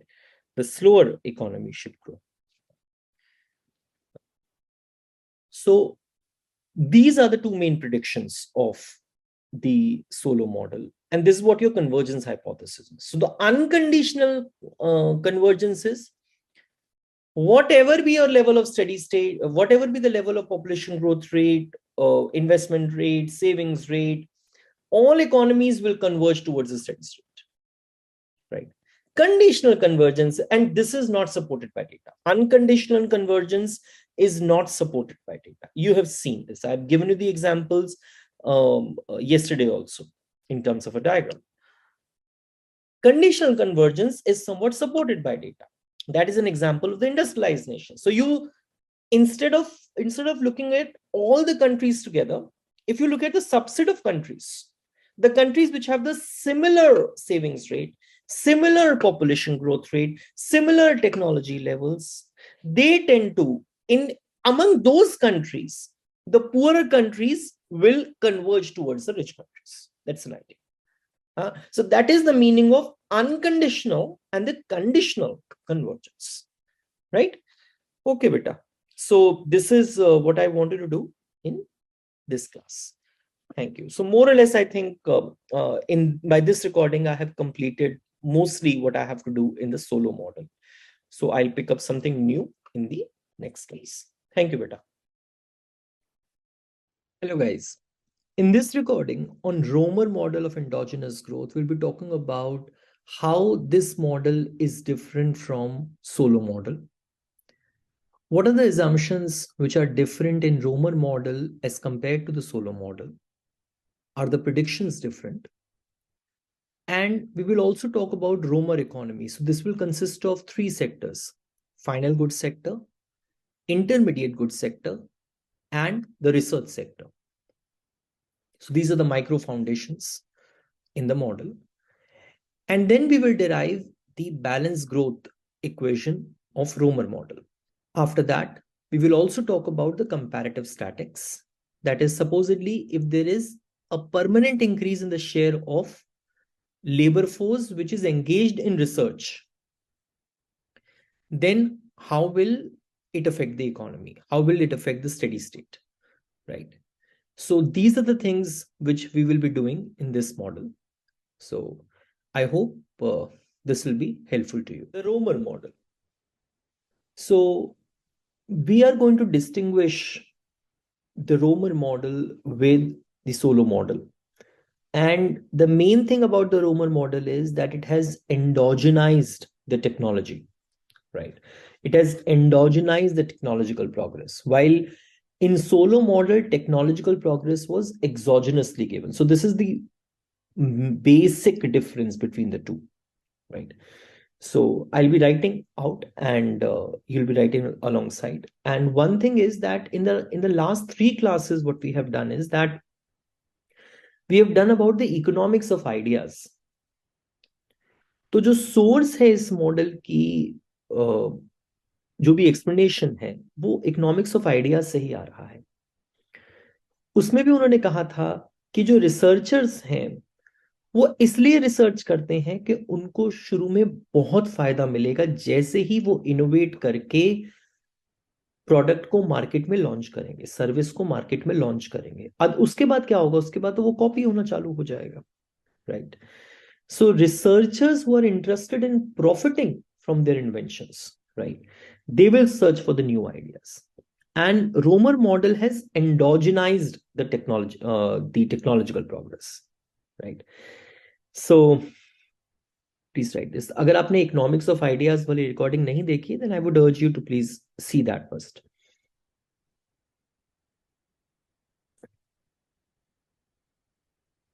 The Romer model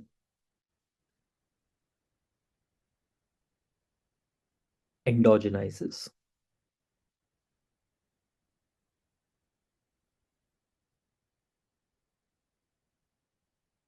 technological progress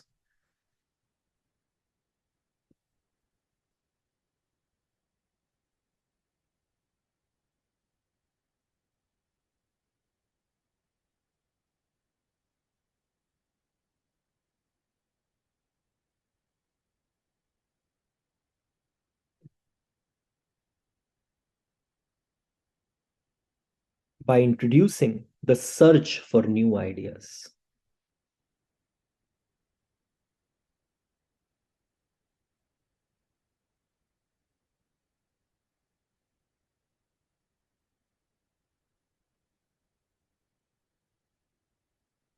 by introducing the search for new ideas, right?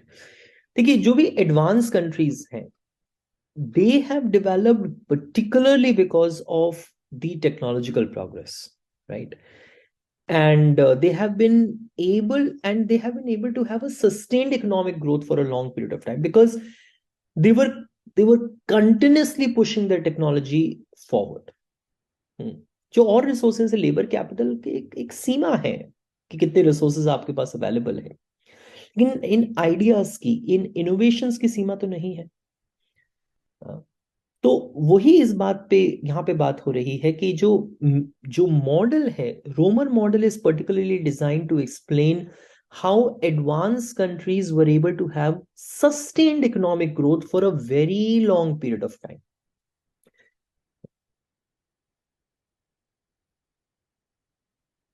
आप paper में ऐसे 1 2 3 4 मत लिखिएगा, आपको मैं समझाने पर के लिए बस लिख रहा हूं।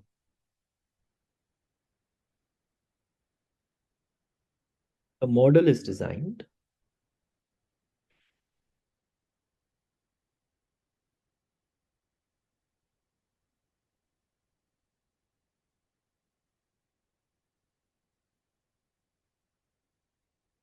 to explain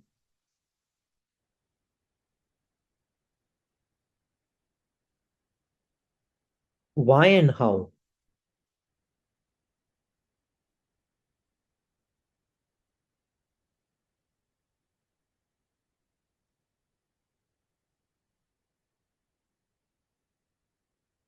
the advanced countries of the world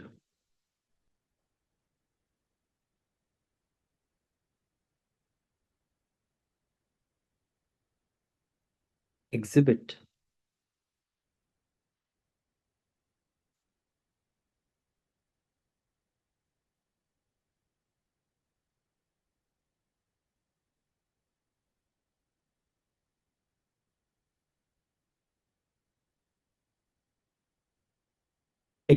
sustained economic growth, right? So Solow model solo model में क्या था कि जो टेक्नोलॉजिकल प्रोग्रेस था वो एग्जोजेनसली गिवन था। यहां पर उन्होंने क्या करा है कि जो टेक्नोलॉजिकल प्रोग्रेस है उसको भी एंडोजेनाइज करा है, ये बात करी हो। सो हम सबसे पहले तो एक इक्वेशन, प्रोडक्शन फंक्शन एज्यूम कर रहे हैं, y is equal to k to the power alpha ly to the power 1 minus alpha.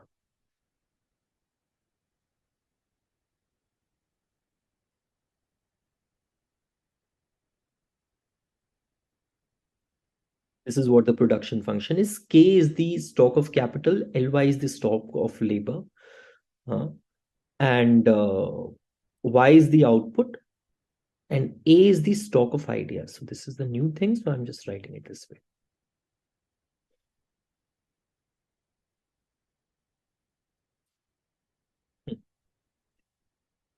Alpha is lying between 0 to 1. Right. So for a given level of A, this production function exhibits CRS.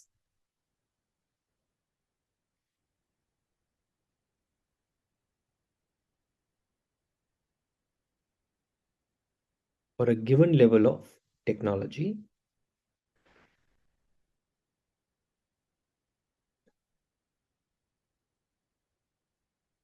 production function y is equal to k to the power alpha e ly to the power 1 minus alpha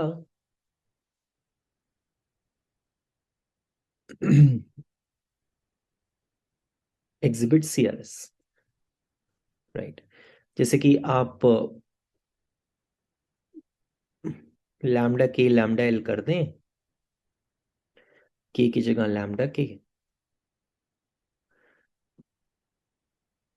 L की जगह L Y की जगह lambda L Y, this is there, right?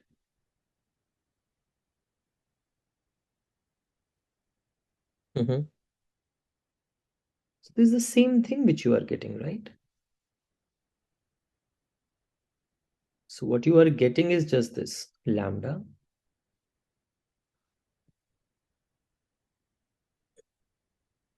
the power 1 minus alpha.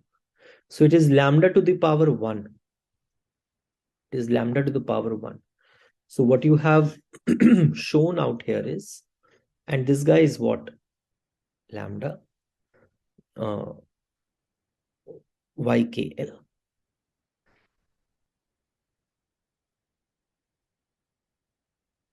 So by increasing capital and labor by lambda, you are getting lambda YKL. That is, it is almost like you are multiplying the initial output with lambda, right? So what you are getting is CRS. This is what the CRS definition. This is what the CRS definition. But you also have to understand, and this is the point where the model is differing from Solow, that when you are incorporating A also as an input to the production function, then this production function is going to exhibit increasing returns to scale. However,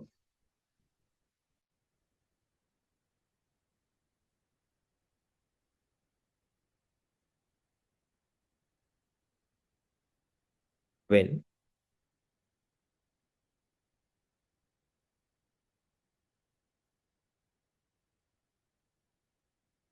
we recognize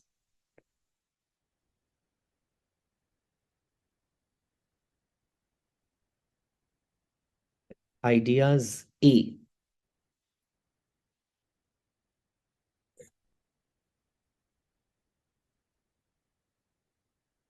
also input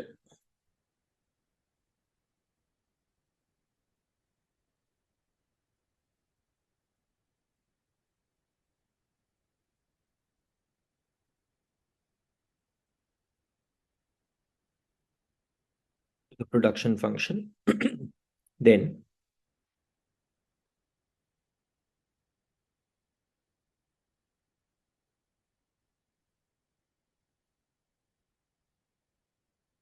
there are increasing returns to scale. So it is like कि अगर आप labour capital को double करेंगे तो output आपका double हो जाएगा, लेकिन अगर आप आइडियाज को भी डबल कर देंगे तो आपका आउटपुट मोर देन डबल हो जाएगा. So production function is going to exhibit increasing returns with respect to all three inputs: ideas, labor, capital.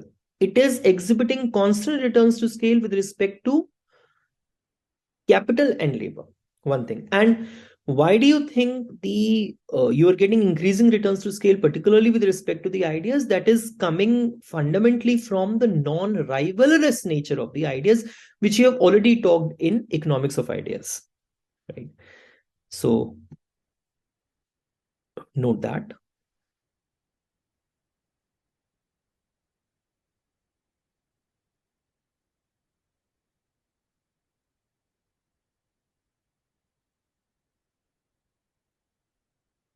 Presence of increasing returns to scale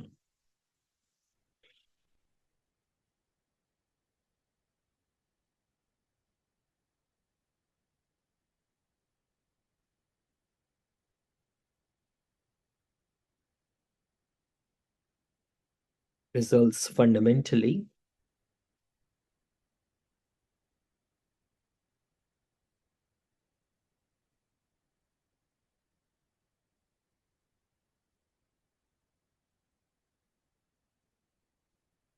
from the non-rivalrous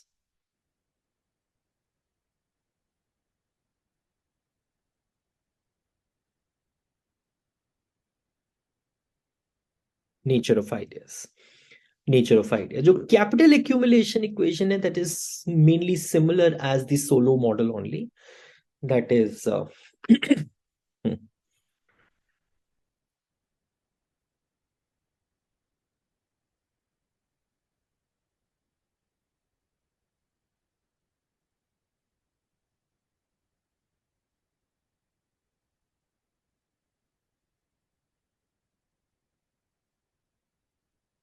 You have capital accumulation equation, which is K dot is SKY minus delta K.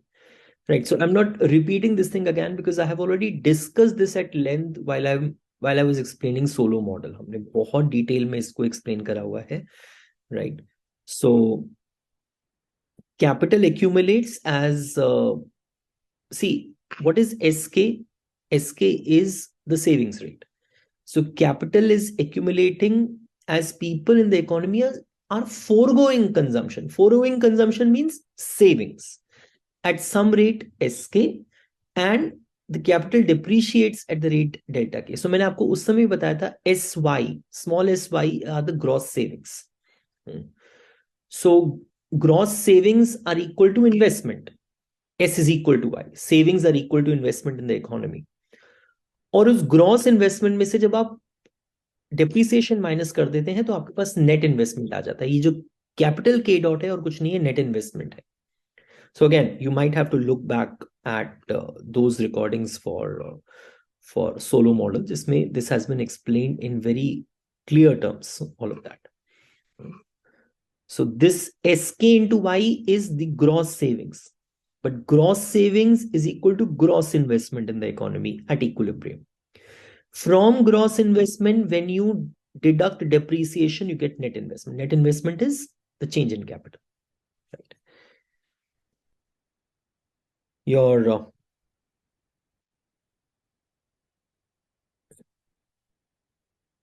labor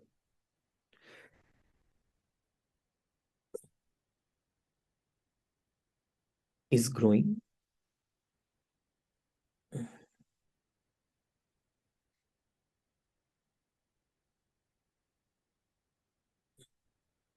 at some constant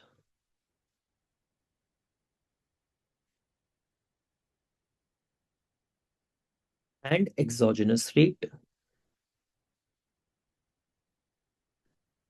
n, and some exogenous rate n.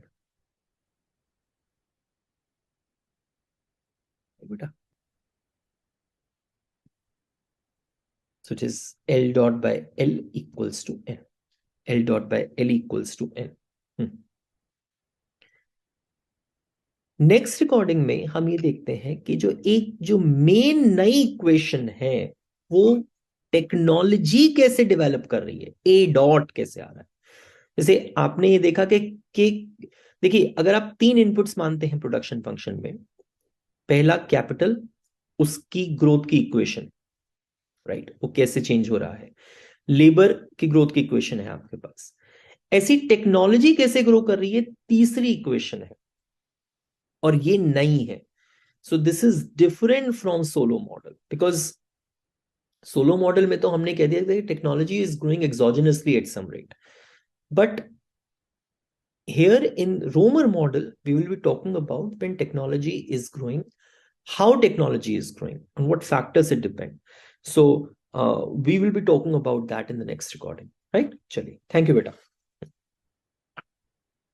We are taking the discussion further about the Romer model.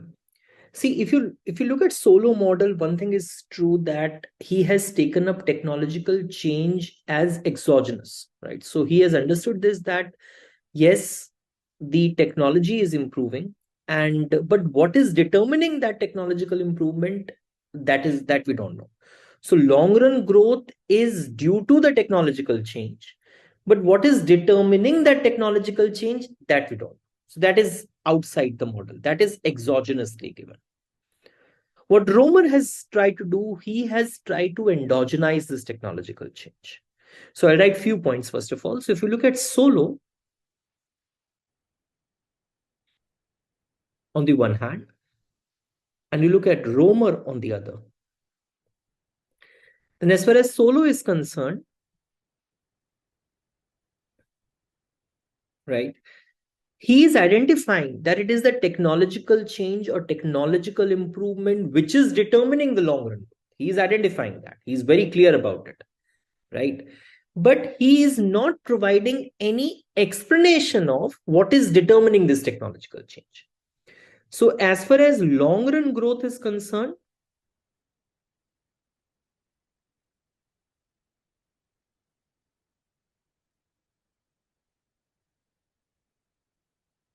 is determining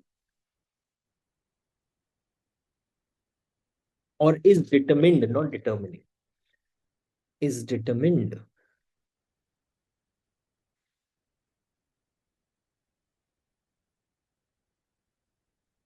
by technological change. But the problem is he has not explained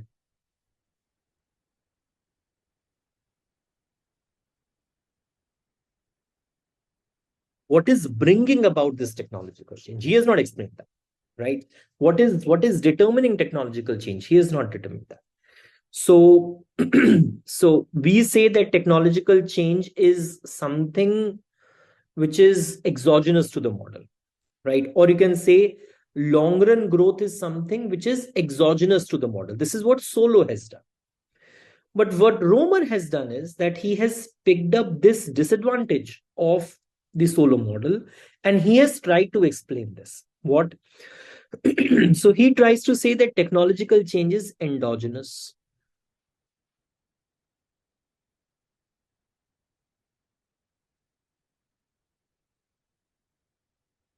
Technological change is endogenous, one thing. He is saying this that yes, Solow has done till this point, he has done completely correct that long run growth is going to be determined by technological change. But what Romer is saying that I'm going one step further. I am trying to explain what is determining this technological change, right? So what he has said is that he accepts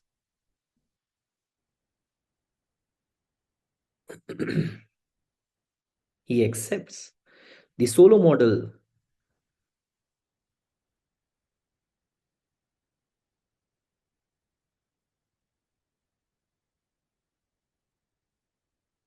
result that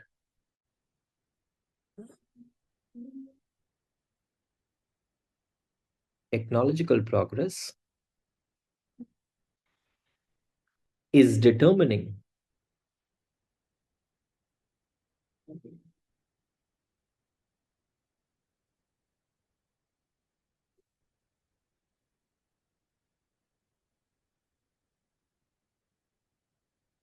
the long run growth in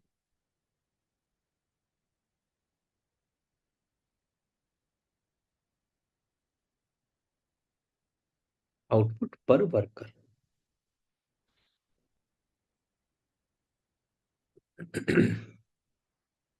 But the point is that he is trying to tell that what is determining this technological change. So Romer attempts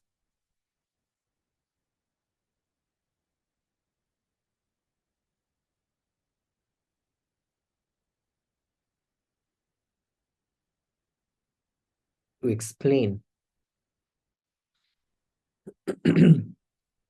what determines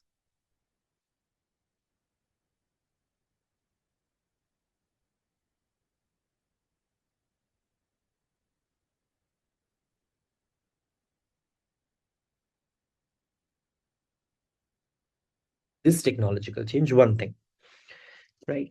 So what is this technology term? So I mean, he has said this. Okay, you look at this kind of production function. So y is equal to, there are labor force which is involved in the production of output y to the power 1 minus alpha, x1 to the power alpha plus x2 to the power alpha, and so on to xa to the power alpha, let's say, like this. So what is Ly? Ly is the number of workers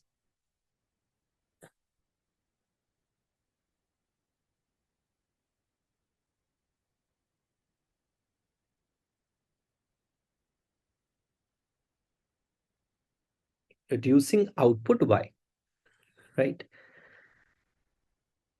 Xi is the different types of capital goods.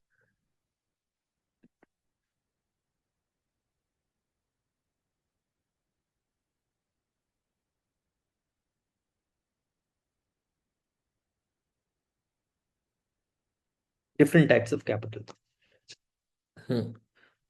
तो जो main बात यहाँ पे ये है कि जो diminishing marginal returns है वो पूरी की पूरी एग्रीगेट कैपिटल पे नहीं है, बट इंडिविजुअली एक एक एक एक कैपिटल गुड पे है, right? That is the main difference, right?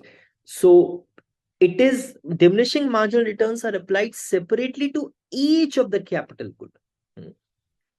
यहाँ तक लिखिए, note that.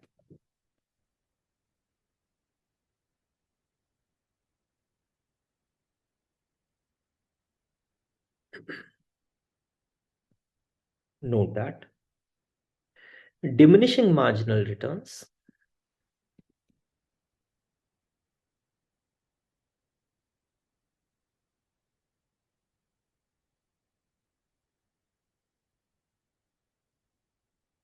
applies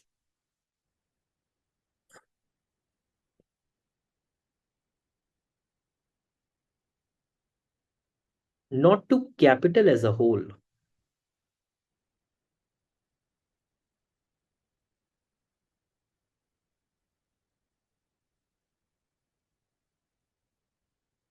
but separately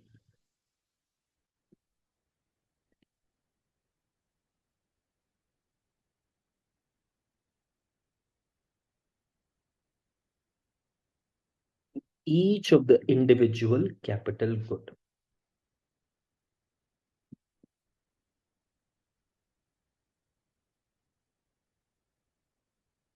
This is mainly becoming because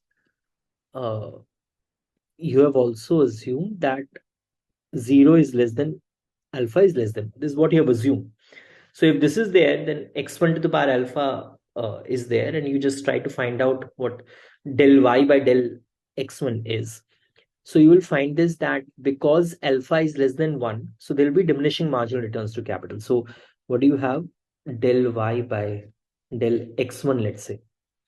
So this is going to be what? Ly to the power 1 minus alpha into alpha x1 to the power alpha minus 1, right? x1 to the power alpha minus 1.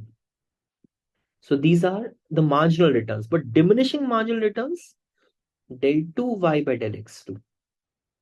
So it is alpha into alpha minus 1, x1 to the power alpha minus 2, ly to the power alpha minus 1 minus alpha. But alpha is lying between 0 to 1. So this guy is going to be positive. These are the marginal returns, right? These are the marginal returns to the marginal returns. These are diminishing marginal returns, the second derivative. And because alpha is less than 1, so this term is going to be negative, which is going to make this entire term to be negative. And that is the reason we have diminishing marginal returns applied separately to each of the capital good, right? So which you can also write, this thing you can write as Ly to the power 1 minus alpha summation of I starting from 1 to a xi, like this, xi to the power alpha, I'm sorry, xi to the power alpha. Now there are two cases. One case is when a is fixed.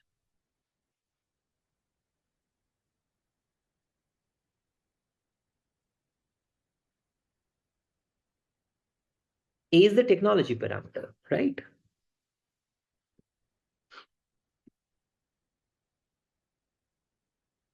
A is fixed. Other cases when A is not fixed. So it means that is also growth. It means that is also growth. So let's look at the first case first.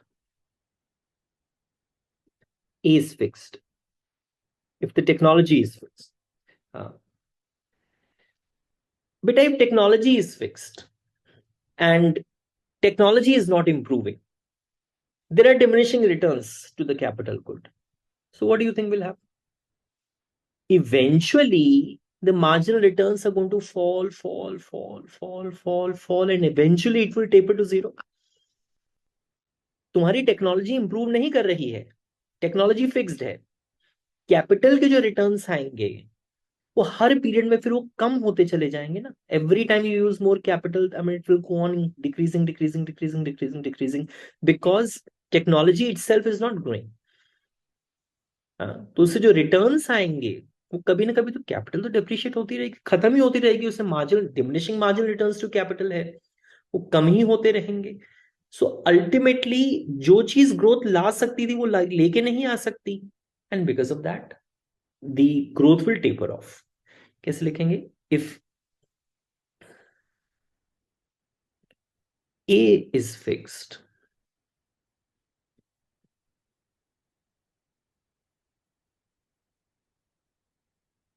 the pattern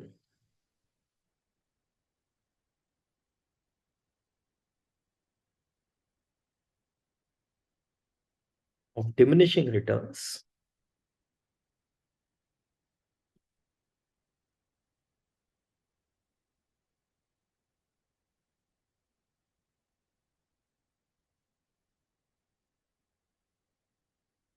of the separate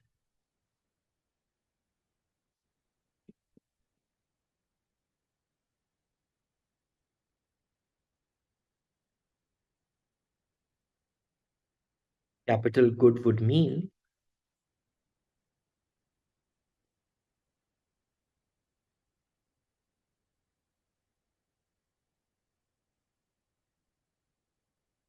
that the growth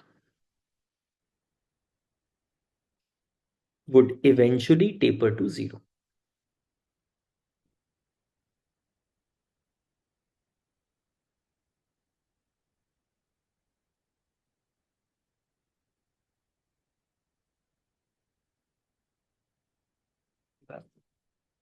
Would eventually taper off to zero. अब मान लेते हैं कि that A is not fixed. तुम्हारा A भी बढ़ रहा है, टेक्नोलॉजी इंप्रूव कर रही है, तो कुछ वर्कर्स होंगे जो कि इस R&D में लगे होंगे कि टेक्नोलॉजी कैसे इंप्रूव करें. There'll be some workers who will be involved in this kind of research that how technology should be improved. मान लेते हैं कि ऐसे वर्कर्स की जो संख्या है वो LA है. LA is the amount of workers which are engaged in research and development which is going to improve technology, right? उस रिसर्च एंड डेवलपमेंट की वजह से नए कैपिटल गुड्स पैदा होंगे, new capital goods would form. So they are involved in research and development. It will lead to the invention of new capital goods.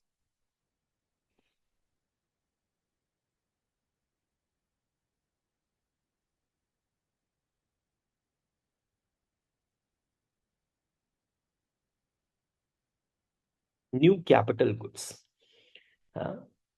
तो उन्होंने कहा कि अगर आप इस तरह की ग्रोथ ऑफ टेक्नोलॉजी देखते हैं तो A dot is the how technology is changing over time. A dot का मतलब क्या होता है? DA by D T.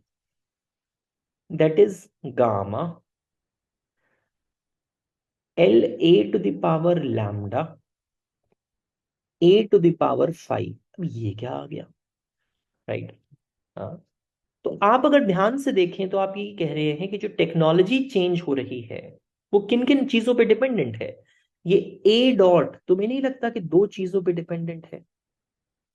ये इस बात पे डिपेंडेंट है कि नंबर ऑफ वर्कर्स कितने हैं जो कि इन्वॉल्व है R&D में नई कैपिटल गुड्स को इन्वेंट करने के लिए. जो ए डॉट है, A dot is nothing but, आप कह सकते हो this is instantaneous change in A.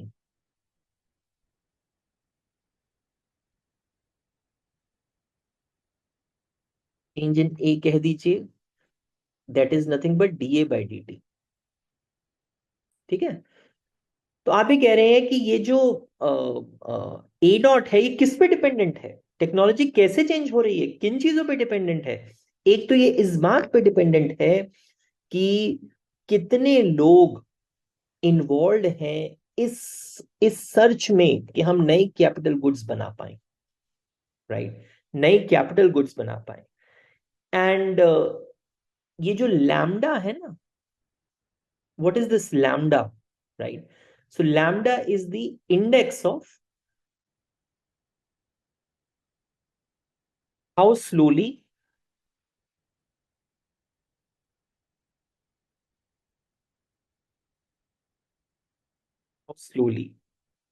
diminishing marginal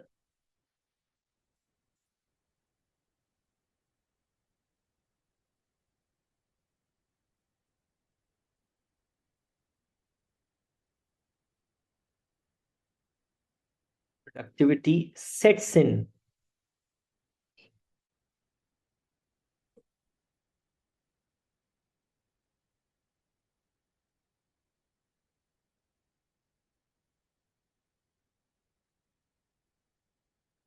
for researchers. खुद सोचिए आप कि ऐसा तो हो नहीं सकता कि वो हमेशा नए ही आइडियाज क्रिएट कर पाएंगे, तो कभी ना कभी तो ऐसा होगा ना कि उनके आइडियाज में भी डिमिनिशिंग मार्जिनल प्रोडक्टिविटी सेट होगी ही हो।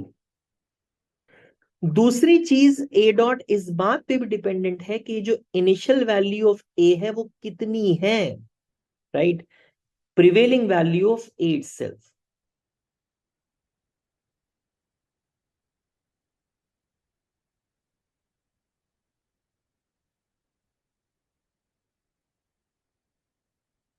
Prevailing value of A itself. आप खुद सोचिए, आप अगर कोई नई डिस्कवरी करते हैं तो क्या आपने ही करी है वो नई डिस्कवरी? आप क्या दूसरों के आइडियाज पे डिपेंडेंट नहीं थे? आपने दूसरों के आइडियाज को लिया और एक नए आइडिया को फॉर्म करा। न्यूटन ने जब जो अपने लॉस थे, ग्रेविटेशन के लॉस थे, उनके बारे में जब पता करा होगा, उनको पता नहीं कितना फायदा मिला होगा, लेकिन आने वाली जनरेशन्स को उस डिस्कवरी से बहुत फायदा मिला। और न्यूटन ने भी कोई नई चीज नहीं, मतलब उन्होंने भी और लोगों के आइडियाज को पढ़ा होगा and then he would have discovered, okay ऐसे हो सकता है। सो ऐसा नहीं है कि आइडियाज बिल्कुल बिल्कुल वैक्यूम से आ जाएंगे, वो भी प्रिवेलिंग आइडियाज पे ही डिपेंड करेंगे और उसके बाद आप नए आइडियाज को रूप देंगे। इसी को कहते हैं जाइंट शोल्डर्स इफेक्ट।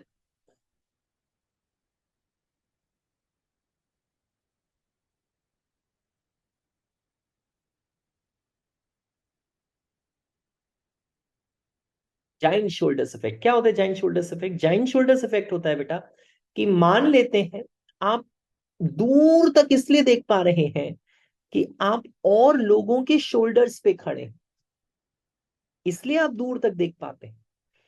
तो ये कह इस बात को यहां रखने का क्या अर्थ है कि आप उस नए आइडिया को इजाद कर पाए क्योंकि और लोगों ने उन आइडियाज पे काम कर लिया था, उसके बाद आपने उन आइडियाज को रिफाइन करा है।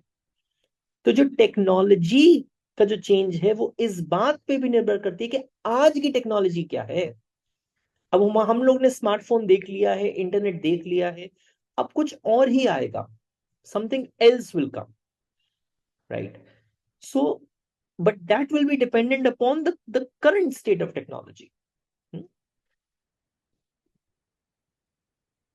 वो ये कहते हैं, रोमर कहते हैं कि मान लीजिए कि लोग रिसर्च कर रहे हैं, रिसर्च सेक्टर में कई लोग लगे भी हुए हैं नए आइडियाज को फॉर्म करने के लिए, but at the same time अगर ये इन नए लोगों को आप इंसेंटिवाइज नहीं करेंगे पैसे के टर्म्स में, प्रॉफिट के टर्म्स में, तो ये क्यों अपना टाइम लगाएंगे नए आइडियाज को सर्च करने में? ये क्यों अपना टाइम लगाएंगे कि टेक्नोलॉजी इंप्रूव करे, हमारा टेक्नोलॉजिकल प्रोडक्शन फ्रंटियर आगे की तरफ शिफ्ट करे? ये क्यों लगाएंगे टाइम, राइट? तो रूमर कहते हैं, वो ये कहते हैं कि research sector gets rewarded with patent. Patents मिलता है रिसर्च सेक्टर को। ये जो रिसर्च सेक्टर है ना बेटा, this research sector, it gets rewarded.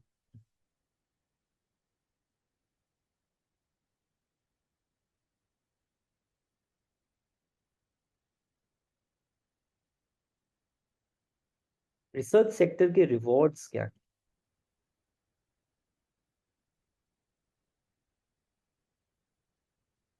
Patents.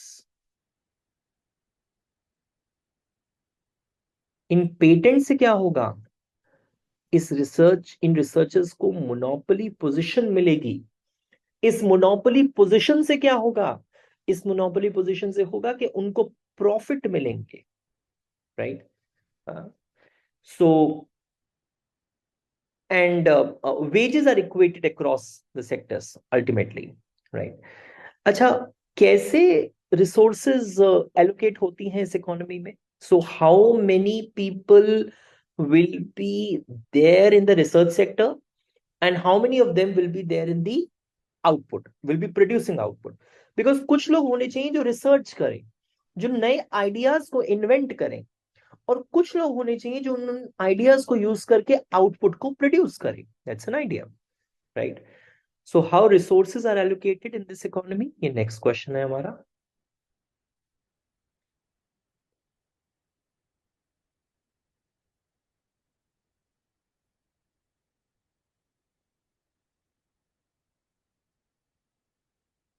और रिसोर्सेज आर एलोकेटेड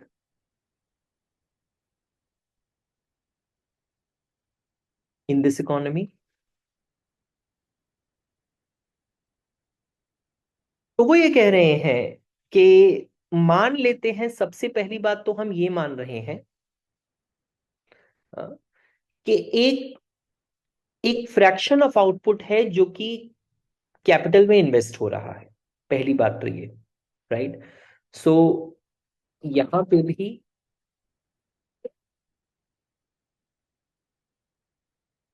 जो आउटपुट है वो कैपिटल में जाएगा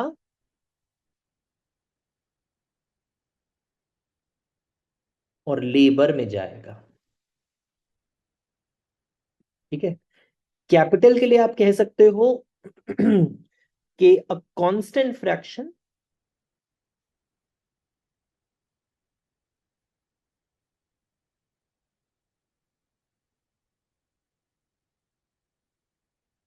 constant fraction of output is invested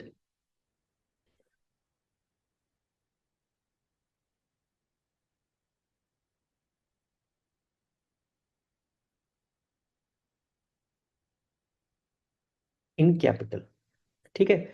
labour के लिए कह सकते हो कि कितने लोग लेबर के रिसर्च के सेक्टर में जाएंगे,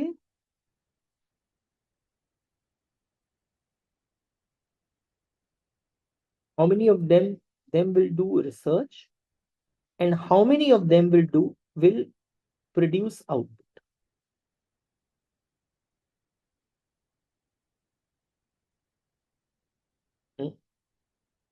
तो टोटल लेबर फोर्स मेरी इकोनॉमी में एल है, उस लेबर का constant fraction S R fraction जो है वो रिसर्च में जा रहा है। उस लेबर फोर्स का कांस्टेंट फ्रैक्शन रिसर्च में जा रहा है, और जो बचा हुआ फ्रैक्शन है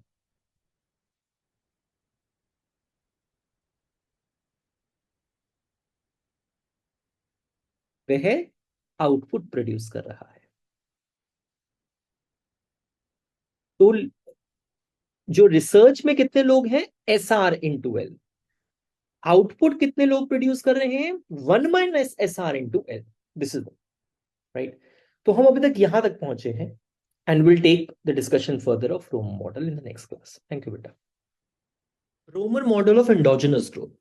Up until now, we have already seen that Romer model is endogenizing the technological growth. मतलब वो बता रहे हैं कि टेक्नोलॉजी क्यों और कैसे इंप्रूव कर रही है, क्या रीजंस हैं। सोलो मॉडल के अंदर जो टेक्नोलॉजिकल ग्रोथ थी वो एक्सोजेनसली गिवन थी।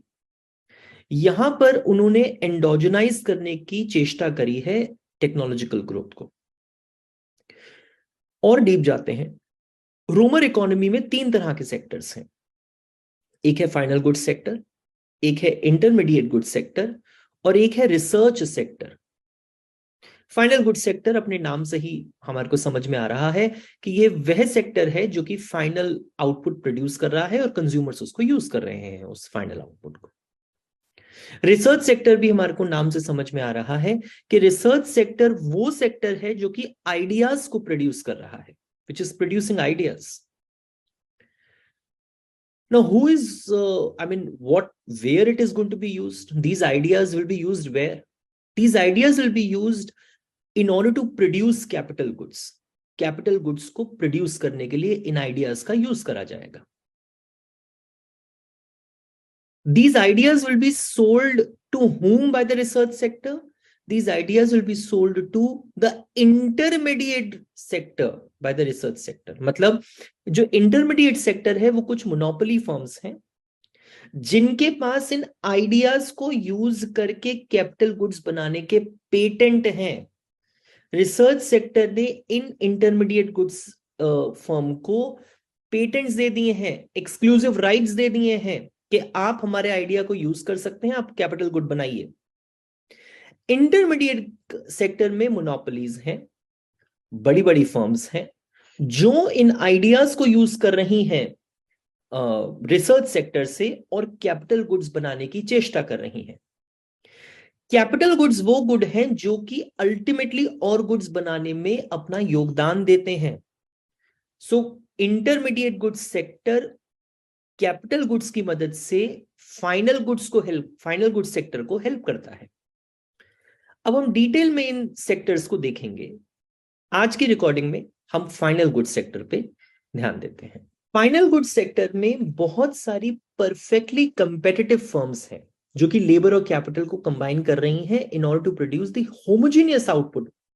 जो फाइनल गुड्स सेक्टर है वो एक ही तरीके का आउटपुट प्रोड्यूस कर रही है, उसमें कोई डिफरेंशिएशन नहीं है. ऐसा नहीं है कि कोई प्रोडक्ट डिफरेंशिएशन है, वो एक तरीके का होमोजेनियस आउटपुट वाई प्रोड्यूस कर रही है. देखिए हम किस तरह का प्रोडक्शन फंक्शन लिखने के आदी हैं. हम कुछ ऐसा प्रोडक्शन फंक्शन लिखते हैं जनरली, राइट? हम ऐसे ही लिखते हैं ना बेटा, we write it like this. यहां पर रोमर इस तरीके का प्रोडक्शन फंक्शन लिख रहे हैं. मैं समझाता हूं आपको. आई स्टार्टिंग और j starting from 1 to a x j to the power alpha. यहां पर वे ये कह रहे हैं कि ये जो x j y जो है वो तो output which is being produced है, ly है जो लेबर यूज हो रहा है in order to produce y. ये भी बात क्लियर आती है. ये जो x j है ये इंटरमीडिएट गुड्स हैं.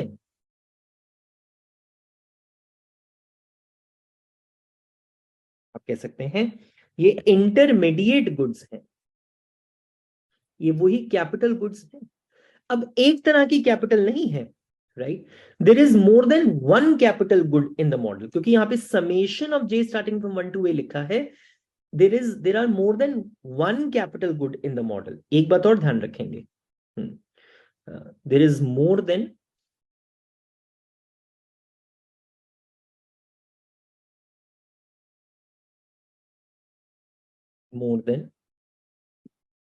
one capital good in the model.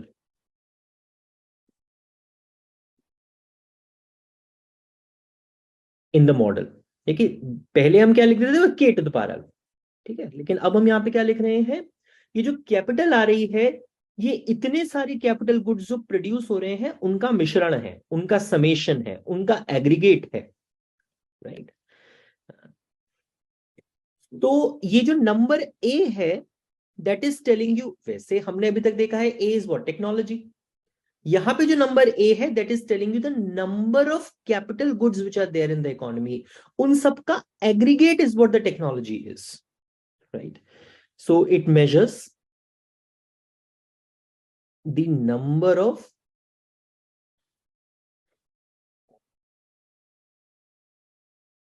Capital goods in the economy, right? Right. जो इन्वेंशंस हैं, जो आइडियाज हैं, वो ही इन कैपिटल गुड्स को बना रहे हैं. जो इन्वेंशंस हैं, जो आइडियाज हैं, वो ही इन कैपिटल गुड्स को बना रहे हैं. और यही कैपिटल गुड्स ही फाइनल गुड्स सेक्टर यूज कर रहा है कैपिटल की तरह से अपने आउटपुट को बनाने में। ये बात है, ठीक है। इस पॉइंट को लिखेंगे बेटा। यह जो प्रोडक्शन फंक्शन लिखा है आपने, आप इसको ऐसे भी तो लिख सकते हैं,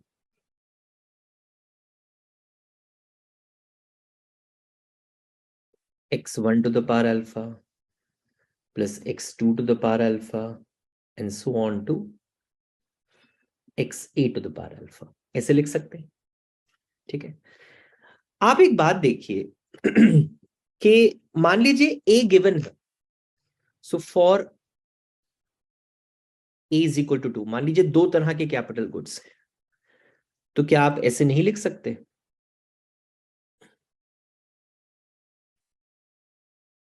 बिल्कुल लिख सकते हैं। तो कौन सी बड़ी बात बता दी हमने?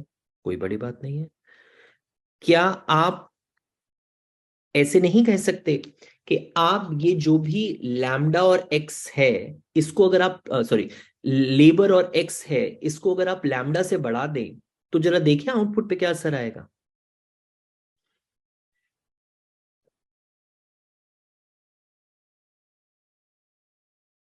जहां जहां पे भी एल वाई है वहां पे लैम्डा एल वाई कर दीजिए, जहां जहां पे भी x1 है वहां पे लैम्डा x1 कर दीजिए, जहां जहां पे भी x2 है वहां पे लैम्डा x2 कर दीजिए।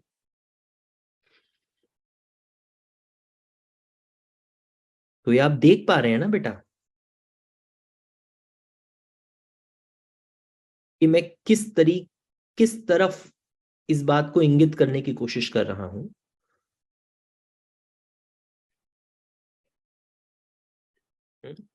Lambda to the power 1 minus alpha into lambda to the power alpha is what? Right? That is just lambda to the power 1.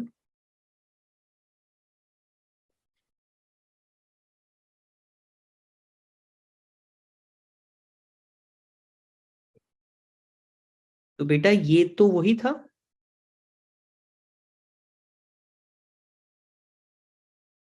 ये क्या चीज कहा जा रहा है कि अगर आपको नंबर ऑफ कैपिटल गुड्स पता है, इसका मतलब है for a given A, it means for a given A, अगर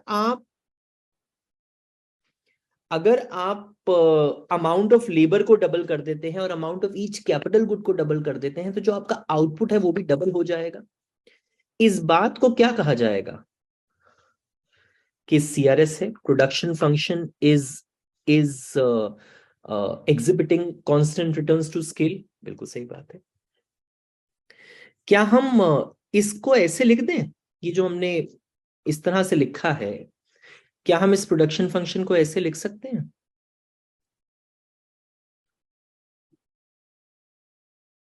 इंटेग्रल 0 to a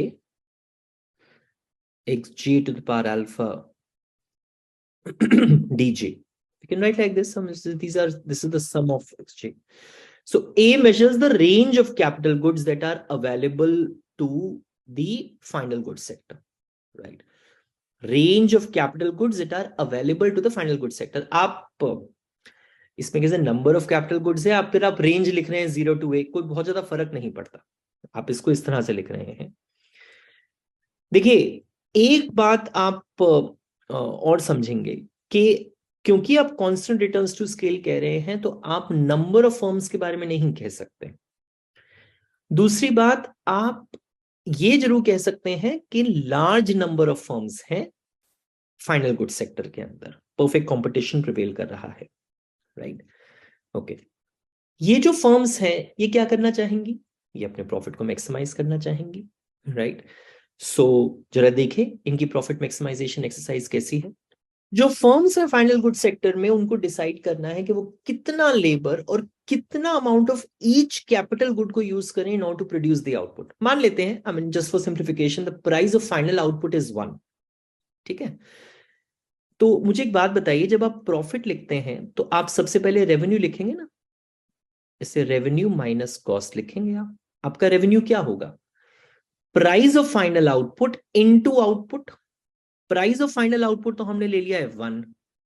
आउटपुट क्या है? आपका प्रोडक्शन फंक्शन। प्रोडक्शन फंक्शन आपने कैसे लिखा है? L Y to the power 1 minus alpha integral 0 to a xj to the power alpha dj। ये आपका रेवेन्यू है। कॉस्ट क्या है? दो तरह से कॉस्ट आ रही है, एक है लेबर की कॉस्ट और एक है कैपिटल गुड्स की कॉस्ट। आप कितना लेबर यूज कर रहे हैं? LY। किस प्राइस पे लेबर को यूज कर रहे हैं? W पे। तो ये तो हुई लेबर की कॉस्ट। हर एक कैपिटल गुड का जो प्राइस है वो PJ है। आप कितने कैपिटल गुड यूज कर रहे हैं? मतलब there are A capital goods which you are using. ठीक है, तो आप इसको कैसे लिखोगे? 0 integral 0 to a PJ XJ। कहने का तात्पर्य क्या? गुड 1 था, पहला कैपिटल गुड X1 था, उसका प्राइस P1 था। दूसरा कैपिटल गुड X2 था, उसका प्राइस P2 था, and so on and so fourth. सही बात। थोड़ा सा सिंप्लीफाई कर दो, राइट। आप चाहें तो इस स्टेप को लिखें, ना चाहें तो ना लिखें, आपको सिंप्लीफिकेशन के लिए लिख रहा हूं। For a is equal to 2, तो मैं इसको कैसे लिख सकता हूं? Ly to the power 1 minus alpha x1 to the power alpha plus x2 to the power alpha. ठीक है, देखिए आई मीन जब आप इंटीग्रल करते हो दूसरा आता है, लेकिन मैं इसको सिर्फ समझाने भर के लिए कह रहा हूं, इसको इस तरह से लिखा जा रहा है। ये क्या होता बेटा? P1 x1 plus P2 x2 plus P2 x2। तो आप क्या क्या करेंगे? आप सबसे पहले तो यह पता करेंगे ना कि आपको कितना लेबर यूज करना है, how much of labour you will have to use, right? So how much of labor you have to use, it depends upon that is del pi by del Ly. So it is 1 minus alpha Ly to the power 1 minus alpha into minus 1, right? And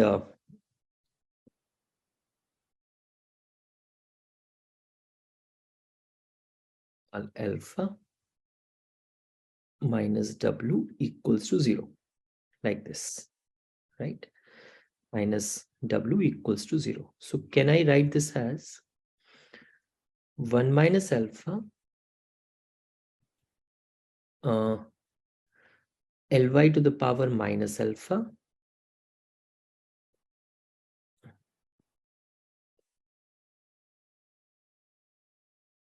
is equal to W, right? Is equal to W. Okay. Can I write this as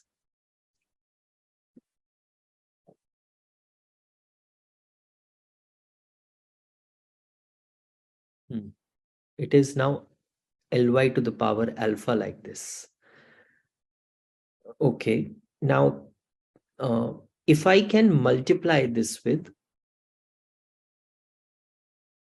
so I can multiply both numerator denominator by L to the power 1 minus alpha, right?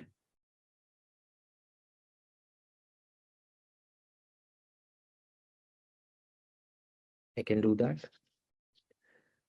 So denominator becomes what? Just Ly now.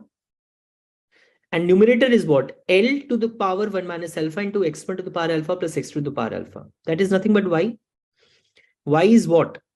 This guy, Ly to the power 1 minus alpha into x1 to the power alpha plus x2 to the power alpha.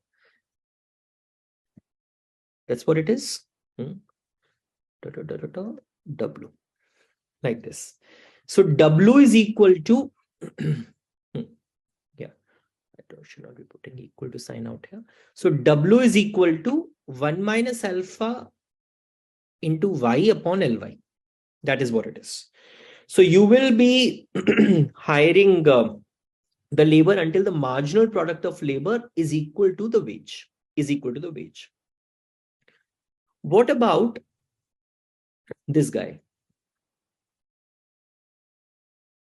del pi by del x1, del pi by del x1, right? So what do I have? So I have x1 out here, I have x1 out here. Okay, so I can write this as Ly to the power 1 minus alpha into alpha x1 to the power alpha minus 1 minus p1 equals to 0, minus p1 equals to 0. You with me? So I can straight away write this as p1 equals to your alpha Ly to the power x, this thing to the power alpha minus 1, or for any j, I can write this as pj equals to alpha Ly to the power alpha minus 1 xj to the power alpha minus 1, like this.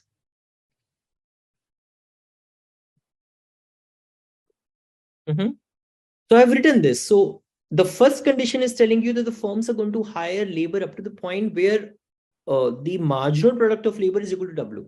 Second condition says that firm is going to hire each capital good up until the point where the marginal product of each capital good is equal to its respective rental rate, right? Rental price PJ. Okay, so after this, we'll be starting with the intermediate goods sector, which we'll be doing in the next class, right? Thank you, Beta. So let us now take the discussion further about the intermediate sector in the Romer model. So we have already seen the final goods sector. Now we are looking at the intermediate sector. So intermediate sector किन चीजों को consist करता है? Intermediate sector में वो monopolist हैं जो कि इन कैपिटल गुड्स को बनाएंगे. नेचुरली ये capital goods final goods sector के फर्म्स को बेचे जाएंगे और फिर वो अल्टीमेट कंज्यूमर्स को बेचेंगे. मोनोपोलिस्ट्स ने पेटेंट्स के द्वारा रिसर्च सेक्टर से इन कैपिटल गुड्स को बनाने की जो भी रिसर्च है या जो भी टेक्निक है उसको खरीद लिया है. इनके पास ये पेटेंट्स हैं, ये बनाएंगे. सो पहली बात तो ये कि इंटरमीडिएट सेक्टर में कौन कंसिस्ट कर रहा है? ये मोनोपोलिस्ट कंसिस्ट कर रहे हैं जो कि इन कैपिटल गुड्स को बनाएंगे और बाद में इनको फाइनल गुड्स सेक्टर को बेचा जाएगा और final goods sector ultimately ultimate consumer को बेचेगा. पहली बात तो ये. हर एक कैपिटल गुड को बनाने के लिए एक मोनोपोली फर्म है. उस मोनोपोली फर्म ने पेटेंट्स को खरीद लिया है. इन पेटेंट्स को खरीदने के बाद उनको इन गुड्स को बनाने की टेक्निक पता चल गई है और वो ये कैपिटल गुड्स को बना रहे हैं, ये कहा गया है यहां पे. दैट इज इस पर्टिकुलर पॉइंट में. फिर दूसरा, what is the output with which each monopolist firm is selling? भाई कैपिटल गुड बेच रहे हैं. जैसे x1 x2 x3 and so on to xj, ये सारी की सारी जो मोनोपोलिस्ट फर्म है ये क्या बेच रही हैं? ये कैपिटल गुड को बेच रही हैं. ये कैपिटल गुड को बेच रही हैं xj. ये कैपिटल गुड बना रही है और इन कैपिटल गुड्स का डिमांड फंक्शन भी गिवन है आपको, विच इज pj xj. फिर दूसरी बात, इन मोनोपोलिस्ट फर्म की कॉस्ट क्या है? दो तरह की कॉस्ट है, एक फिक्स कॉस्ट है, एक मार्जिनल कॉस्ट है. फिक्स कॉस्ट तो वो है कि भैया वो जो हमने खरीद लिया है, पेटेंट खरीदा है ना रिसर्च की फर्म से, तो उनको बाय करने के लिए हमने कुछ पैसा दिया होगा. So that is what it is. So that is what the fix cost is. Marginal cost is, अब वो जो रॉ कैपिटल हमने खरीदी है रिसर्च के रूप में जो भी, उसको कैपिटल गुड के रूप में प्रोड्यूस करने के लिए जो मार्जिनल कॉस्ट लग रही है वो आर है. That is what the marginal cost. हर एक यूनिट को प्रोड्यूस करने की, हर एक कैपिटल गुड के यूनिट को प्रोड्यूस करने की कॉस्ट क्या है? आर है. ये तरीका है. This is what the intermediate goods sector is looking like, right. तो भैया जो प्रॉफिट मैक्सिमाइजेशन है इंटरमीडिएट फर्म का वो कैसा दिखाई देगा? कोई एक फर्म पाई जे एक्स जे कोई एक फर्म पाई जे एक्स जे है, सॉरी एक फर्म जे है, उसका प्रॉफिट क्या होगा? पाई जे. वो क्या होगा? price of the intermediate good into the quantity of intermediate good, that is what the revenue, minus R, which is the marginal cost, into the quantity produced of the intermediate good minus fixed cost, लेकिन वो profit maximization में चला जाएगा. We don't have to consider that. अब इसमें जो J subscript हटा रहा हूं मैं, right? So I'm just writing this like this, right? तो मुझे ये मैक्सिमाइज करना है in terms of x. So बस कर लीजिए बेटा, कितना x प्रोड्यूस करूं कि मेरा प्रॉफिट मैक्सिमाइज हो जाए. First function as it is into derivative of second with respect to x is 1 plus second function as it is into derivative of first with respect to x is p dash x minus r is equal to 0. minus r is equal to 0. अब ये भी मैं इसको simply लिख रहा हूं, that is p plus xp dash x is equal to r. I can write like this, and I can then divide both the sides by p. So once I divide both the sides by p, I get x p dash x upon p is equal to r by p. ठीक है बेटा, is equal to r by p. तो अगर मुझे यहां से p के terms में लिखना है, so if I want to write this in terms, अगर मैं इसका रेसिप्रोकल ले लेता हूं तो ये आ जाएगा.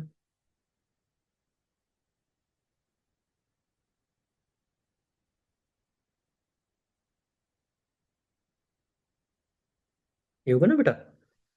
तो what is p going to look like? What is p going to look like? It will be 1 plus p dash x upon p into x into r. ये तुम्हें कुछ याद है? In the last class we have derived this. Pj is equal to alpha ly to the power 1 minus alpha xj to the power alpha minus 1. So this is that firms, they are going to rent capital goods until the marginal product of each of the capital good is equal to the price pj. ठीक है, इसी बात को हम जरा यहाँ पे लिख रहे हैं बिकॉज हमारे को इसकी जरूरत है बेटा. So I can write pj as, so this is from the earlier part, right? So if you have not seen that recording, पहले तो आपको वो recording देख लेनी चाहिए, then only all of this will make sense to you. xj to the power alpha minus 1. I'm getting rid of these subscripts.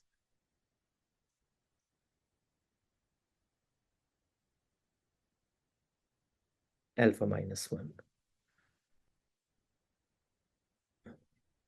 So del p by del x will look like what? Alpha ly to the power 1 minus alpha, alpha minus 1, x to the power alpha minus 1 minus 1 is alpha minus 2, right? So I can just write this as alpha minus 1 ly to the power alpha minus 1 minus alpha x to the power alpha minus 2, right? This is what my del p by del x is. Or in other words, this is p dash, this p dash x. Can I multiply this with x by p?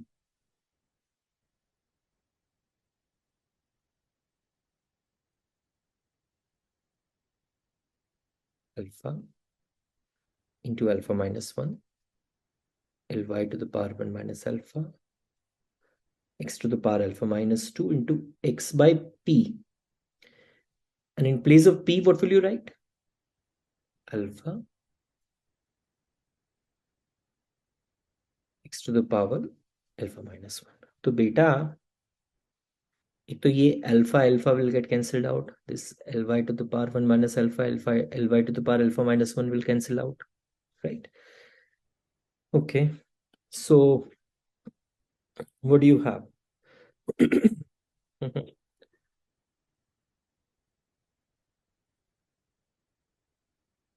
So this thing will look like alpha minus 1 into x to the power alpha minus 1 into x. That is your power is going to get added, and this will become alpha minus 1 then upon alpha minus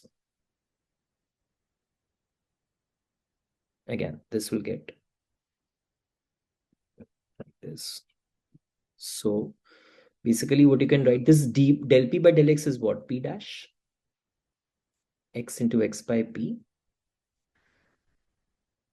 is equal to alpha minus 1 is equal to alpha minus 1. So what do you have? You have just written p as what? 1 upon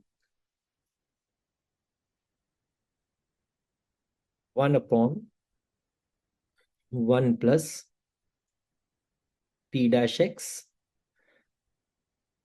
by p into r. So in place of p dash x into x by p, I can just write what?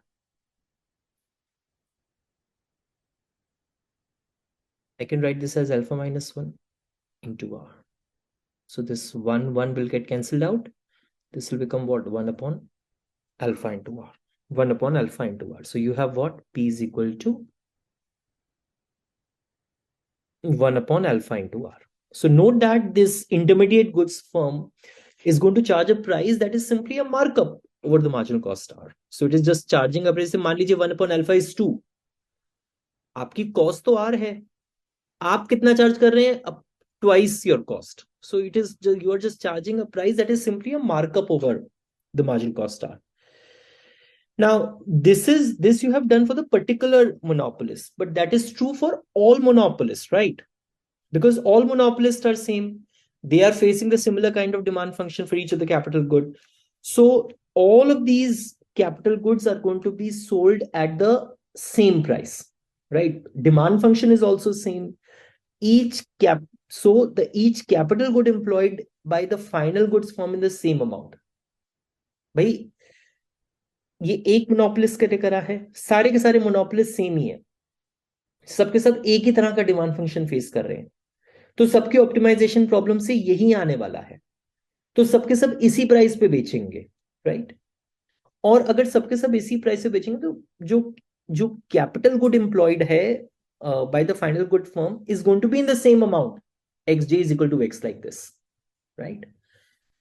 और क्योंकि हर capital good firm same price पे बेच रही है, same amount बेच रही है, तो हर कैपिटल गुड फर्म का प्रॉफिट भी सेम होगा, हर कैपिटल गुड फर्म का प्रॉफिट भी सेम होगा, right? That is one thing.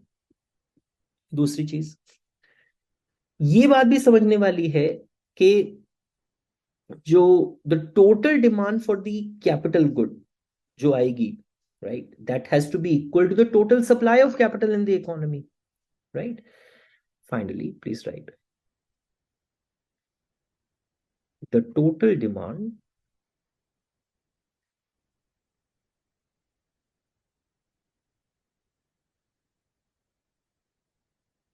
for capital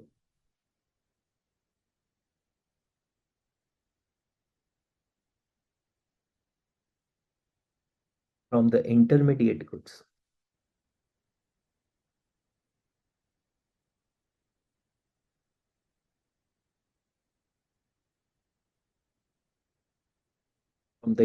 good firms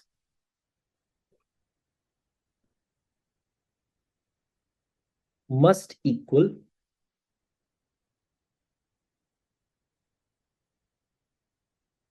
to the total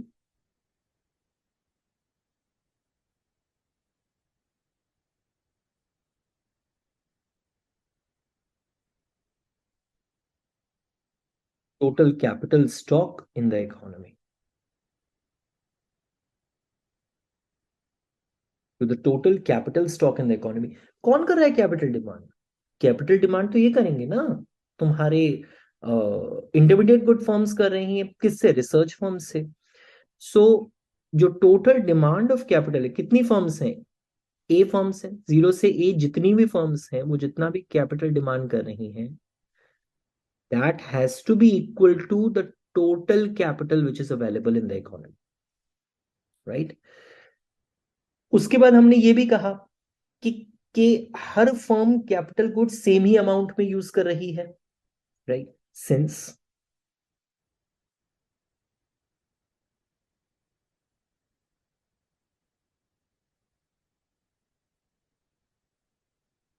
The capital goods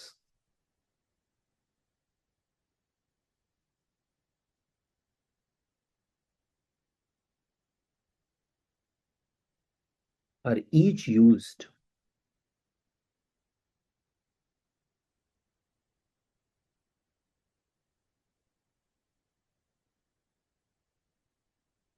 in the same amount x, right?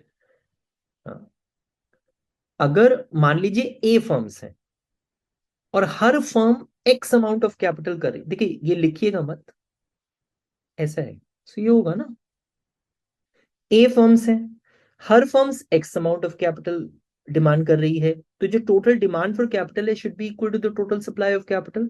So what is the demand for capital equal to then K upon A, right? Right. अब फिर से final goods के production function पे जाइए. ये बात ध्यान रखेंगे कि जो हर फर्म जो भी कैपिटल गुड यूज कर रही है that is the same amount, right? चलिए, the final goods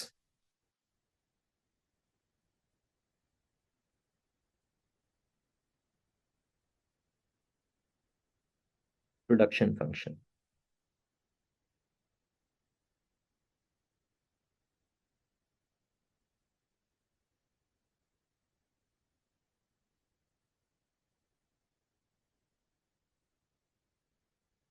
can be rewritten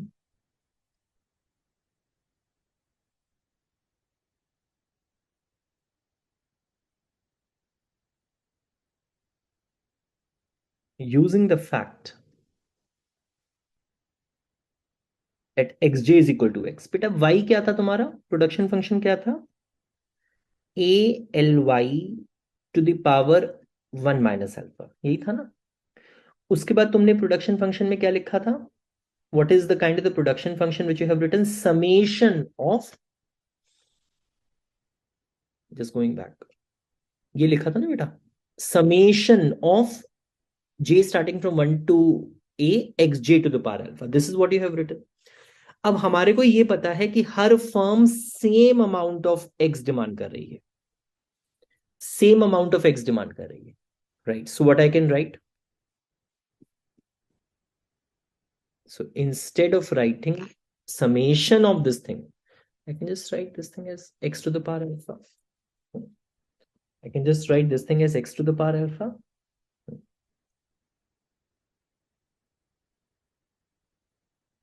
And what is x to the power alpha?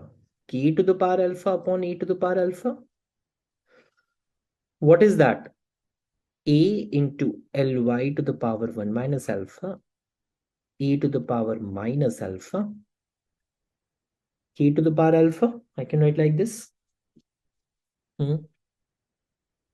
I can write like this. So I can write like this: ly to the power 1 minus alpha, e to the power 1 minus alpha, k to the power alpha, right? So can't I write like this? A into ly to the power 1 minus alpha, to the power 1 minus alpha, right? So this is the final goods production function, right? And it is generating the same aggregate production function which we have been using throughout. So this is the production technology for the final goods sector. तो same ही तो आ गया बेटा जो तुमने जिस तरह का production function लिखा था पहले. So this is the production technology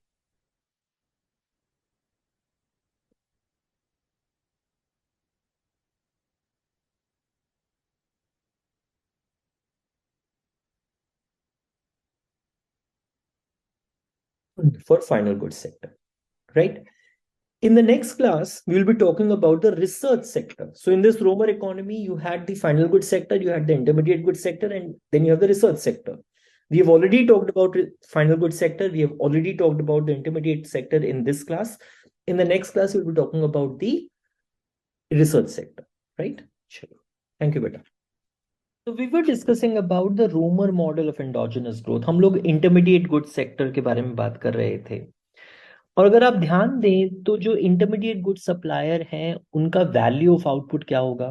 कितनी फर्म्स, कोई भी एक सप्लायर है वो एक्स जे प्रोड्यूस कर रहा है, किस प्राइस पे प्रोड्यूस कर रहा है? पीजे पे कर रहा है, तो जो वैल्यू ऑफ आउटपुट है वो क्या है? पीजे एक्स जे, राइट? कुछ पॉइंट्स लिखेंगे बेटा, ये लिख लिख के ही समझ में आएगा अच्छी तरीके से। So let's write along side, note that.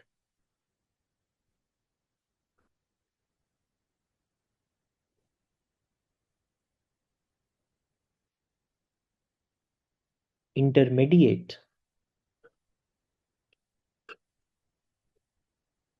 Goods supplier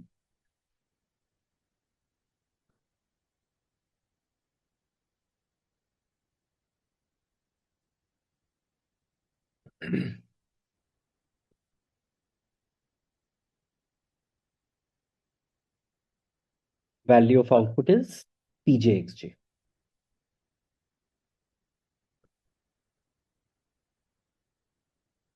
is pjxj। इसमें से कितना अमाउंट, इस वैल्यू ऑफ आउटपुट में से जो उनका रेवेन्यू भी है, इसमें से कितना अमाउंट वो कैपिटल गुड्स को बाय करने में लगा देते हैं, right? How much?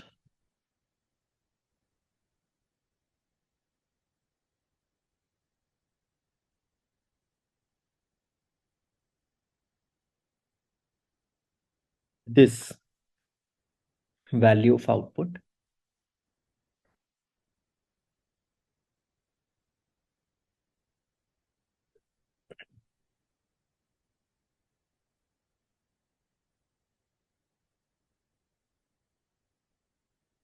is being used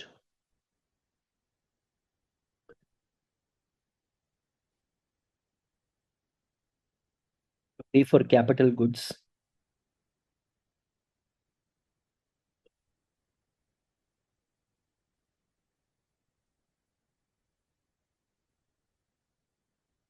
xj है। xj is the capital good, हर कैपिटल गुड का प्राइस क्या है? R, R x j. तो वो पैसा कितना लगा रहे हैं कैपिटल गुड्स पे? R x j. वो कमा कितना रहे हैं? Pj x j, right? So it is R upon pj. देखिए ये सारी के सारी जो भी रिकॉर्डिंग्स हैं रूमर मॉडल की, सारी एक दूसरे से कनेक्टेड हैं। आपको पहले पार्ट्स देखने ही होंगे, then only it will make sense. अगर आप ध्यान दें तो आप इस कंडीशन तक पहुंच पाए थे बेटा last time. You were able to reach till this particular point, your alpha P equals to R. आप इधर तक पहुंचे थे, मैंने इसमें सबस्क्रिप्ट नहीं लिखा था pj. So it is alpha P equals to R. ये प्रॉफिट मैक्सिमाइजिंग कंडीशन थी इंटरमीडिएट गुड्स सप्लायर्स की।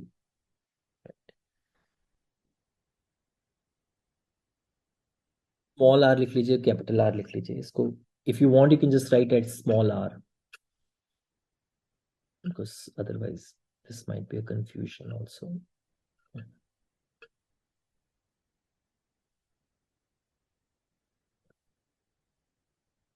Right.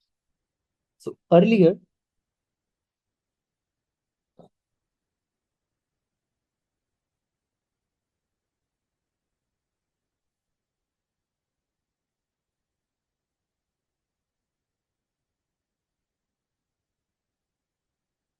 we have derived the equilibrium profit maximizing condition.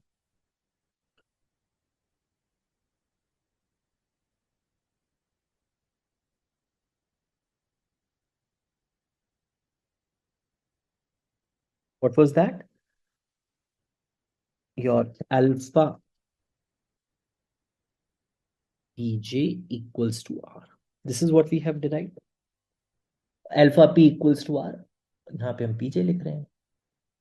So pj is r upon alpha. pj is r upon alpha. इसको r pj को कैसे लिखोगे फिर? How would you write r upon pj? That is nothing but pj की जगह you can write r upon, sorry, you can write r upon alpha. So that is equal to alpha. At the profit maximisation. So इसका मतलब क्या है कि जो intermediate goods firms हैं वो alpha proportion of their revenues को capital goods पे खर्च करती हैं, तो जो बचा हुआ है वो अपने पास रखती हैं प्रॉफिट के तरीके से। Please right. So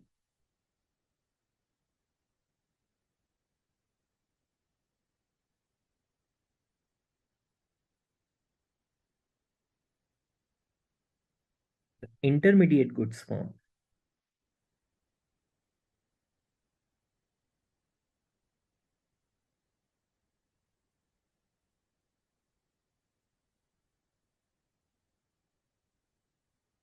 spend alpha proportion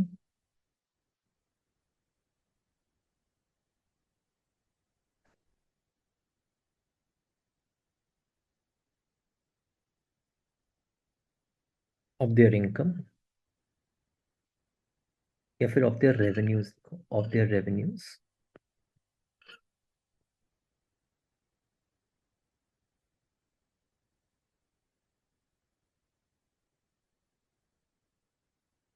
on capital goods।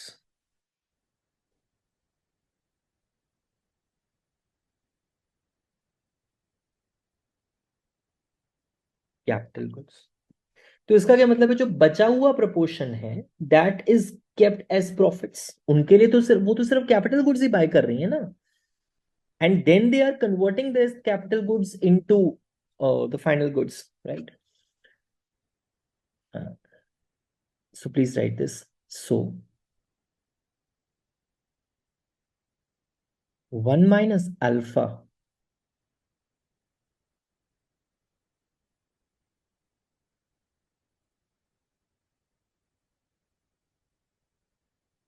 proportion of their revenues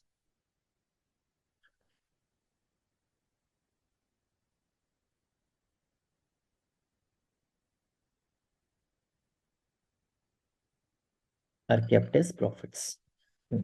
तो अगर मान लेते हैं कि जो अल्फा वाई है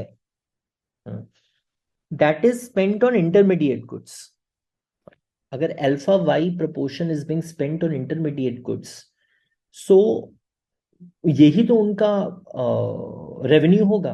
अगर फाइनल गुड्स वाली फर्म जो है वो अल्फा वाई खर्च करती हैं इंटरमीडिएट गुड्स के ऊपर, तो यही इंटरमीडिएट गुड्स का रेवेन्यू है।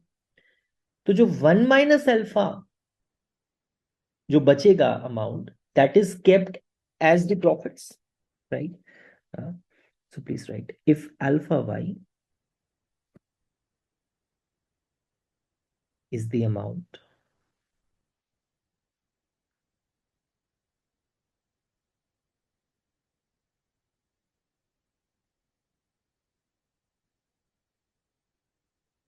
spent or spend on intermediate goods,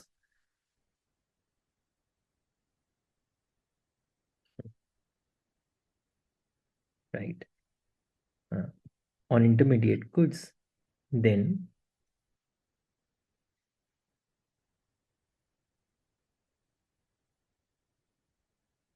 alpha y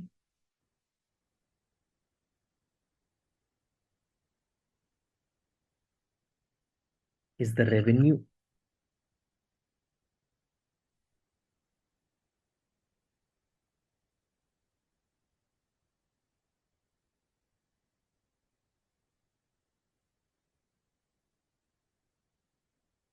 is the revenue of the intermediate firms, right। उसका अगर 1 minus alpha part is been kept as the profits, right. If 1 minus alpha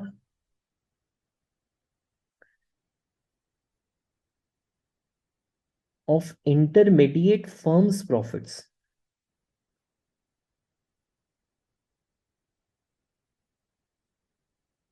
firms revenue कहो,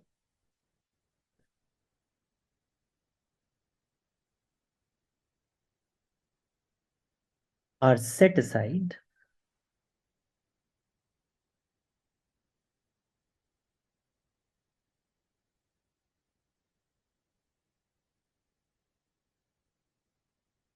of profits.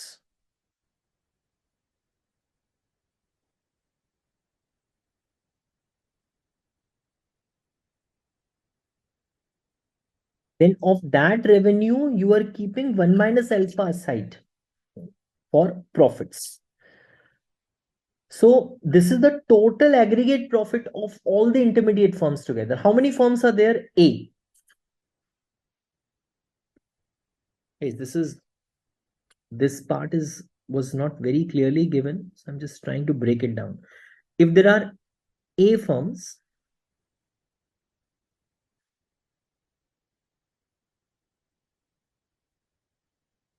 A intermediate goods firms.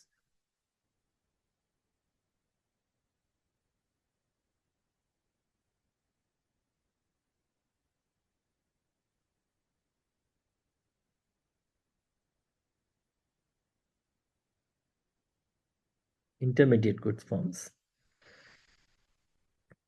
Then what is the profit of one particular firm? So the profit of the all firms together is 1 minus alpha alpha y. Profit of one particular firm would be pi upon the number of intermediate firms. That is pi upon A. Right? So if there are A firms, the profit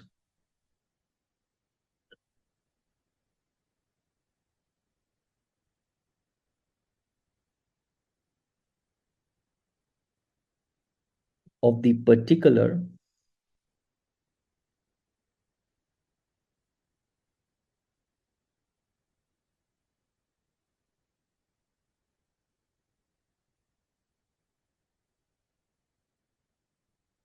firm is pi j, which is you just divide this profit by number of firms. Right, beta? Right. So from here, what you know is that the profit of the particular firm is the function of y upon A, right? Is proportional to y upon A. And we will be using this particular point when we'll be writing about the research sector. Please write this.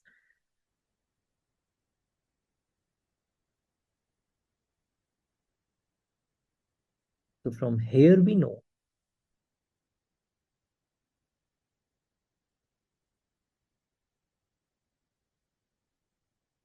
that profit of the particular firm, profit of the particular firm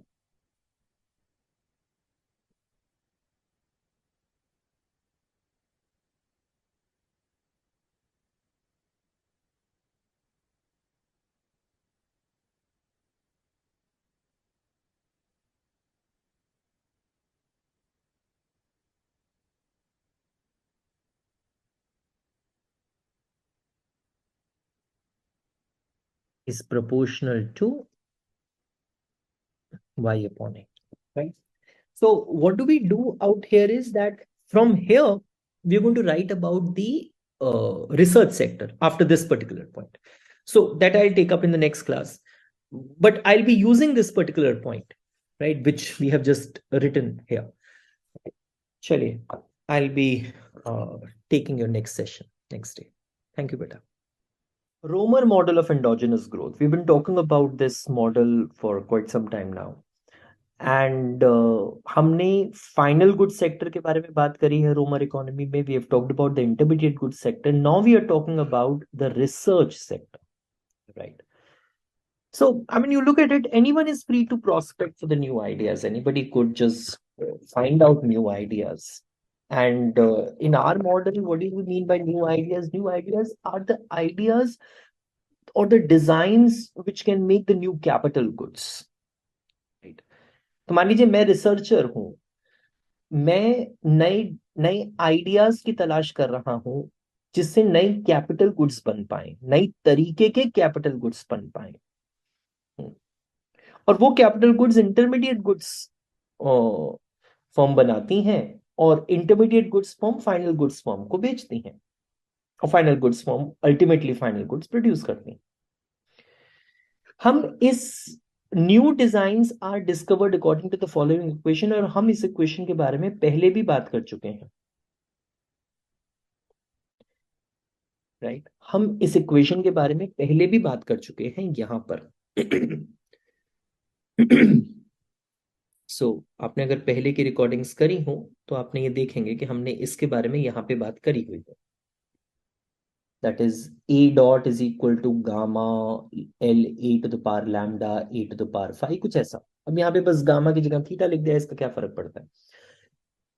A dot is the instantaneous change in A, right. ये जो technology, जो endogenous technology है, that is the instantaneous change in A. और L A is the proportion of labour force which is engaged in finding out new ideas, which is engaged in research, right? Lambda मान लेते हैं कि उसकी productivity है। Lambda is the productivity of the labour force which is engaged in research, and lambda is lying between 0 to 1, so it is less than 1. So ultimately diminishing marginal productivity set in होगी वहां पे भी, researchers के लिए भी।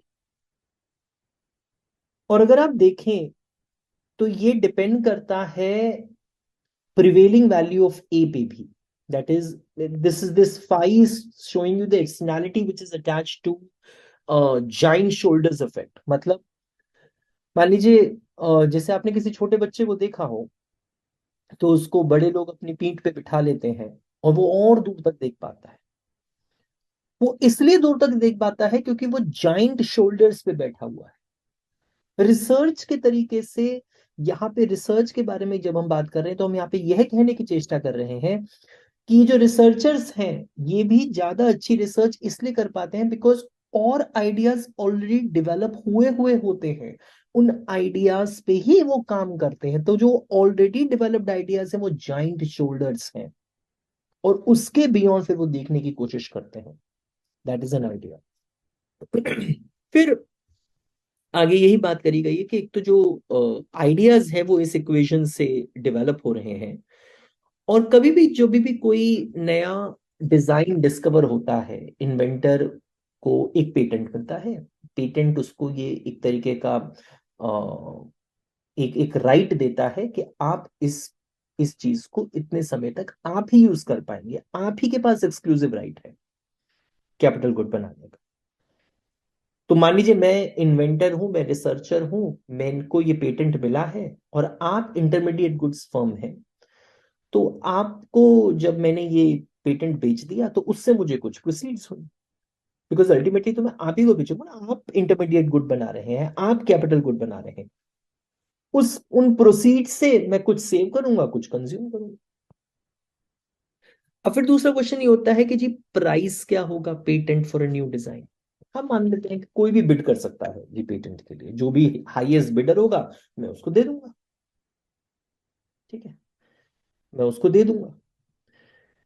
अब एक बात देखिए, मान लीजिए मैं कुछ एक तरीके का पेटेंट का कुछ प्राइस है जो मेरे अपने दिमाग में है, और जब आप बिड करेंगे प्राइस को, आप उस प्राइस पे खरीदना चाहेंगे मुझसे।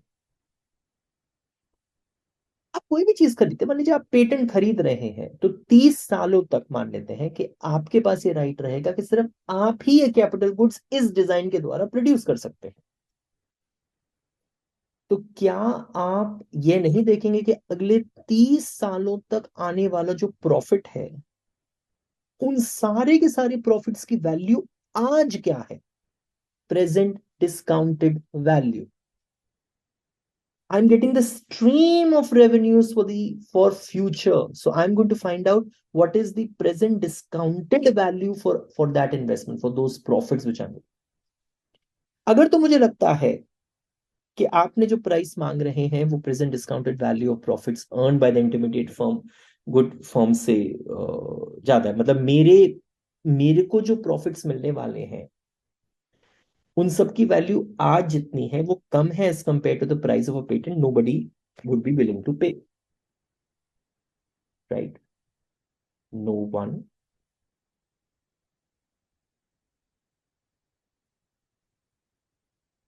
would be willing to pay. मान लीजिए price of a patent is less than the present discounted value the profits earn by the intermediate good firm. आप इंटरमीडिएट गुड फर्म है, आपने सोच लिया कि भैया इन सारे प्रॉफिट्स की वैल्यू आज जितनी है वो कहीं गुना ज्यादा है as compare to the price जो मांग रहा है, तो somebody else will bid higher. No, someone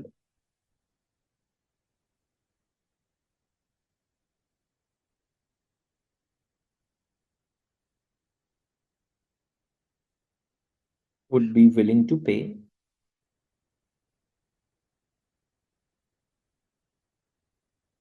higher.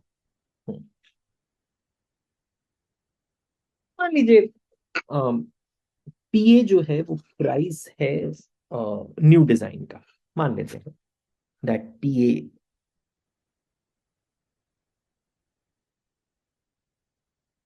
is the price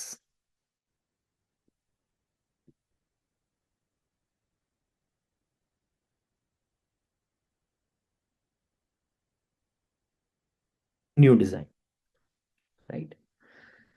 तो बेटा हमारे पास दो तरह के ऑप्शंस रहेंगे ना।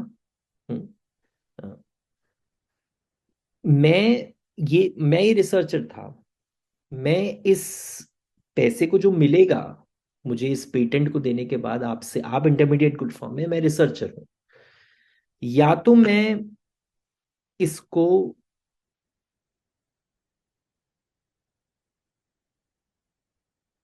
ये is the price of a new design, ठीक है आपके पास, आप चलिए आपके एंगल से सोचते हैं, आप इंटरमीडिएट गुड फॉर्म है, आपसे ये प्राइस पीए मांगा जा रहा है, तो इसका मतलब है कि इतना पैसा आपके पास है, आपके पास दो ऑप्शंस हैं,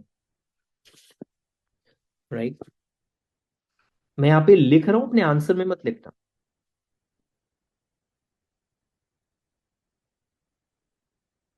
Please don't write it from in your answer. Think from the point of view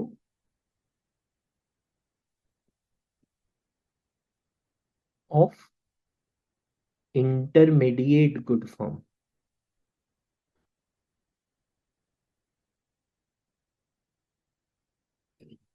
मैं आपसे प्राइस पीए मांग रहा हूं, आपके पास ये पैसा पड़ा हुआ है, आप इस पैसे को बैंक में भी रख सकते हैं और आप उस पर इंटरेस्ट कमा सकते हैं। सो पीए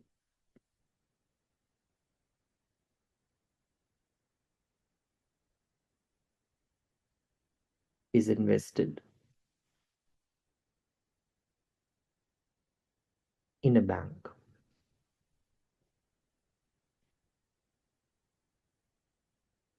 Then interest earned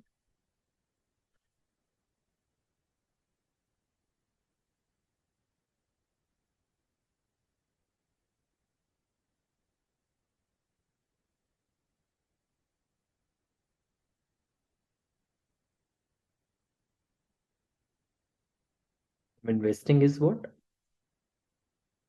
RP. आप इंटरमीडिएट गुड फर्म है, मैं आपके एंगल से सोच रहा हूं, मैं आपसे प्राइस पीए मांग रहा हूं, आपके पास ये पैसा होगा ना मान लीजिए, तभी तो आप ये खरीदने की सोच रहे हैं, तो आपके पास दो options. Option one,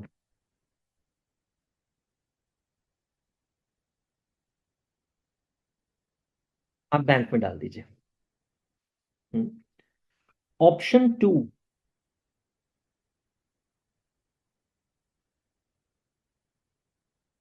option to, आप पेटेंट खरीद लीजिए। अगर आप पेटेंट खरीदते हैं, ठीक, आप पेटेंट खरीदते हैं तो आपको उस पेटेंट से कोई फायदा हो रहा होगा ना, आपको प्रॉफिट्स मिलेंगे उस पेटेंट को खरीदने से, राइट। और उसके बाद आप उसको बेच भी सकते हैं, मतलब उससे उसको बेच के आपको जो भी कैपिटल गेन या कैपिटल लॉस हो वो आपकी बात है, right. If the amount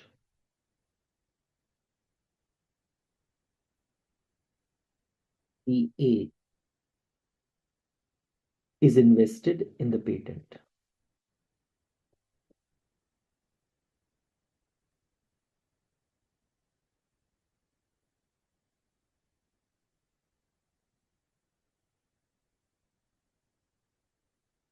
patent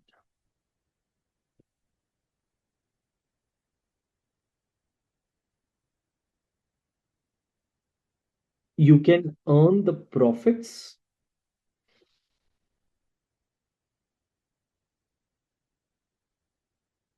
then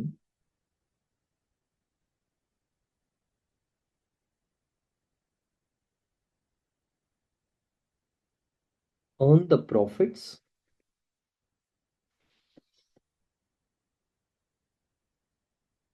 period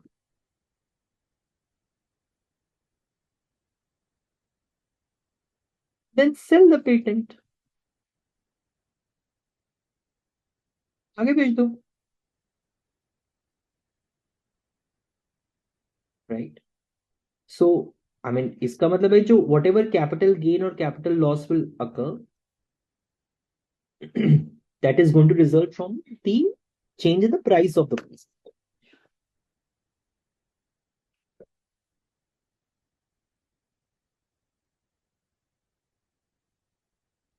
Gain or loss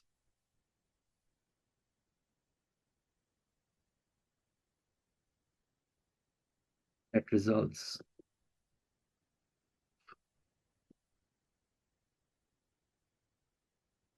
from the change in the price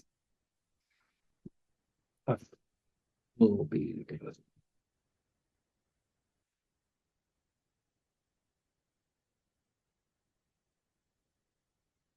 the patent. मतलब you'll be getting pi plus P dot A. P dot A is the change in price. P dot A. In equilibrium, idea is that it should be the case that the rate of return from both the options should be equal. वही equilibrium है. So in equilibrium,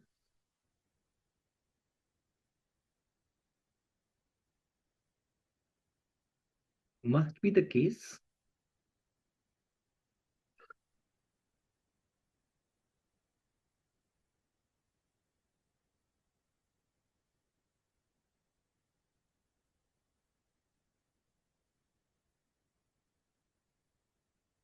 that the rate of return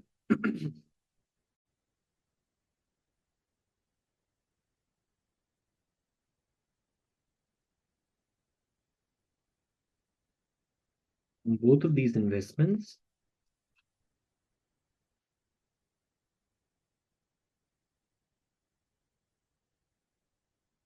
is the same. That means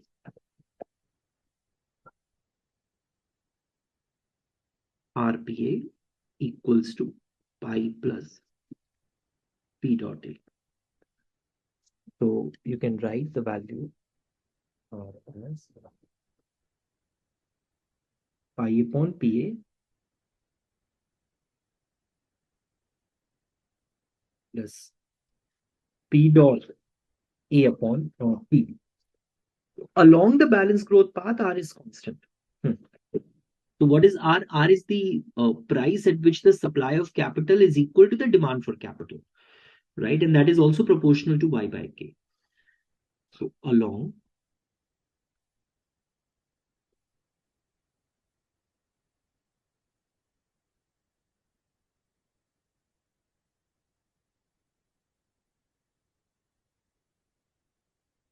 the balanced growth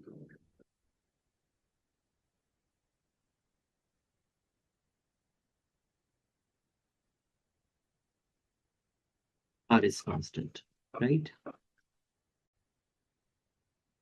Therefore, pi by PA must also be constant.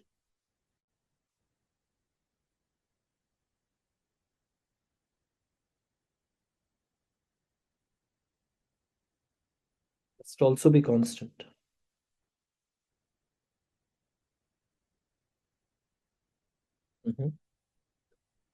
And when will pi by PA be constant? When pi and PA both are growing at the same rate, then only they will be constant. Which means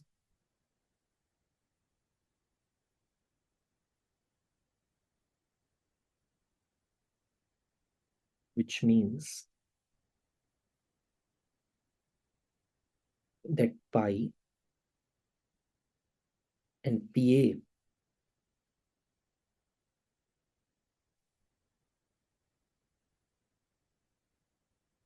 grow at the same rate.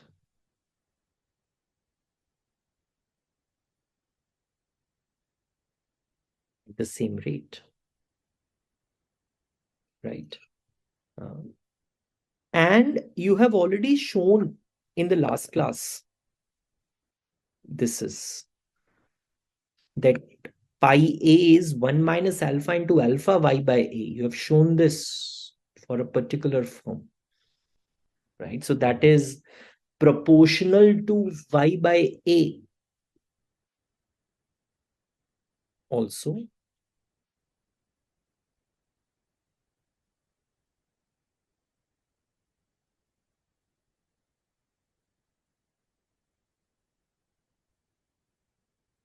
We have shown that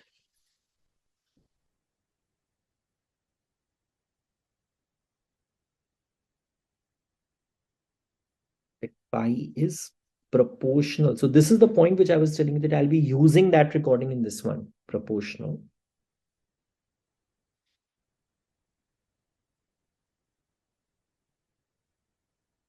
y by a.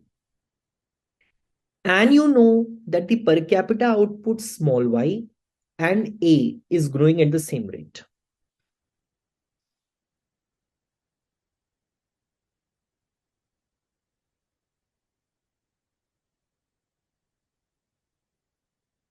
Output small y and a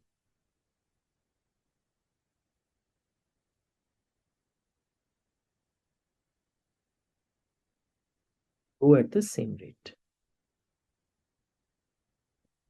right?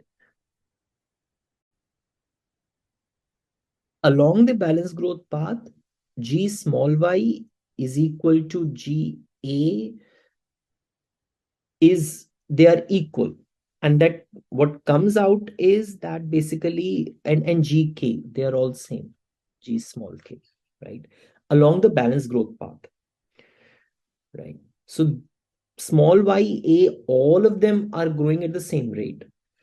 So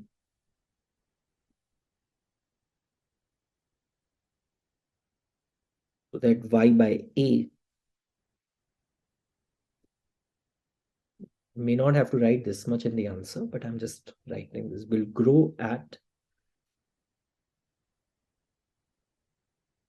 the population growth rate.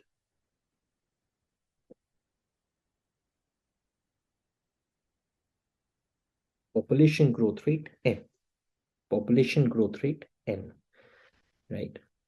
So pi by a is growing at the constant rate, which means pi and pa, they also have to grow at the same rate. And you also know this, that the per capita output small y and a are they growing at the same rate, and capital Y by a is growing at the rate of n. That is the initial assumptions which you have made in the initial recordings. So this would mean you can write r equals to pi by pa plus n. So I can write this as r minus n equals to pi by pa. So pa equals to pi upon r minus n. Pa equals to pi upon r minus n, right? Okay, so this is the price of the patent along the balanced growth path. PA.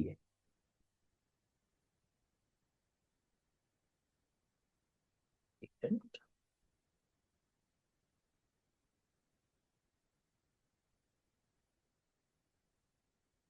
along the balanced growth path, right? Okay, so we'll take the discussion further in the next class. Thank you for time. So in this recording, we're going to talk about the case that along the balanced growth path, the growth of the technology is given by GA equals to lambda n 1 minus 5. हम ये prove करेंगे. This is what we are going to prove.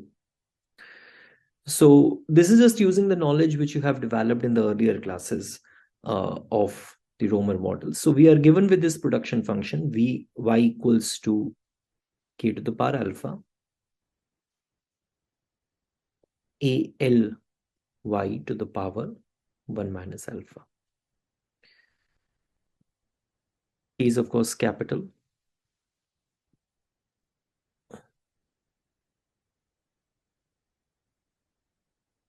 Ly is the labor employed in the production of output. LA is the labor employed in the production of research or in research, right? So LA, Ly is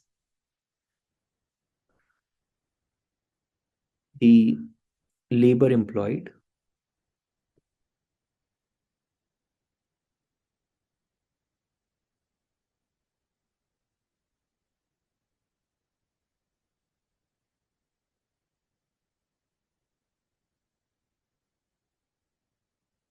in production of output, right? And A is the stock of ideas or stock of knowledge. Alpha is the parameter, which is lying between 0 to 1.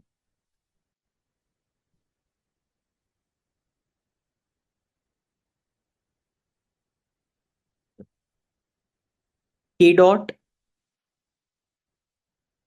is SK, K minus DK. So SK is the rate of savings.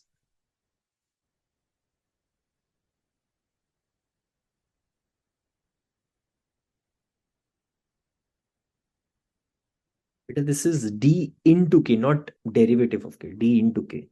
D is the rate of depreciation.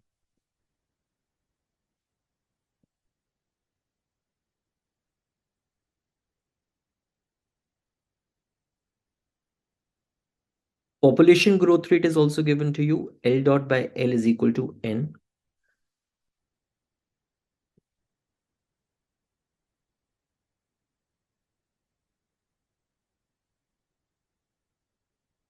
Is the population growth rate. A dot is the number of new ideas which are produced. That is the change in the stock of knowledge. Number of ideas, or is it number of new ideas produced.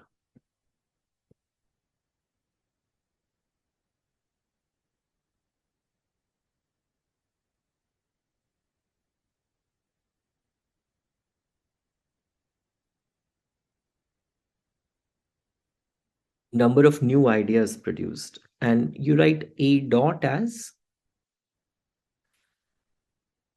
delta bar LA, where delta bar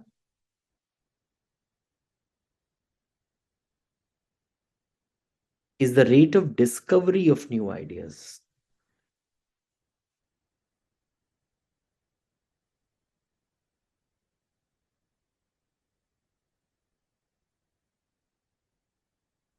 Right.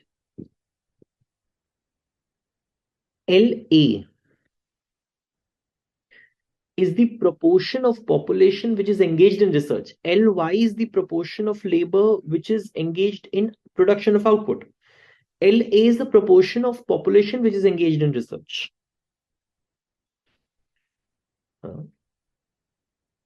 Or not proportion, the population engaged in research.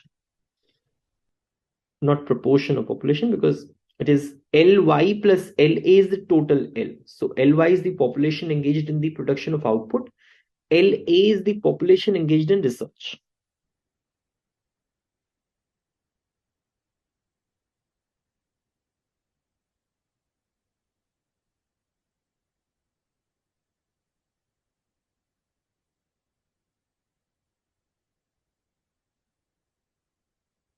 Rate of discovery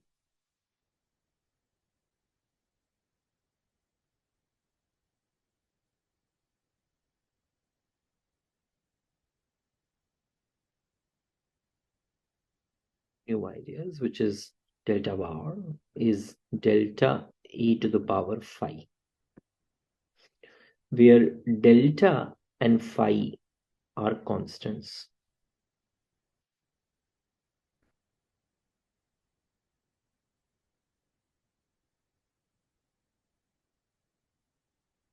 Phi greater than 0, it is representing that the productivity of research increases with the stock of ideas. That also is happening, right? Uh, so there are stock of ideas which have already been discovered, and with those stock of ideas, then new ideas are developed again.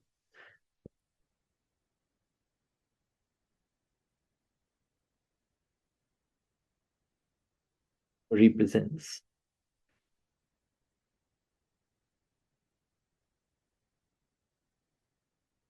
productivity of research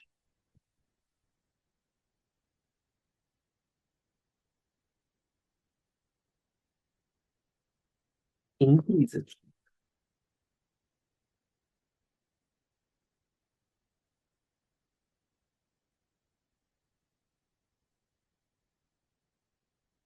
with stock of ideas.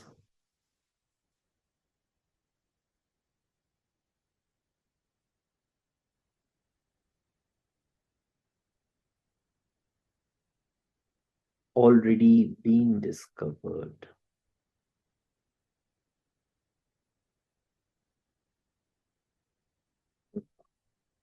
And phi less than 0 represent the fishing out case.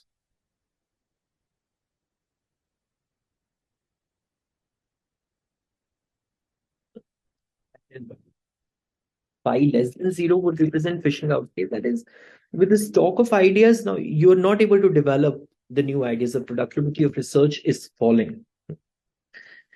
So I can write A dot as lambda. This is A dot lambda. Sorry, delta L A to the power lambda A to the power phi. Right. So I'm writing it this particular way. So you have A dot you have written as delta bar LA, delta bar you have written as lambda A to the power phi. And here, no, delta bar you have written as delta A to the power phi. So, and here you're writing LA as LA to the power delta. This LA to the power lambda. This lambda can lie between 0 to 1. It is representing the productivity of labor in terms of the new ideas.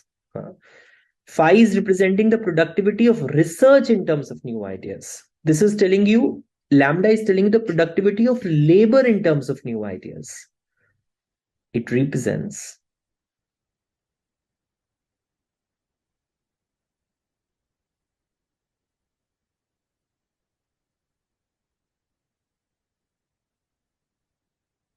the productivity of labor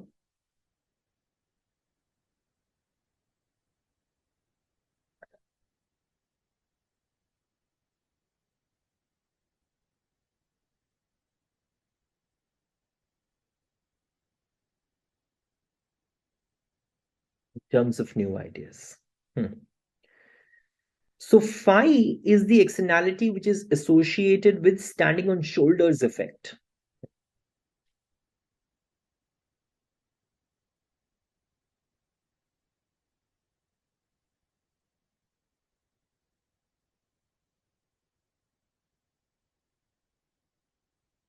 Externalities. Externality.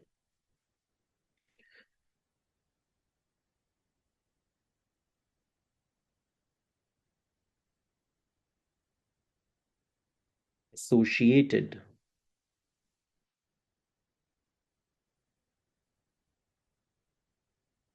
by representing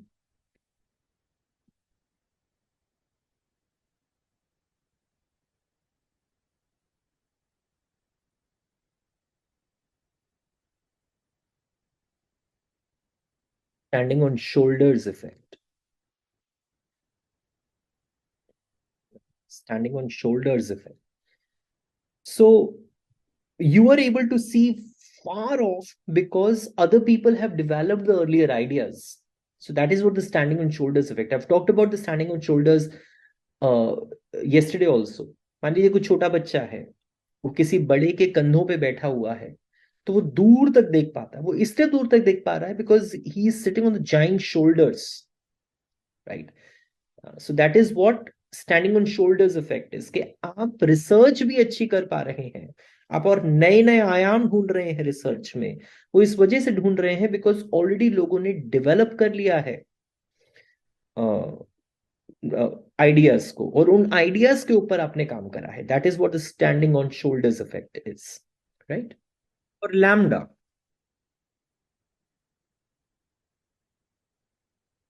externality associated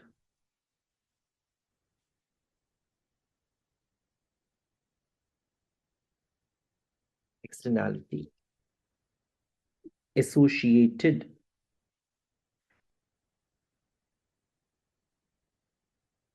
with lambda is referred to as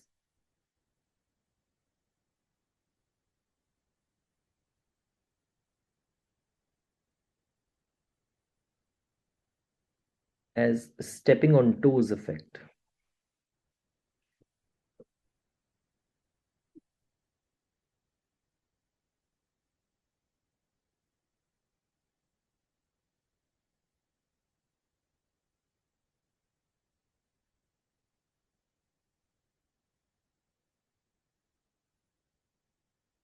Stepping on toes effect.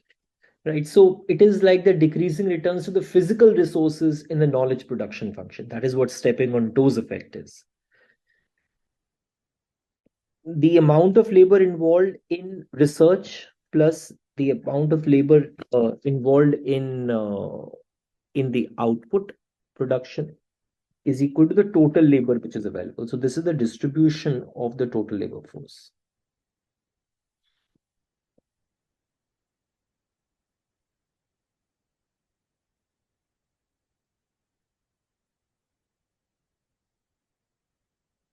Right. And the proportion of labor involved in research is, let's say, that is equal to SR. And this is the labor force engaged in research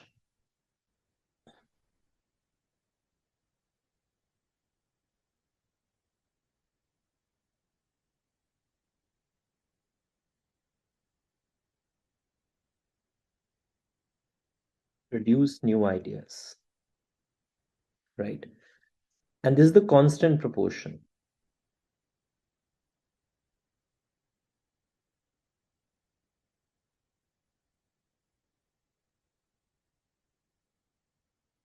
We have assumed this.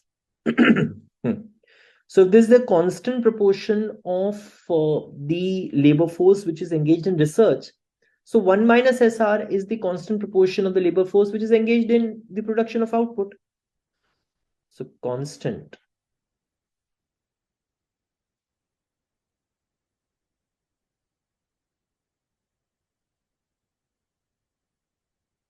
portion of labor force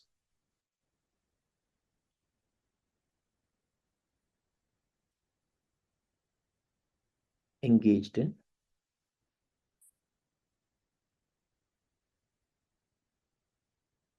production of output, that would be what? 1 minus SR.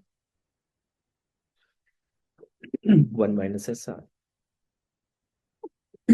Now the point is that along the balanced growth path, the rate of growth of per capita output, rate of growth of technology, rate of growth of capital labor ratio, that is all same. That is what the balanced growth path is, right? So along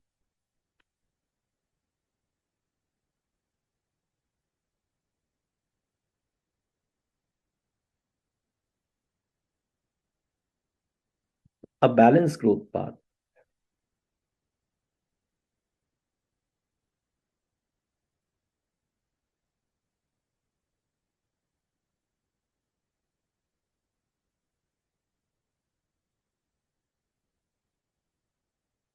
rate of growth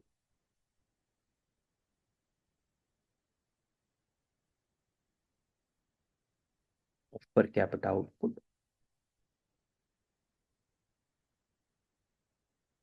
G small y,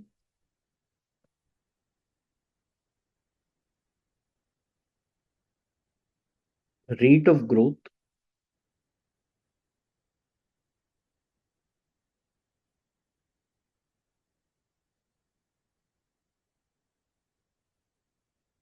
capital labor ratio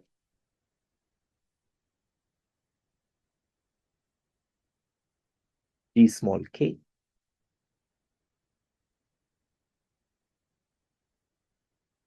and the growth rate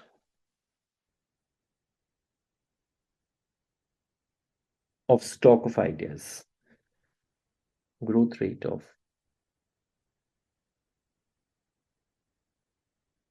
stock of ideas, they are all growing at the same rate.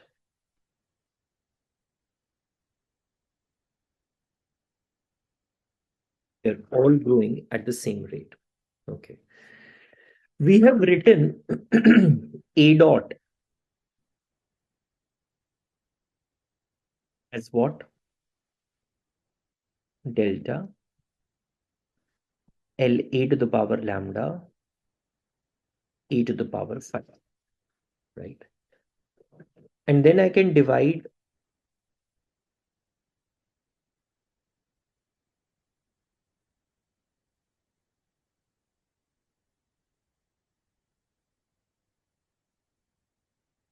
both sides by A.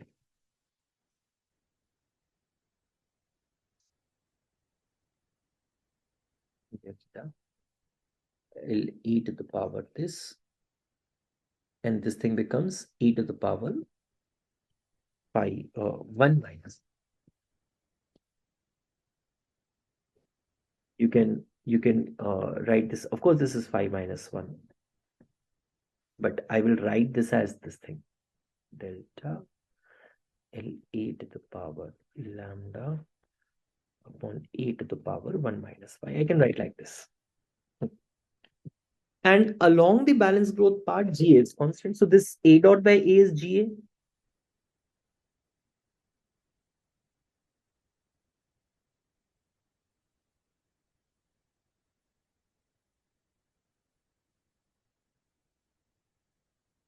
Along a balance growth path, A dot by A is GA is constant.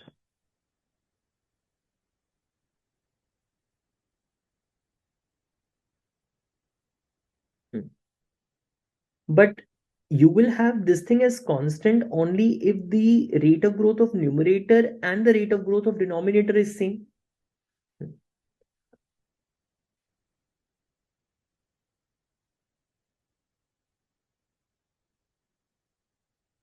But this growth rate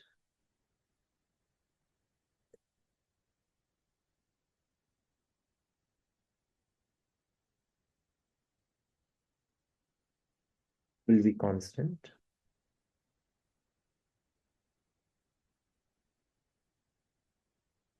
if and only if numerator and denominator of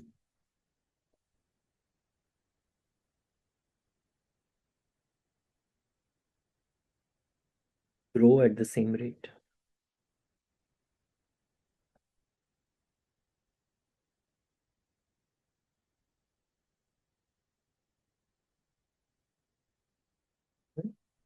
They grow at the same rate. So what happens is, let me just write this again. So A dot by A is delta LA to the power lambda whole upon A to the power 1 minus 5. Let me take log of both the sides. Log of A dot by A. This is log of delta plus lambda log of LA, right, minus 1 minus 5 log of it, right? So A dot by A is what? GA. and then I take the time log derivative. So what is A dot by A? That is GA. I'm taking time log derivatives. So d log of delta by dt is 0. That is just a constant.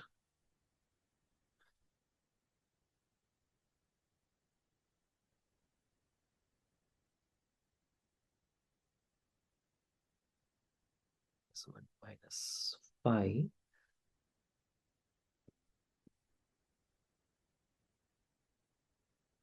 A by dt. But G is a number, that's a constant. So that is, this is going to be equal to 0, right? This is 0 plus lambda. This is what? This is what? 1 upon LA into d LA by dt. That is LA dot by LA. You have, I mean, while doing growth theory, you should know about time log derivatives. I mean, this I think I've taught about this in the first class of Solow model. If you have not seen that recording, please see that.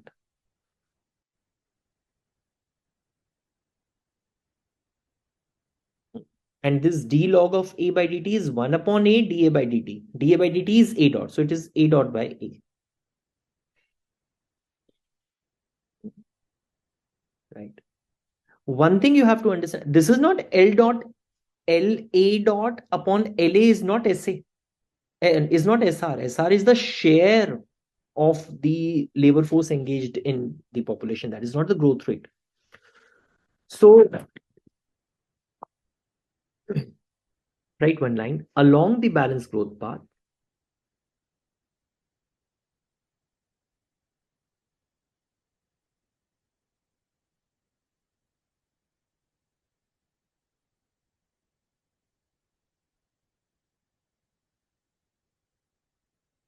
Growth rate of number of researchers. What is L dot A by LA telling you? That is the growth rate of number of researchers.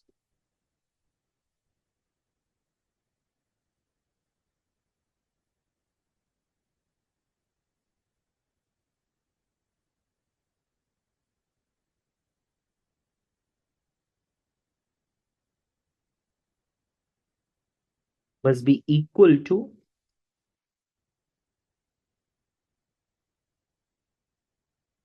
the rate of growth of population. That is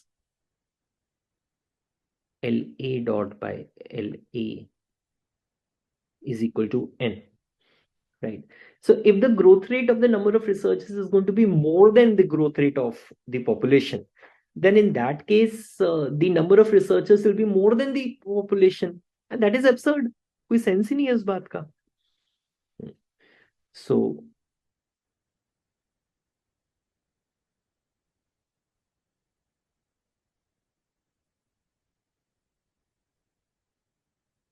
if it were higher,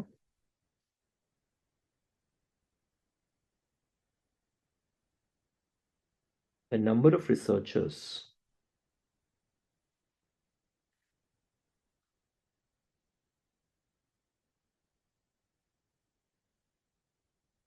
would eventually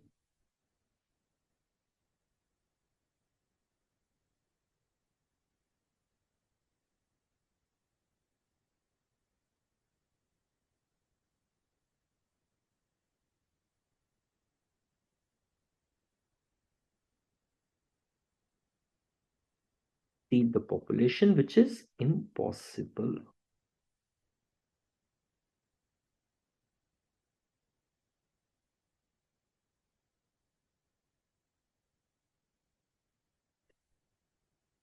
So now what can I write? In place of L dot A by, LA dot by LA is, I can write N minus 1 minus phi, and this A dot by A is what G is, right? And from here, I can write GA as, just taking this thing here. Okay, I'll take it. 1 minus phi GA equals to lambda N. or GA equals to lambda n upon 1 minus 5.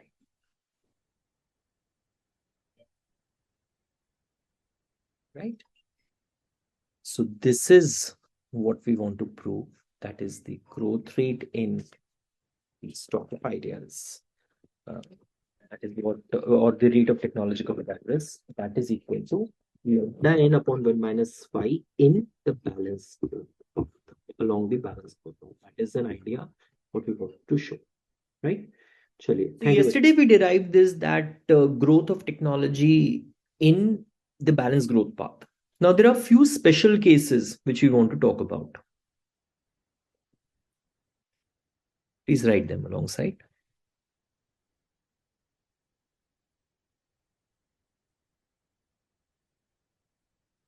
There are few special cases. Case 1.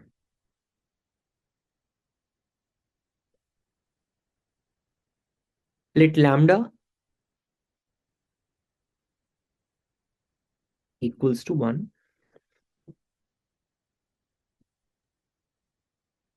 I equals to 0. And LA is constant.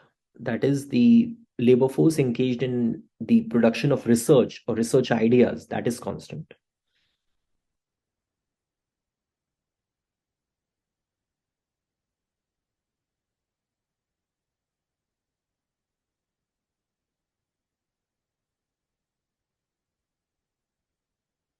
And the productivity of researchers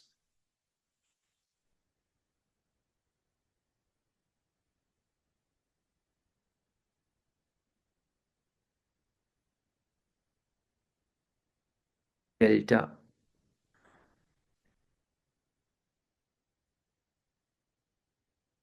is constant, right? Productivity of researchers delta is constant. And we know this, that A dot is equal to delta LA to the power lambda E to the power 5. Well, I can write this as just because lambda is 1 and this is E to the power 0. So basically, which I am left out with only delta into LA. So delta is constant, LA is constant. So at every period of time, the function is taking just the constant number of ideas, right? So the stock of ideas is constant because delta is constant, LA is constant. Please write the economy.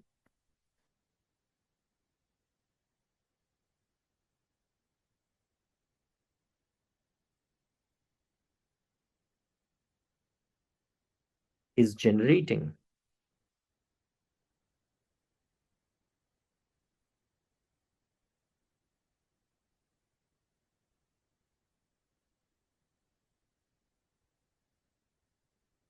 constant number of ideas.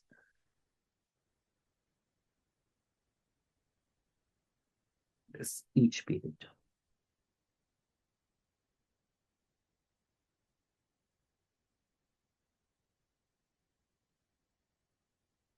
Each period. So if you are generating the constant number of ideas each period, then A dot by A is going to fall over time, right? Eventually, the growth rate of, because what is A dot by A? That is the growth rate of the ideas, right? Growth rate of the stock of ideas, that is going to fall over time because A dot is not growing. And if that is not growing, so eventually that growth rate is going to fall. Therefore,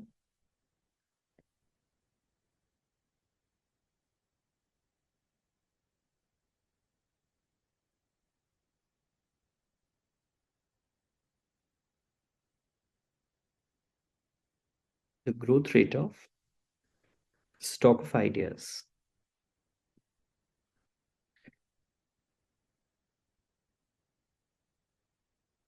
A dot by A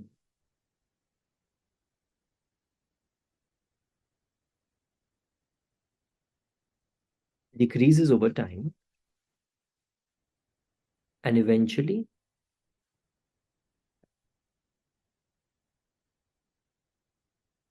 approaching zero.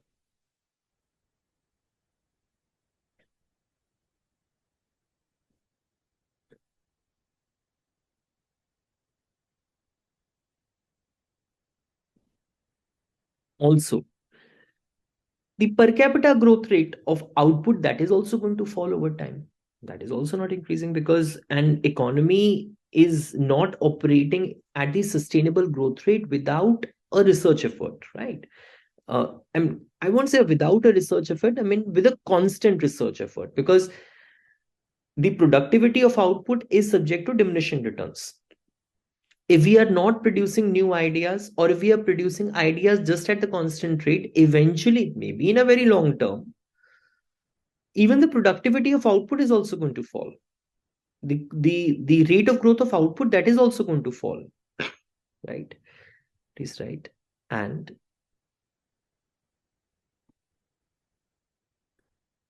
the growth rate of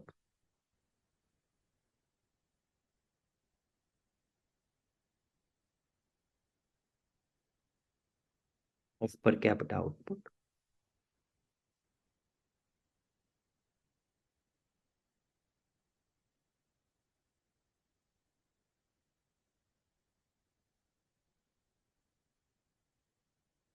also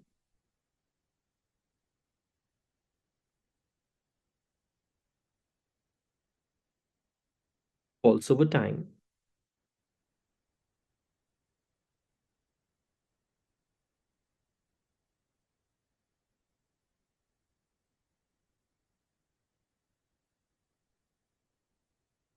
an economy does not operate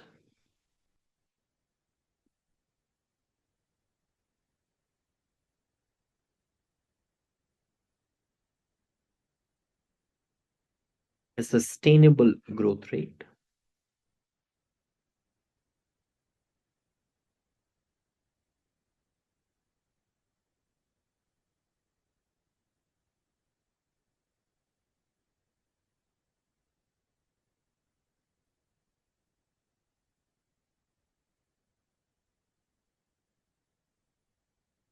even with a constant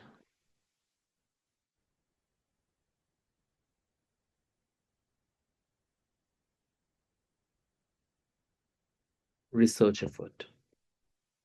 Even with a constant research effort. So the point is that you are having a constant research effort, fair enough. But the problem is that over time, the growth rate in the ideas, that is also going to fall if you're just having the constant research effort, right? Uh, that a dot by a will fall to zero over time. Because what is happening is that with the constant research of effort, stock of ideas is increasing. So a is increasing over time, but a dot is not increasing at the same rate. And because of that, a dot by a is falling. Okay. In my economy, I will be able to produce more. One, of course, if when I'll use more inputs, and two, with more research. If eventually the research effort growth rate is going to fall, then in the very long time, the per capita output growth rate, that is also going to fall, and eventually that is going to be that is also approaching towards zero. So even with a constant research effort, you cannot have the sustainable growth rate of output. That is one example. The another example is when you have your case 2, right?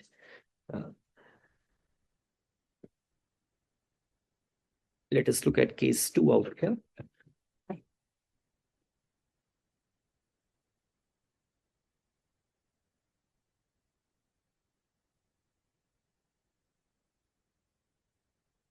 Lambda is 1, phi is 1, LA is constant,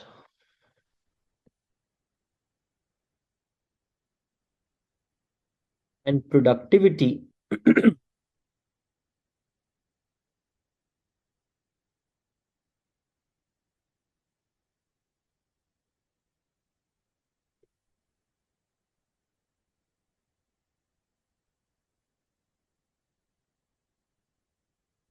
and productivity of researchers delta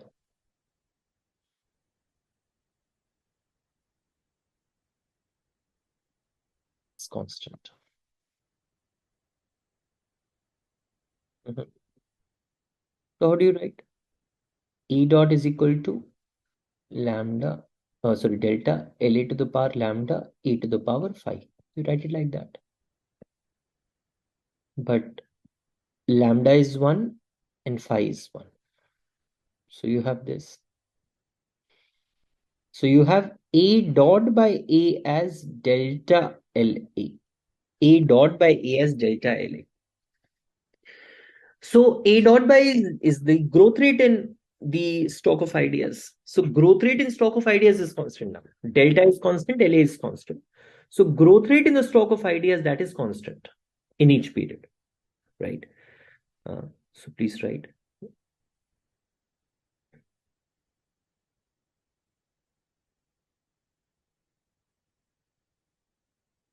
This suggests that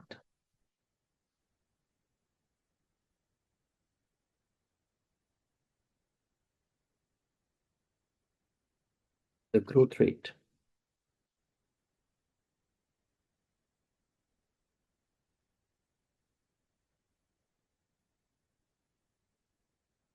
stock of ideas is constant.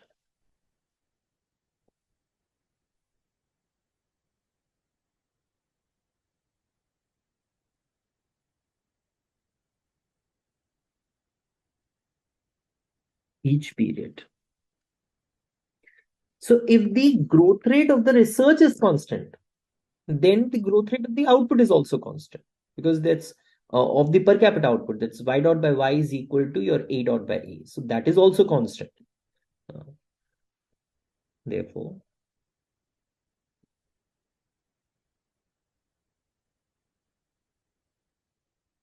growth rate of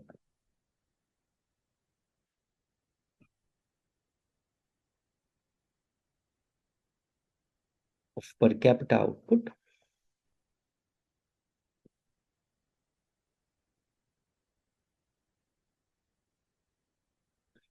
is also constant.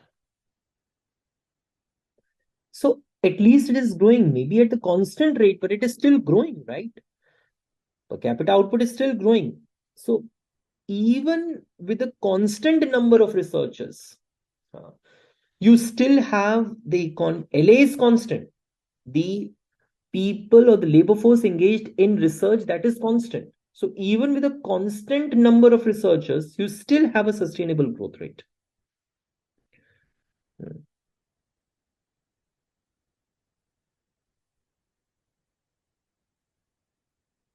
And even with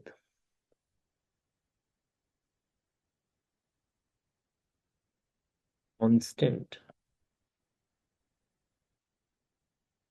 number of researchers,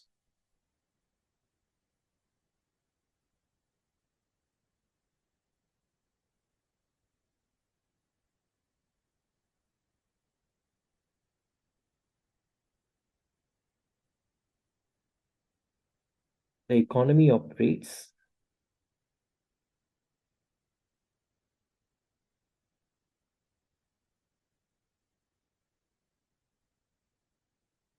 at a sustainable growth rate.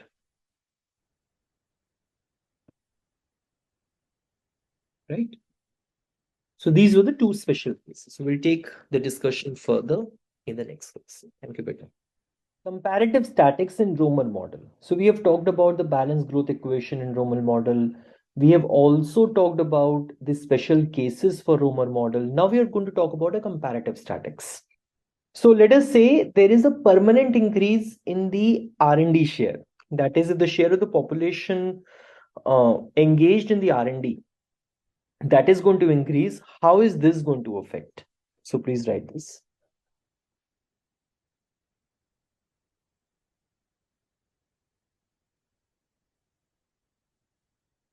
If the share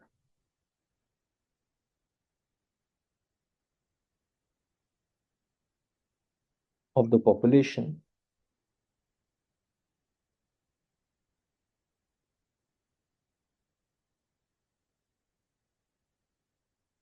engaged in R&D,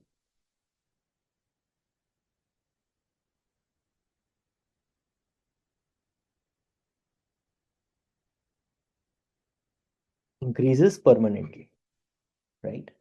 What is going to happen? One, we are going to assume few things just to make our life a little simpler.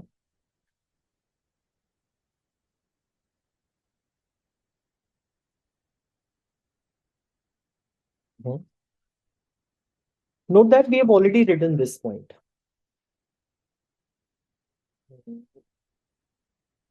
This thing here. A dot by A is equal to delta LA to the power lambda upon A1 minus 5. We have already written this in the earlier recording, so you might see that.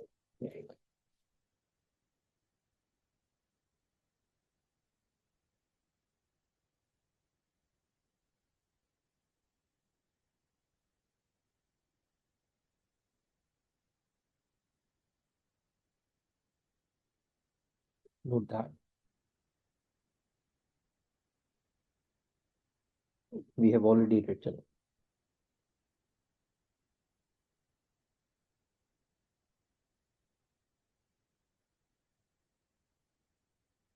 A dot by A equals to theta LA to the power lambda upon A to the power 1 minus 5, right? And when lambda is 1 and phi is 0, so I can just write this as theta LA upon L. LA upon L. So if SR is the share of the population engaged in research,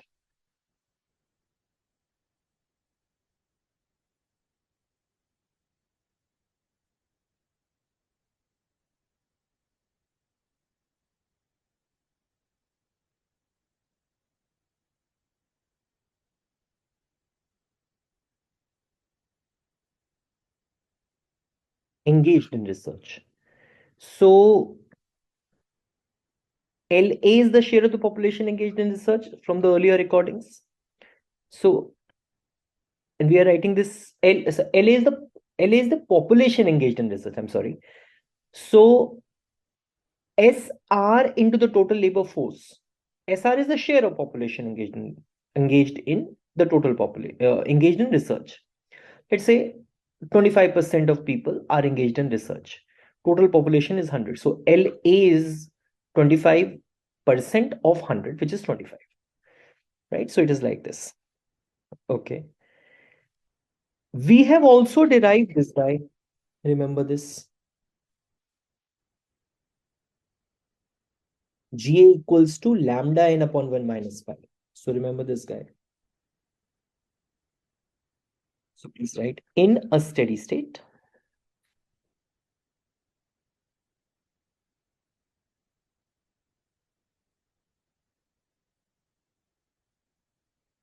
In a steady state,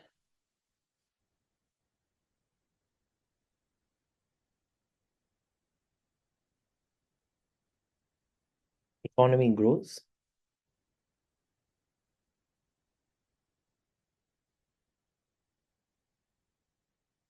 Along a balanced growth path.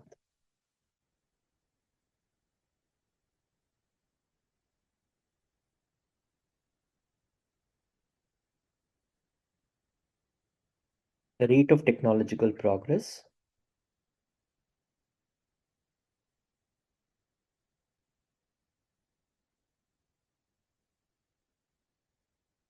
equals to lambda n upon 1 minus 5.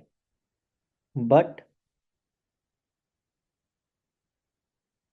we have assumed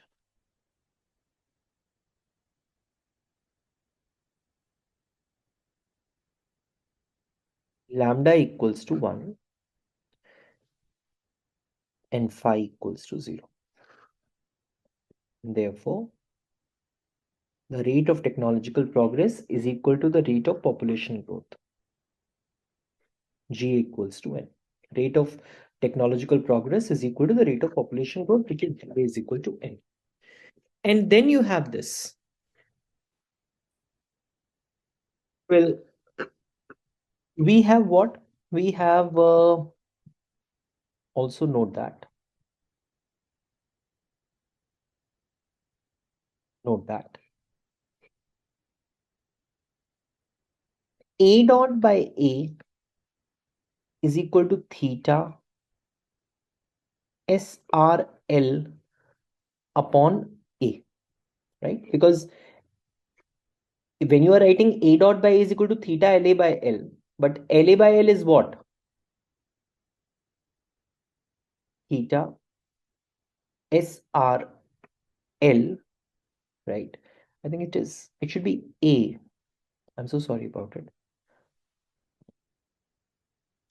A.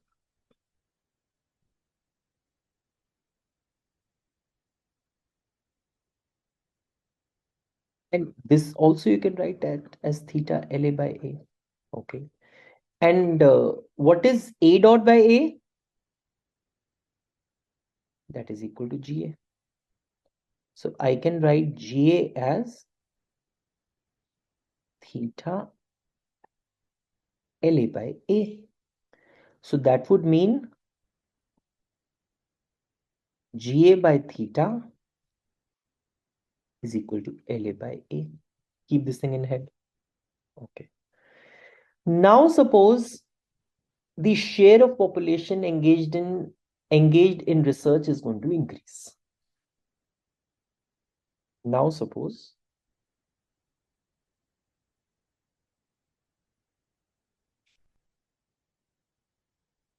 SR increases.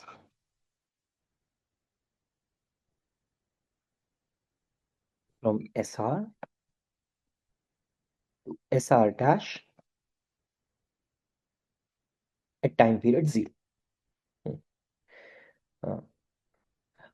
If the share of population is going to increase, it means that of course, the population engaged in research is going to increase, right? Therefore, with population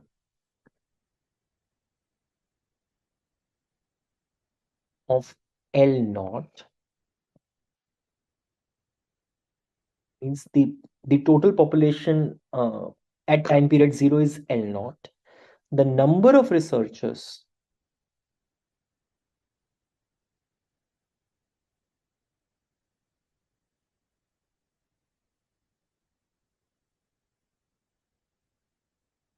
increases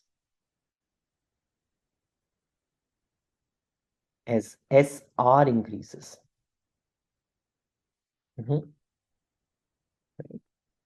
So beta, if this is going to increase, then LA by A,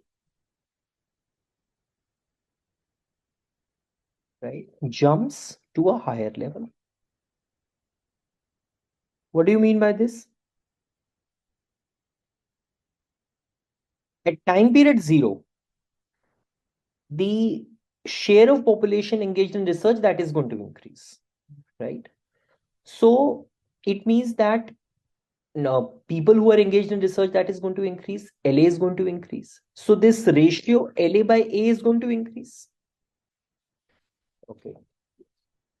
When you have more number of researchers, of course, these more number of researchers are going to produce new ideas, more new ideas.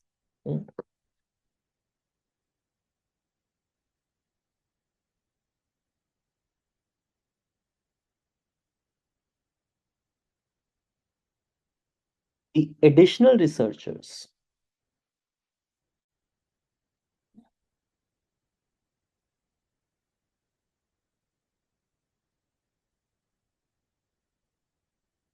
produce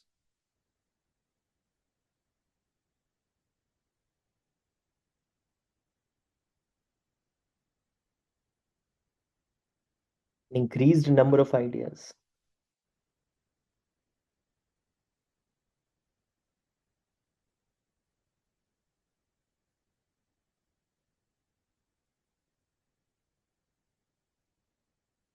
So the growth of technology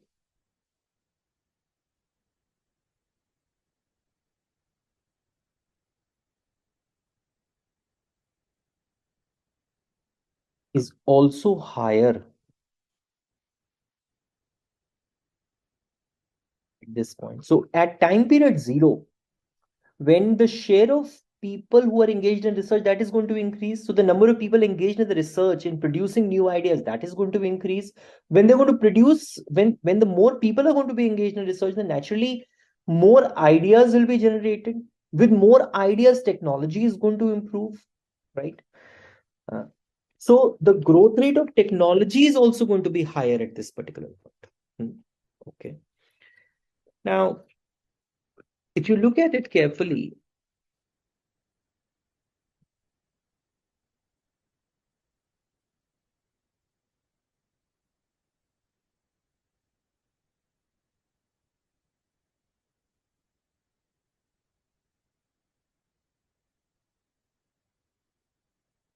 which is A dot by A, that is the growth of technology. This is this ratio, LA by A. This is this ratio, LA by A. Now, A dot by A, the balanced growth path,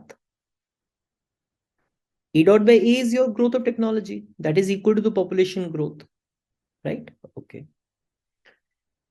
Now, this thing, this is also A dot by A, which is equal to theta LA by A. You have just written it. A dot by A is equal to theta LA by A. Fair enough. Where they are equal, that is GA by theta. Where these two are equal,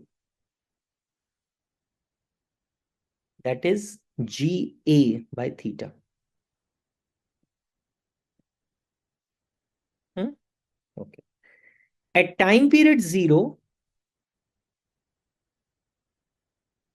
what happens is that, and this GA by theta, of course, you can write that as theta S R L upon A. You can write like that.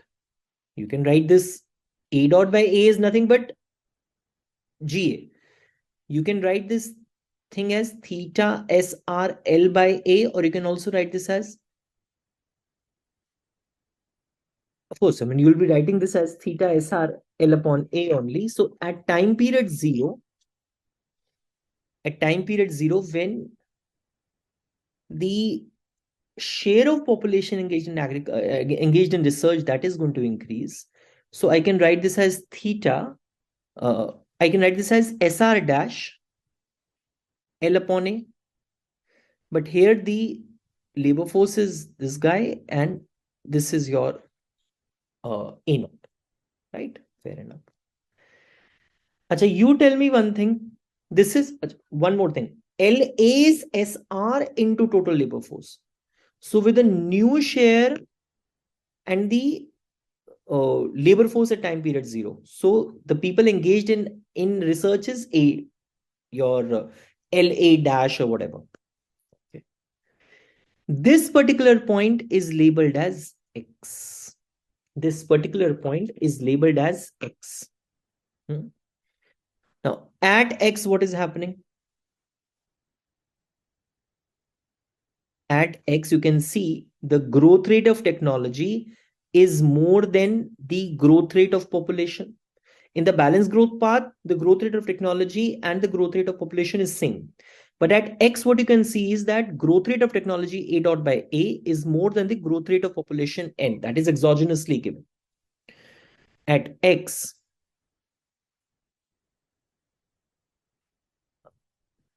technological progress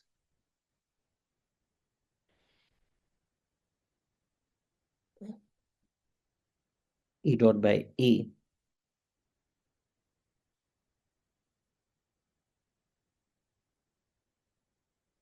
exceeds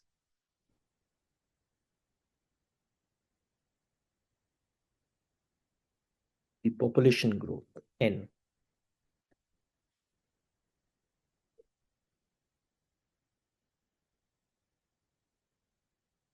So LA by A falls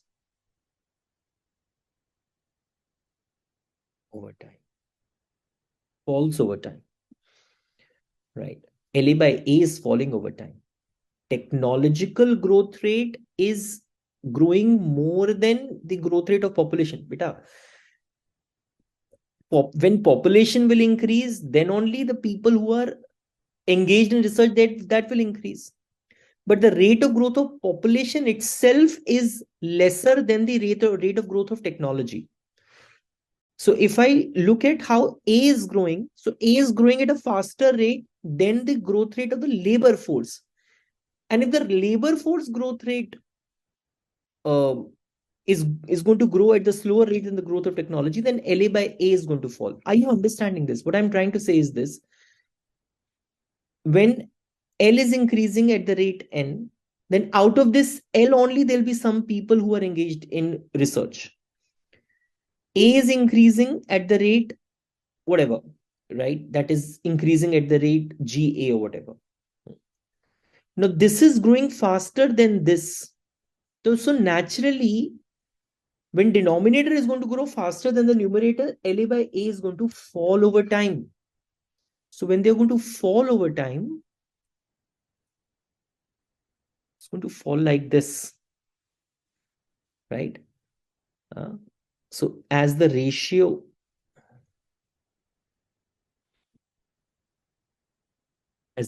decreases,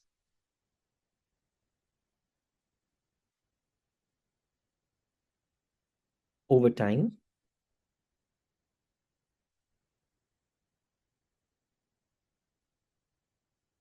the rate of technology, even this GA by this A dot by A, that is also going to fall over time. The rate of technology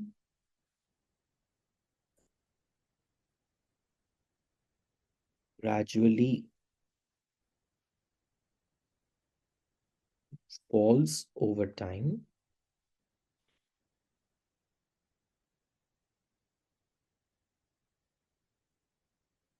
until the economy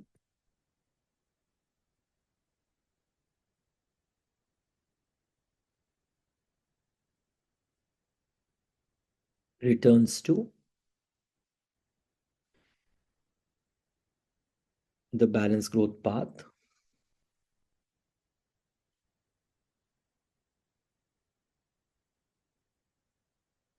where GA is equal to N. Where GA is equal to N. So if you look at it carefully, I mean, the time path is going to be like this.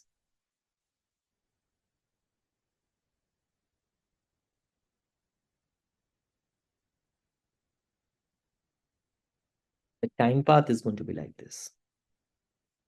Here you have the growth of technology, here you have time, and here you have this T or whatever, right? So it increases this thing till here, and here you have GA equals to N. So it increases.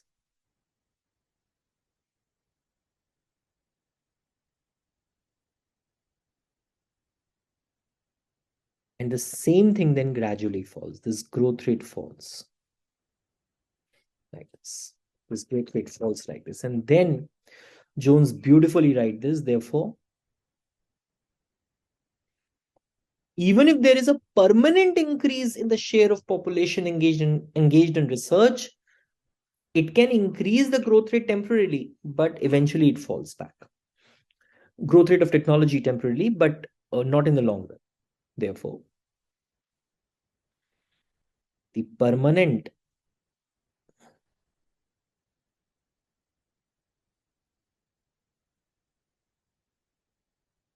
increase in the share of population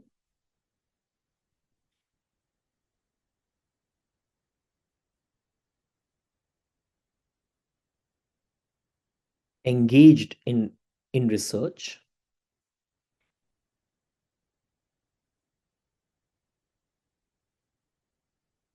increases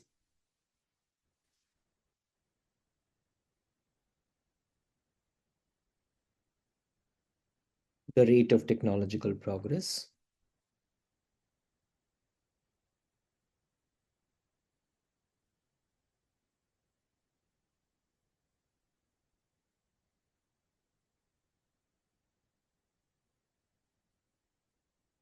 but not in the long run. Not in the long run, right?